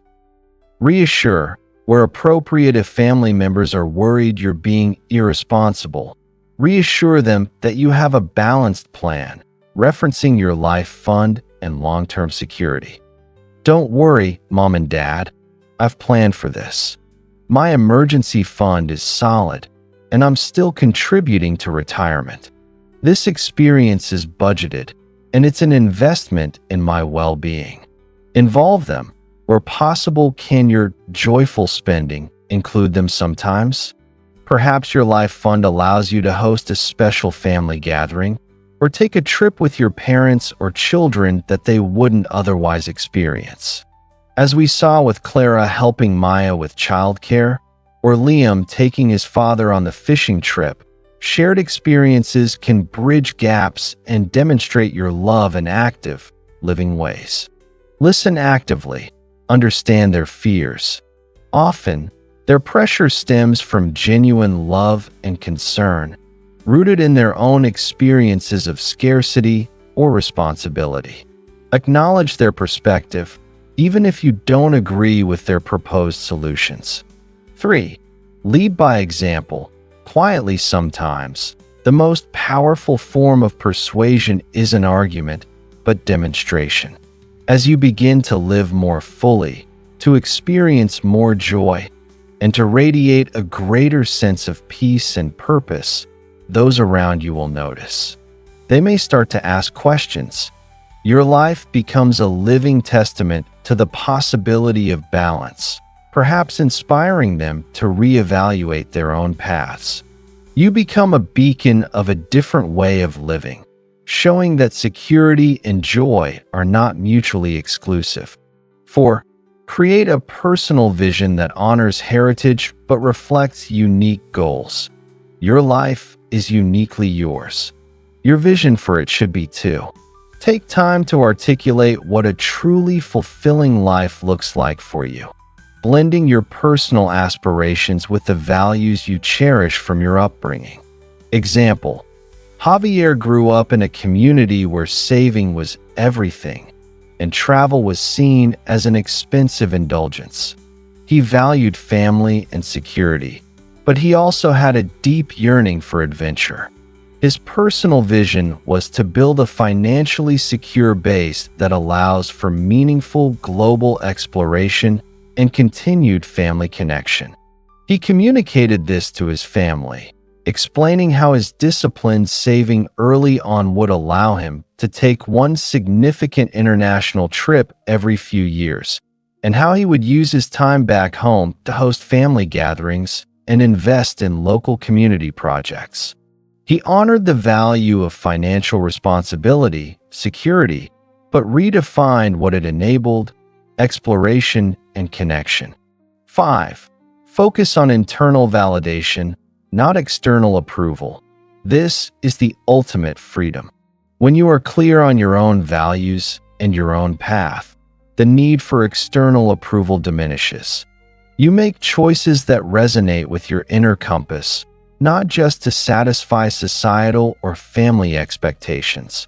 This doesn't mean ignoring advice, but it means making the final decision from a place of personal conviction. Charting your own path is not about rejecting your roots. It's about pruning them so that new, vibrant branches can grow. It's about honoring the wisdom of your ancestors while recognizing that times change, and what was a survival strategy for them might be a limiting belief for you. Recognizing the traps, when to say no. Sometimes, cultural expectations aren't just subtle nudges. They become outright financial traps, systematically draining your resources, limiting your choices, and ultimately harming your well-being. Recognizing these traps is the first step towards setting empowering boundaries and making conscious financial decisions that truly serve your life's purpose. Here are some common cultural financial traps and how to identify when they are harming you. 1. The endless obligation trap. This is prevalent in cultures with strong family ties. The expectation is that you will perpetually provide for or bail out extended family members, sometimes to your own detriment. While supporting loved ones is noble, it becomes a trap when it's an open-ended, guilt-driven obligation that prevents you from building your own security or living your own life. Signs it's a trap: you constantly feel resentful about financial requests. You're unable to save for your own goals because you're always covering someone else's. Your own financial progress is stagnant despite your best efforts. How to say no. This requires firm but loving boundaries. I love you and I want to support you, but my resources are also finite. I can help with X this much, but beyond that, I need to focus on my own financial stability/future. Let's explore resources for you to become more independent, or offer time and advice instead of just money. As we discussed in Chapter 5, sometimes mentorship or connection is more valuable than a handout. 2. The never enjoy your success taboo. In cultures that emphasize humility, self-sacrifice, or modesty, there can be a strong taboo against openly enjoying your hard-won wealth. You might feel compelled to live below your means to an extreme degree, never showcasing your success, for fear of being perceived as boastful or ungrateful. This prevents you from experiencing the joy and freedom your financial efforts should afford you. Signs it's a trap. You feel immense guilt after any personal indulgence. You hide your successes from family or friends. You continually postpone enjoyable experiences despite having the means. How to say no. Reframe spending as investing in life quality. Chapter 4. Practice enjoying small, purposeful expenditures without guilt. Understand that true humility is often about gratitude and contribution, not self-deprivation. You can be grateful for your blessings and still enjoy them responsibly. 3. The keep it in the family straitjacket. Some traditions dictate that all wealth must be kept within the family, often for an inheritance that arrives only upon death. This can discourage living generosity or philanthropic giving during your lifetime, even if you yearn to make a broader impact. Signs it's a trap. You feel compelled to hoard all wealth for heirs, even if they are already financially secure. You deny yourself opportunities for charitable impact or meaningful living generosity because it belongs to the family. How to say no? Refer back to Invest in the Living, Not Just the Legacy, Chapter 5, and the Die Empty Principle, Chapter 8. Engage in open conversations with your family about the impact you wish to make in the world while you're alive. Suggest involving them in your living generosity, turning it into a shared family value. 4. The forever saving for a house syndrome. While homeownership is a noble goal, in some cultures, there's an overwhelming pressure to buy a house, often at any cost. Even if it means years of extreme sacrifice, debt, and postponing other life dreams like travel or education. The house becomes the sole symbol of success, overshadowing all other life goals. Signs it's a trap.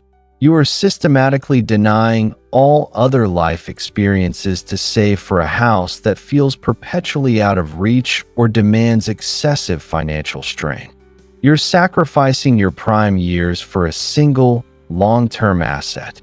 How to say no? Reevaluate your priorities. Is homeownership truly your ultimate personal dream, or a societal expectation? Explore alternative living arrangements that offer flexibility and reduce financial pressure. Remember the balance of the Life Fund, Chapter 7.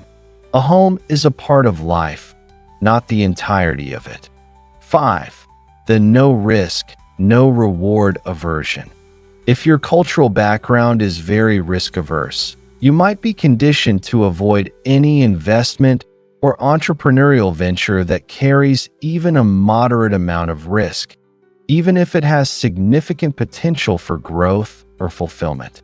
This can keep you stuck in stagnant financial situations or prevent you from pursuing your true calling. Signs it's a trap. You avoid all growth-oriented investments. You never take a calculated risk on a new skill or a side hustle. You feel constant anxiety about any financial fluctuation. How to say no? Educate yourself on smart risk management. Understand the difference between reckless gambling and calculated, informed risk-taking. Start small, experiment, and build confidence in managing uncertainty. Breaking free from these cultural expectations is a journey, not a destination. It requires deep self-reflection, courage, and a compassionate understanding of where these beliefs originated. It's about honoring the positive aspects of your heritage, the values of hard work, family, and community, while respectfully shedding the limitations that no longer serve you. It's about recognizing that true freedom means making conscious financial choices that align with your deepest values and your vision for a life well lived, here and now, not just in some distant, culturally prescribed future. As we move into the final chapter, we will bring all these threads together, helping you synthesize these insights into a personal blueprint for living a life of intentionality, joy, and purpose. This is about taking everything we've learned and crafting a practical, actionable plan that empowers you to truly stop saving for the grave and start living. The most exciting part of your journey awaits. Chapter 10, Your Money, Your Life.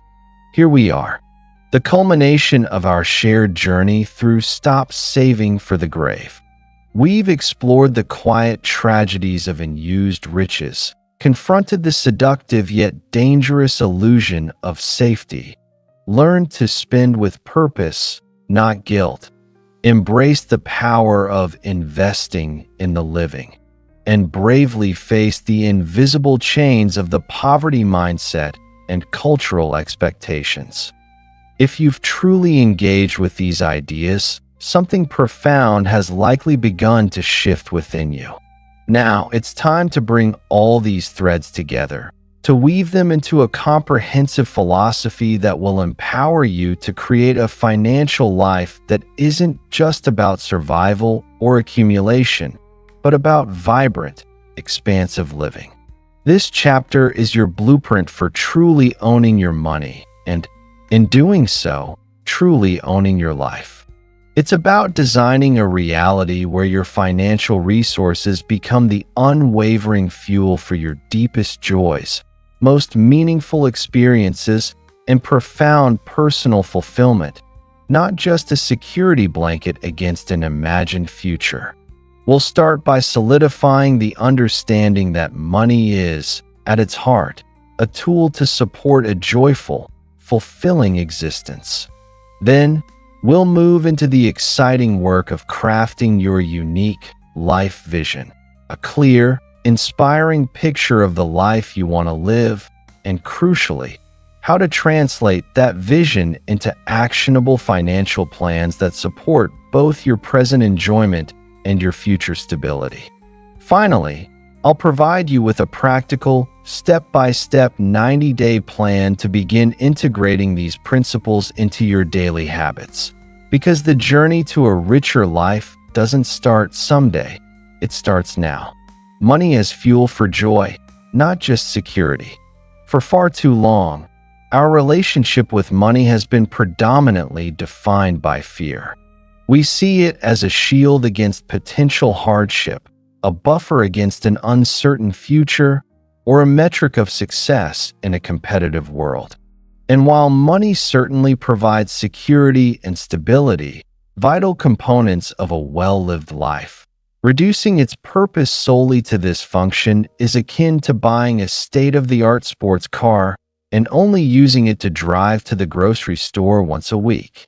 You possess incredible potential, but you're only tapping into a fraction of its capacity. The ultimate paradigm shift we need to make is to view money as fuel for joy. It's the currency of experience, the enabler of connection, the catalyst for personal growth.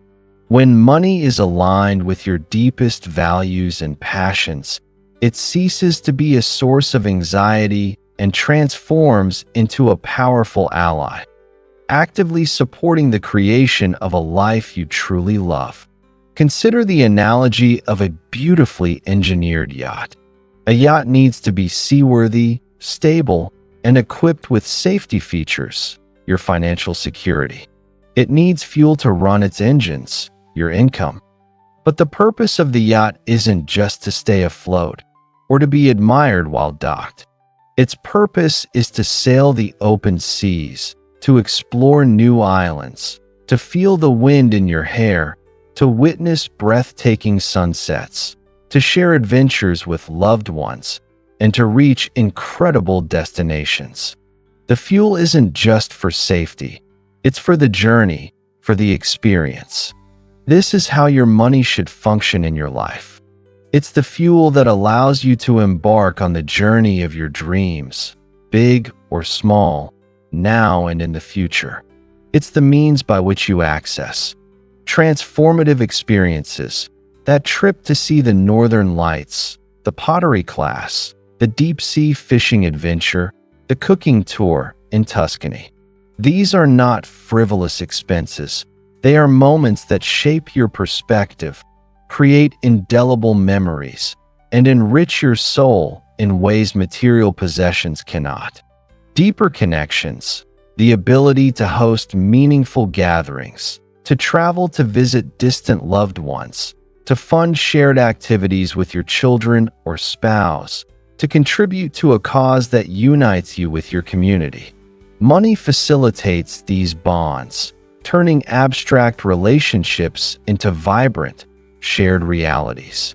Personal growth and mastery, investing in coaching, courses, books, or retreats that help you develop new skills, overcome limiting beliefs, or cultivate your passions.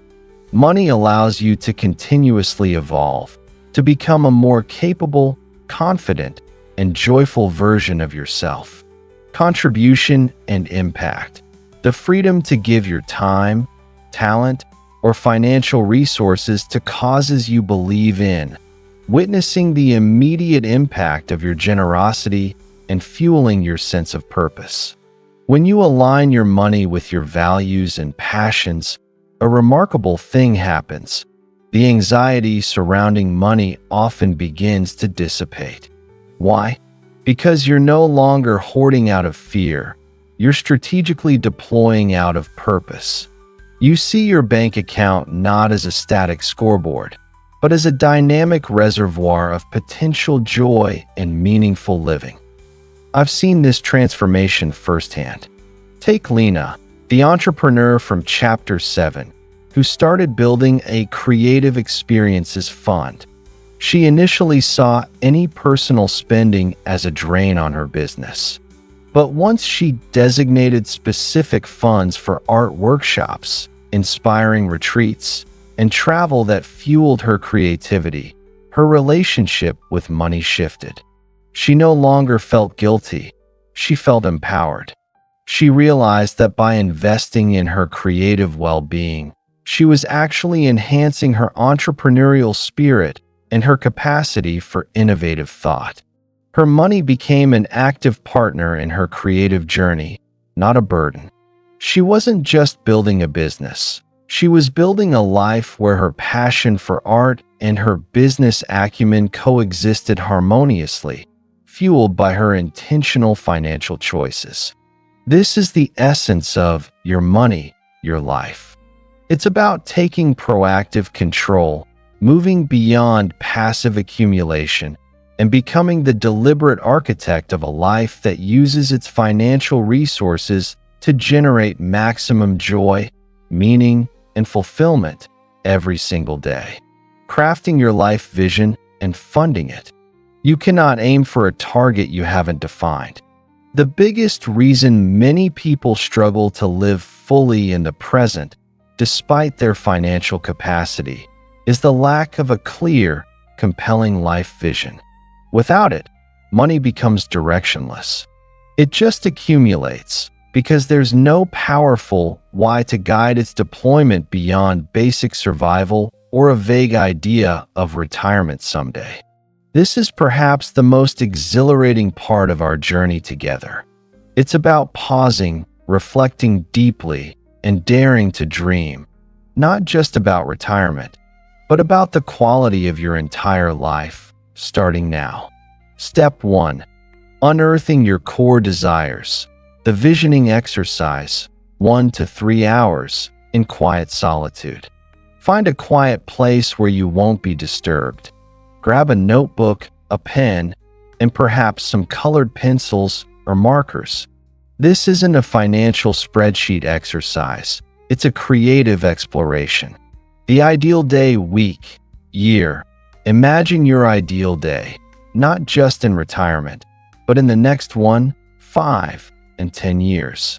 What are you doing? Who are you with? How do you feel? Where are you? What brings you joy? Be specific. Are you sipping coffee on a balcony overlooking the ocean? Taking an art class? Volunteering at a local animal shelter? Hiking a new trail? Starting a small side business? Writing a book? Playing with your grandchildren? Don't censor yourself. Experiences that light you up. List 10 to 20 experiences, big or small, that would genuinely light up your soul. These could be travel, learning a new skill, a creative project, a physical challenge, a significant contribution to a cause, or deeply connecting with loved ones. The person you want to become. What kind of person do you want to be now? More courageous? More curious? More peaceful? More generous? More connected? How would your financial choices support becoming that person? Relationships you cherish. Who are the most important people in your life? How do you want to deepen those relationships? What shared experiences can money facilitate? Contribution you desire. What impact do you want to make on the world, your community, or specific individuals while you are alive? This vision should be inspiring, emotionally resonant, and genuinely yours, not a reflection of what society or family expects. Let it be a vivid, colorful mental movie. Step 2. Translating vision into tangible financial goals. 1 to 2 hours, ongoing. Now, with your vision alive in your mind, let's translate it into actionable financial targets. This is where the magic of aligning money with purpose truly begins. Categorize your vision. Short-term joy. Next 1 to 2 years, what small, impactful experiences or learning opportunities can you fund now? E.g., a weekend getaway, a local workshop, a concert, a new hobby kit. Midterm adventures and growth. 3 to 5 years, what larger experiences require more savings? E.g., an international trip, a sabbatical, a significant skill investment, a major home experience like a renovation for a family gathering space. Long-term freedom and legacy. 5+ years in retirement. How does your traditional retirement savings, emergency fund, and legacy planning fit into this overall vision? Remember the die empty principle and invest in the living. Estimate costs.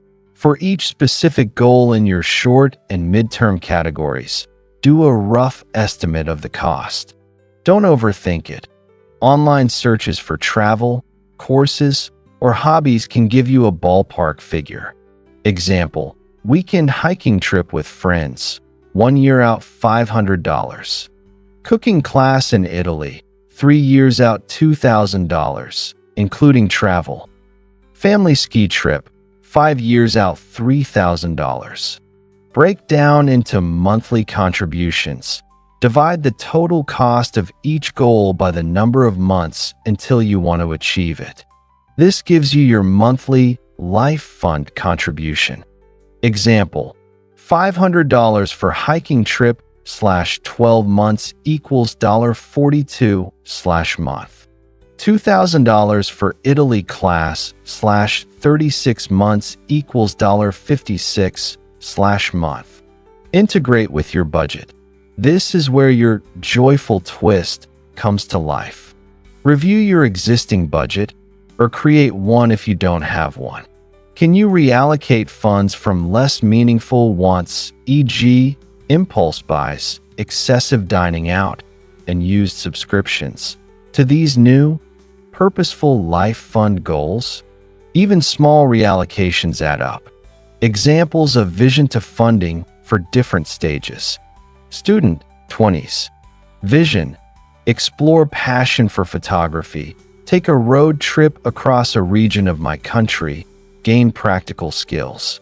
Short-term funding, $50 per month to photography workshop fund for a local weekend class, plus $75 per month to road trip fund for gas, cheap lodging. Midterm funding, $30 per month for a new camera lens fund to support passion. Young professional, 30s. Vision, learn Spanish, backpack in South America, host annual Friendsgiving dinner, invest in a coaching program. Short-term funding, $100 per month for Spanish tutor fund, plus $150 per month for Friendsgiving host fund. Midterm funding, $200 per month for South America Adventure Fund for a 3-week trip in 3 years, plus $150 per month for Coaching Program Fund. Mid-career worker, 40s. Vision, take a family sabbatical to Japan, volunteer regularly, invest in mental health, cultivate a new hobby, e.g., woodworking. Short-term funding, $75 per month for Therapy and Wellness Fund, plus $50 per month for Woodworking Class Fund. Midterm funding, $500 per month for Japan Sabbatical Fund for a 6-month trip in 5 years, plus $100 per month for Local Volunteer Program Fund to cover related costs. Retiree, 60s plus. Vision, travel to all continents, deepen relationships with grandchildren, contribute to a specific environmental cause, learn to play piano. Annual allocation from drawdown, $10,000 per year for travel fund, plus $2,000 per year for grandchildren experience fund, e.g., trips to museums, special outings, plus $5,000 per year for environmental cause donation, plus $500 per year for piano lessons and music fund. This isn't about being perfect. It's about being proactive and intentional. It means your money has a purpose beyond just sitting in an account. It is actively working to bring your vision to life. Now, while you are here to experience it, your 90-day plan, start living now. The most common trap is waiting. Waiting for the perfect time, the perfect amount, the perfect plan. But as we've learned, the perfect time rarely arrives. Life is now. So, let's create a concrete 90-day plan to kickstart your journey of living more fully, with your money as your powerful ally. This plan is designed to be manageable, actionable, and to build momentum without overwhelming you. Phase 1, Awareness and Assessment, days 1 to 30. The first month is about observation, reflection, and small, intentional steps. 1. Daily gratitude practice. 5 minutes/day each morning or evening. Write down 3 to 5 things you are genuinely grateful for. This practice, as we discussed in Chapter 6, is a powerful antidote to scarcity thinking. It retrains your brain to see abundance, even in small things, which is crucial for moving away from a hoarding mindset. 2. Gentle financial audit. Ongoing throughout month for 1 month. Simply track where your money goes. Don't judge, just observe. Use an app, a spreadsheet, or a simple notebook. Note every expense. You'll likely discover patterns in areas where money is leaking out to things that don't truly align with your values or bring you joy, e.g., unused subscriptions, impulsive online purchases, excessive takeout. This is not about deprivation, but about insight. 3. Identify one small joy. Week 2, based on your audit, identify one small, affordable thing you've been denying yourself that would bring you genuine joy or peace. This might be a special coffee from your favorite local shop, a new book you've wanted to read, a visit to a museum, or a simple ingredient to cook a favorite meal. Budget for it, purchase it, and enjoy it fully without a shred of guilt. This is your first intentional act of spending with purpose. 4. Vision sketching. Week 3 to 4. 30 minutes each. Take dedicated time, 3 to 4 times this month, to sit quietly and sketch out your life vision, as per step 1 above. Let your imagination run wild. Don't worry about the how, just the what. This is about awakening your desires. 5. Start a conversation. Week 4. Share one idea from this book that resonated with you with a trusted friend, partner, or family member. It could be about the graveyard of unused riches, or the idea of spending with purpose. This helps to externalize your thoughts and begin to build a supportive network. Phase 2. Intentional allocation and action, days 31 to 60. Now that you have clarity, it's time to take more deliberate, structured steps. 1. Set up your Life Fund account. Day 31. Open a separate, dedicated savings account. Name it something inspiring, like Adventure Fund, Creative Life Fund, Family Memories, or sabbatical savings. Even if you can only put $10 in it initially, the act of creating this dedicated space is powerful. 2. Identify your first 90-day joy goal. Day 35 from your vision sketching, pick one concrete, achievable experience or opportunity you want to fund within the next 3 months or shortly thereafter. This should be something that genuinely excites you. Calculate its estimated cost. Examples: a pottery class, $150, a ticket to a special concert, $75, a weekend camping trip, $200, a day trip to a unique town, $100, a set of high-quality art supplies, $80. 3. Automate savings for joy. Day 40, set up a small, automatic transfer from your checking account to your new Life Fund account with each paycheck. Even if it's just $25 or $50, consistency is key. This makes saving for joy a non-negotiable part of your financial routine, just like paying bills. 4. Execute one no-guilt experience. Anytime this month, commit to and execute your first 90-day joy goal. Plan it, pay for it from your new Life Fund, and fully immerse yourself in the experience. Afterward, reflect on how it felt. Did the joy outweigh any lingering guilt? What was the lasting emotional return? Journal about it. 5. Begin midterm goal research. Week 8, start exploring one of your midterm goals from your vision. What would that dream trip or learning experience realistically cost? This keeps your long-term vision alive and makes it feel achievable. Phase 3. Momentum and reflection. Days 61 to 90. The final month is about solidifying your new habits and building momentum for the long haul. 1. Review progress and adjust. Day 61, look back at your financial audit. How has your spending shifted? Have you noticed a difference in your emotional well-being? Are you feeling less guilty? Refine your budget based on your insights. Maybe you found a few more areas to reallocate funds to your Life Fund. 2. Plan your next Life Fund experience.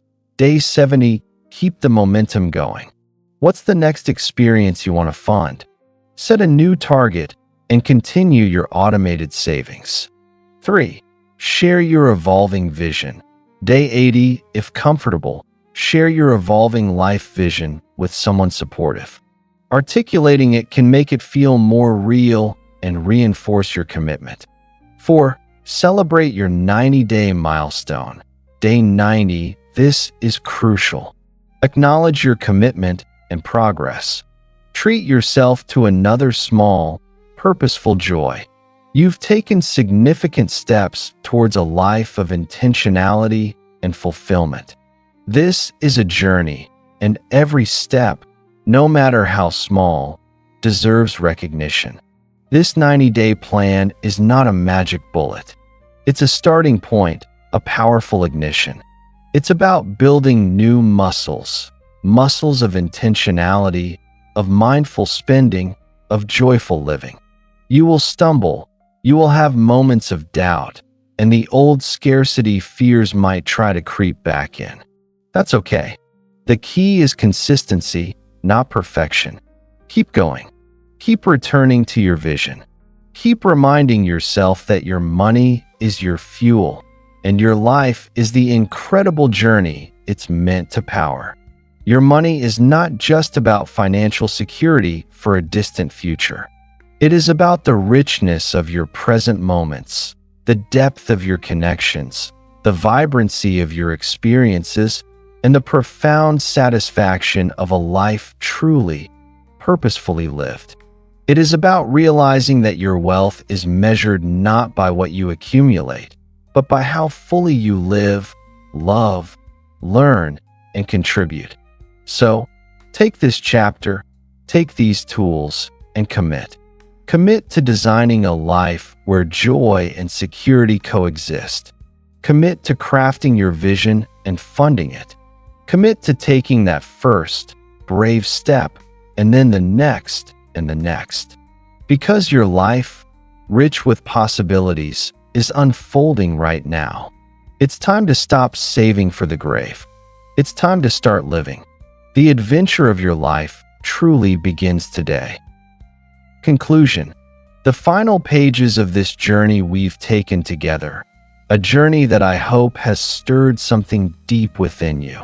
We began by peering into the quiet, often heartbreaking, reality of the graveyard of unused riches, witnessing the poignant truth that wealth hoarded can become wealth wasted.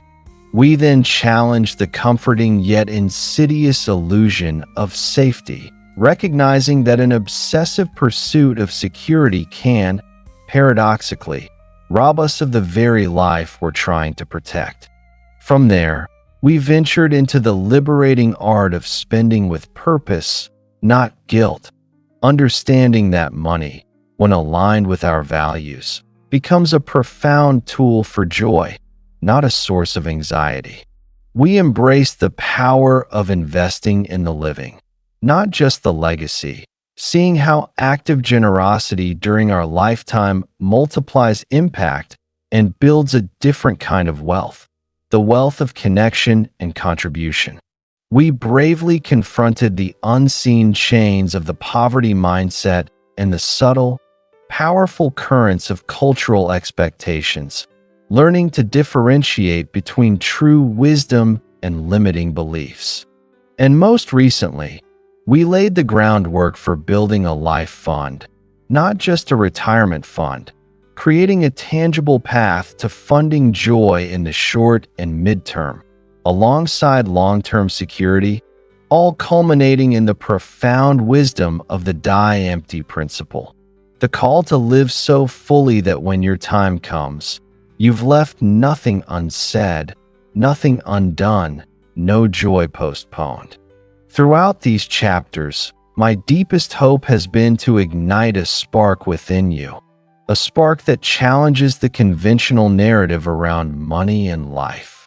I hope you've begun to see money not as a master to be served or a monster to be feared, but as a faithful, powerful servant ready to be deployed in the grand adventure of your life. The final call to action: stop saving for the grave. So, what is the ultimate message that I want to leave echoing in your heart? It is this: life is meant to be lived, not just endured, not merely survived, and certainly not just saved for. You have been given a precious, finite gift: your time here on earth. Every sunrise is an invitation, every moment an opportunity.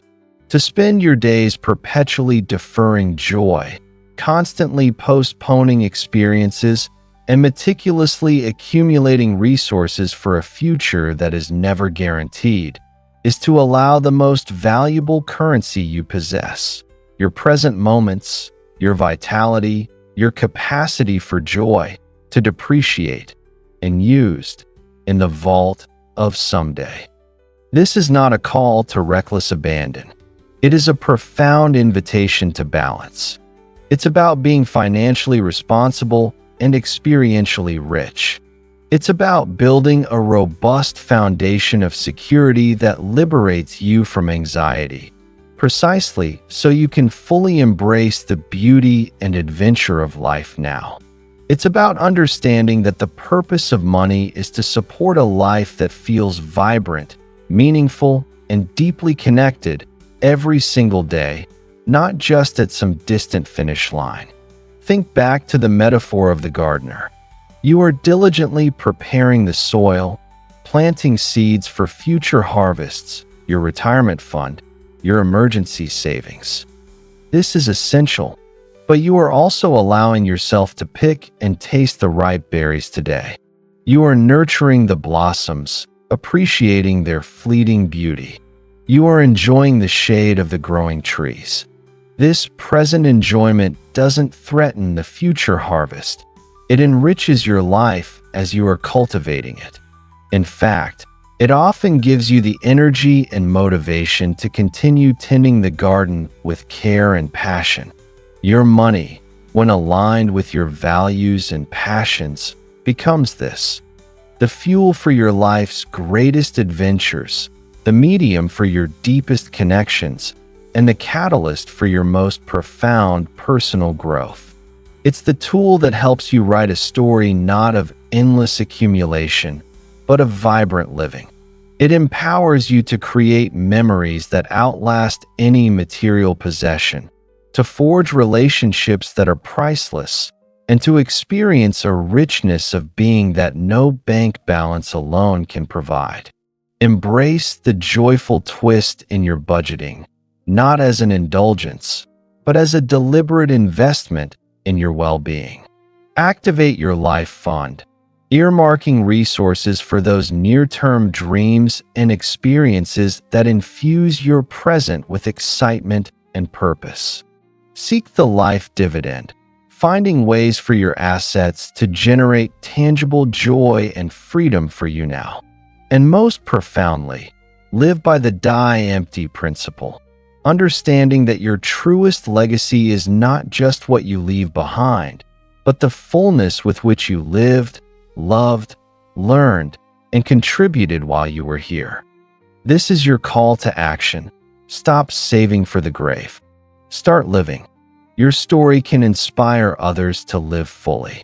As you embark on this journey of intentional living, you might find yourself feeling a little different, a little lighter, perhaps even a bit more courageous. And as you begin to live a life fueled by purpose and joy, a beautiful ripple effect will emerge. Your story, your choices, your quiet transformation will become a powerful beacon for those around you. Think about the people in your life, your family, your friends, your colleagues, your community. Many of them are likely caught in the very same cycles of fear, postponement, and scarcity thinking that you are now learning to transcend. They, too, might be endlessly striving, perpetually deferring, living for a someday that always seems just out of reach. Your journey is not just for you. It is a gift to them.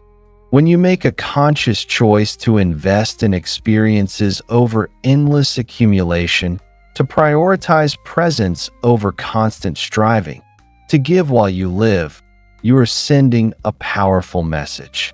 You are demonstrating, through your own vibrant example, that there is another way. You are showing them that financial prudence and joyful living are not mutually exclusive. They are profoundly interconnected. Imagine the impact on your children and grandchildren. If you have children, your willingness to invest in shared experiences, to prioritize time together, and to model a balanced relationship with money will teach them far more than any inheritance could. They will inherit not just money, but a philosophy of living. They will see that their parent lived a life rich in meaning and joy, inspiring them to do the same. They will learn that true wealth is found in connection, contribution, and courageous living, not just in accumulation.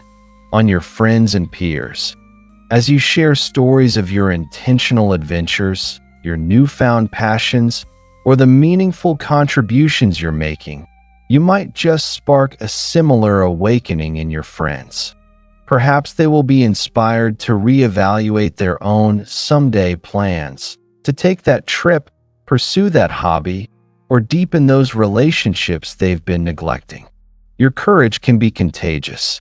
On your community, when you choose to actively invest in the living through your time, your talent, or your financial resources, you become a force for positive change.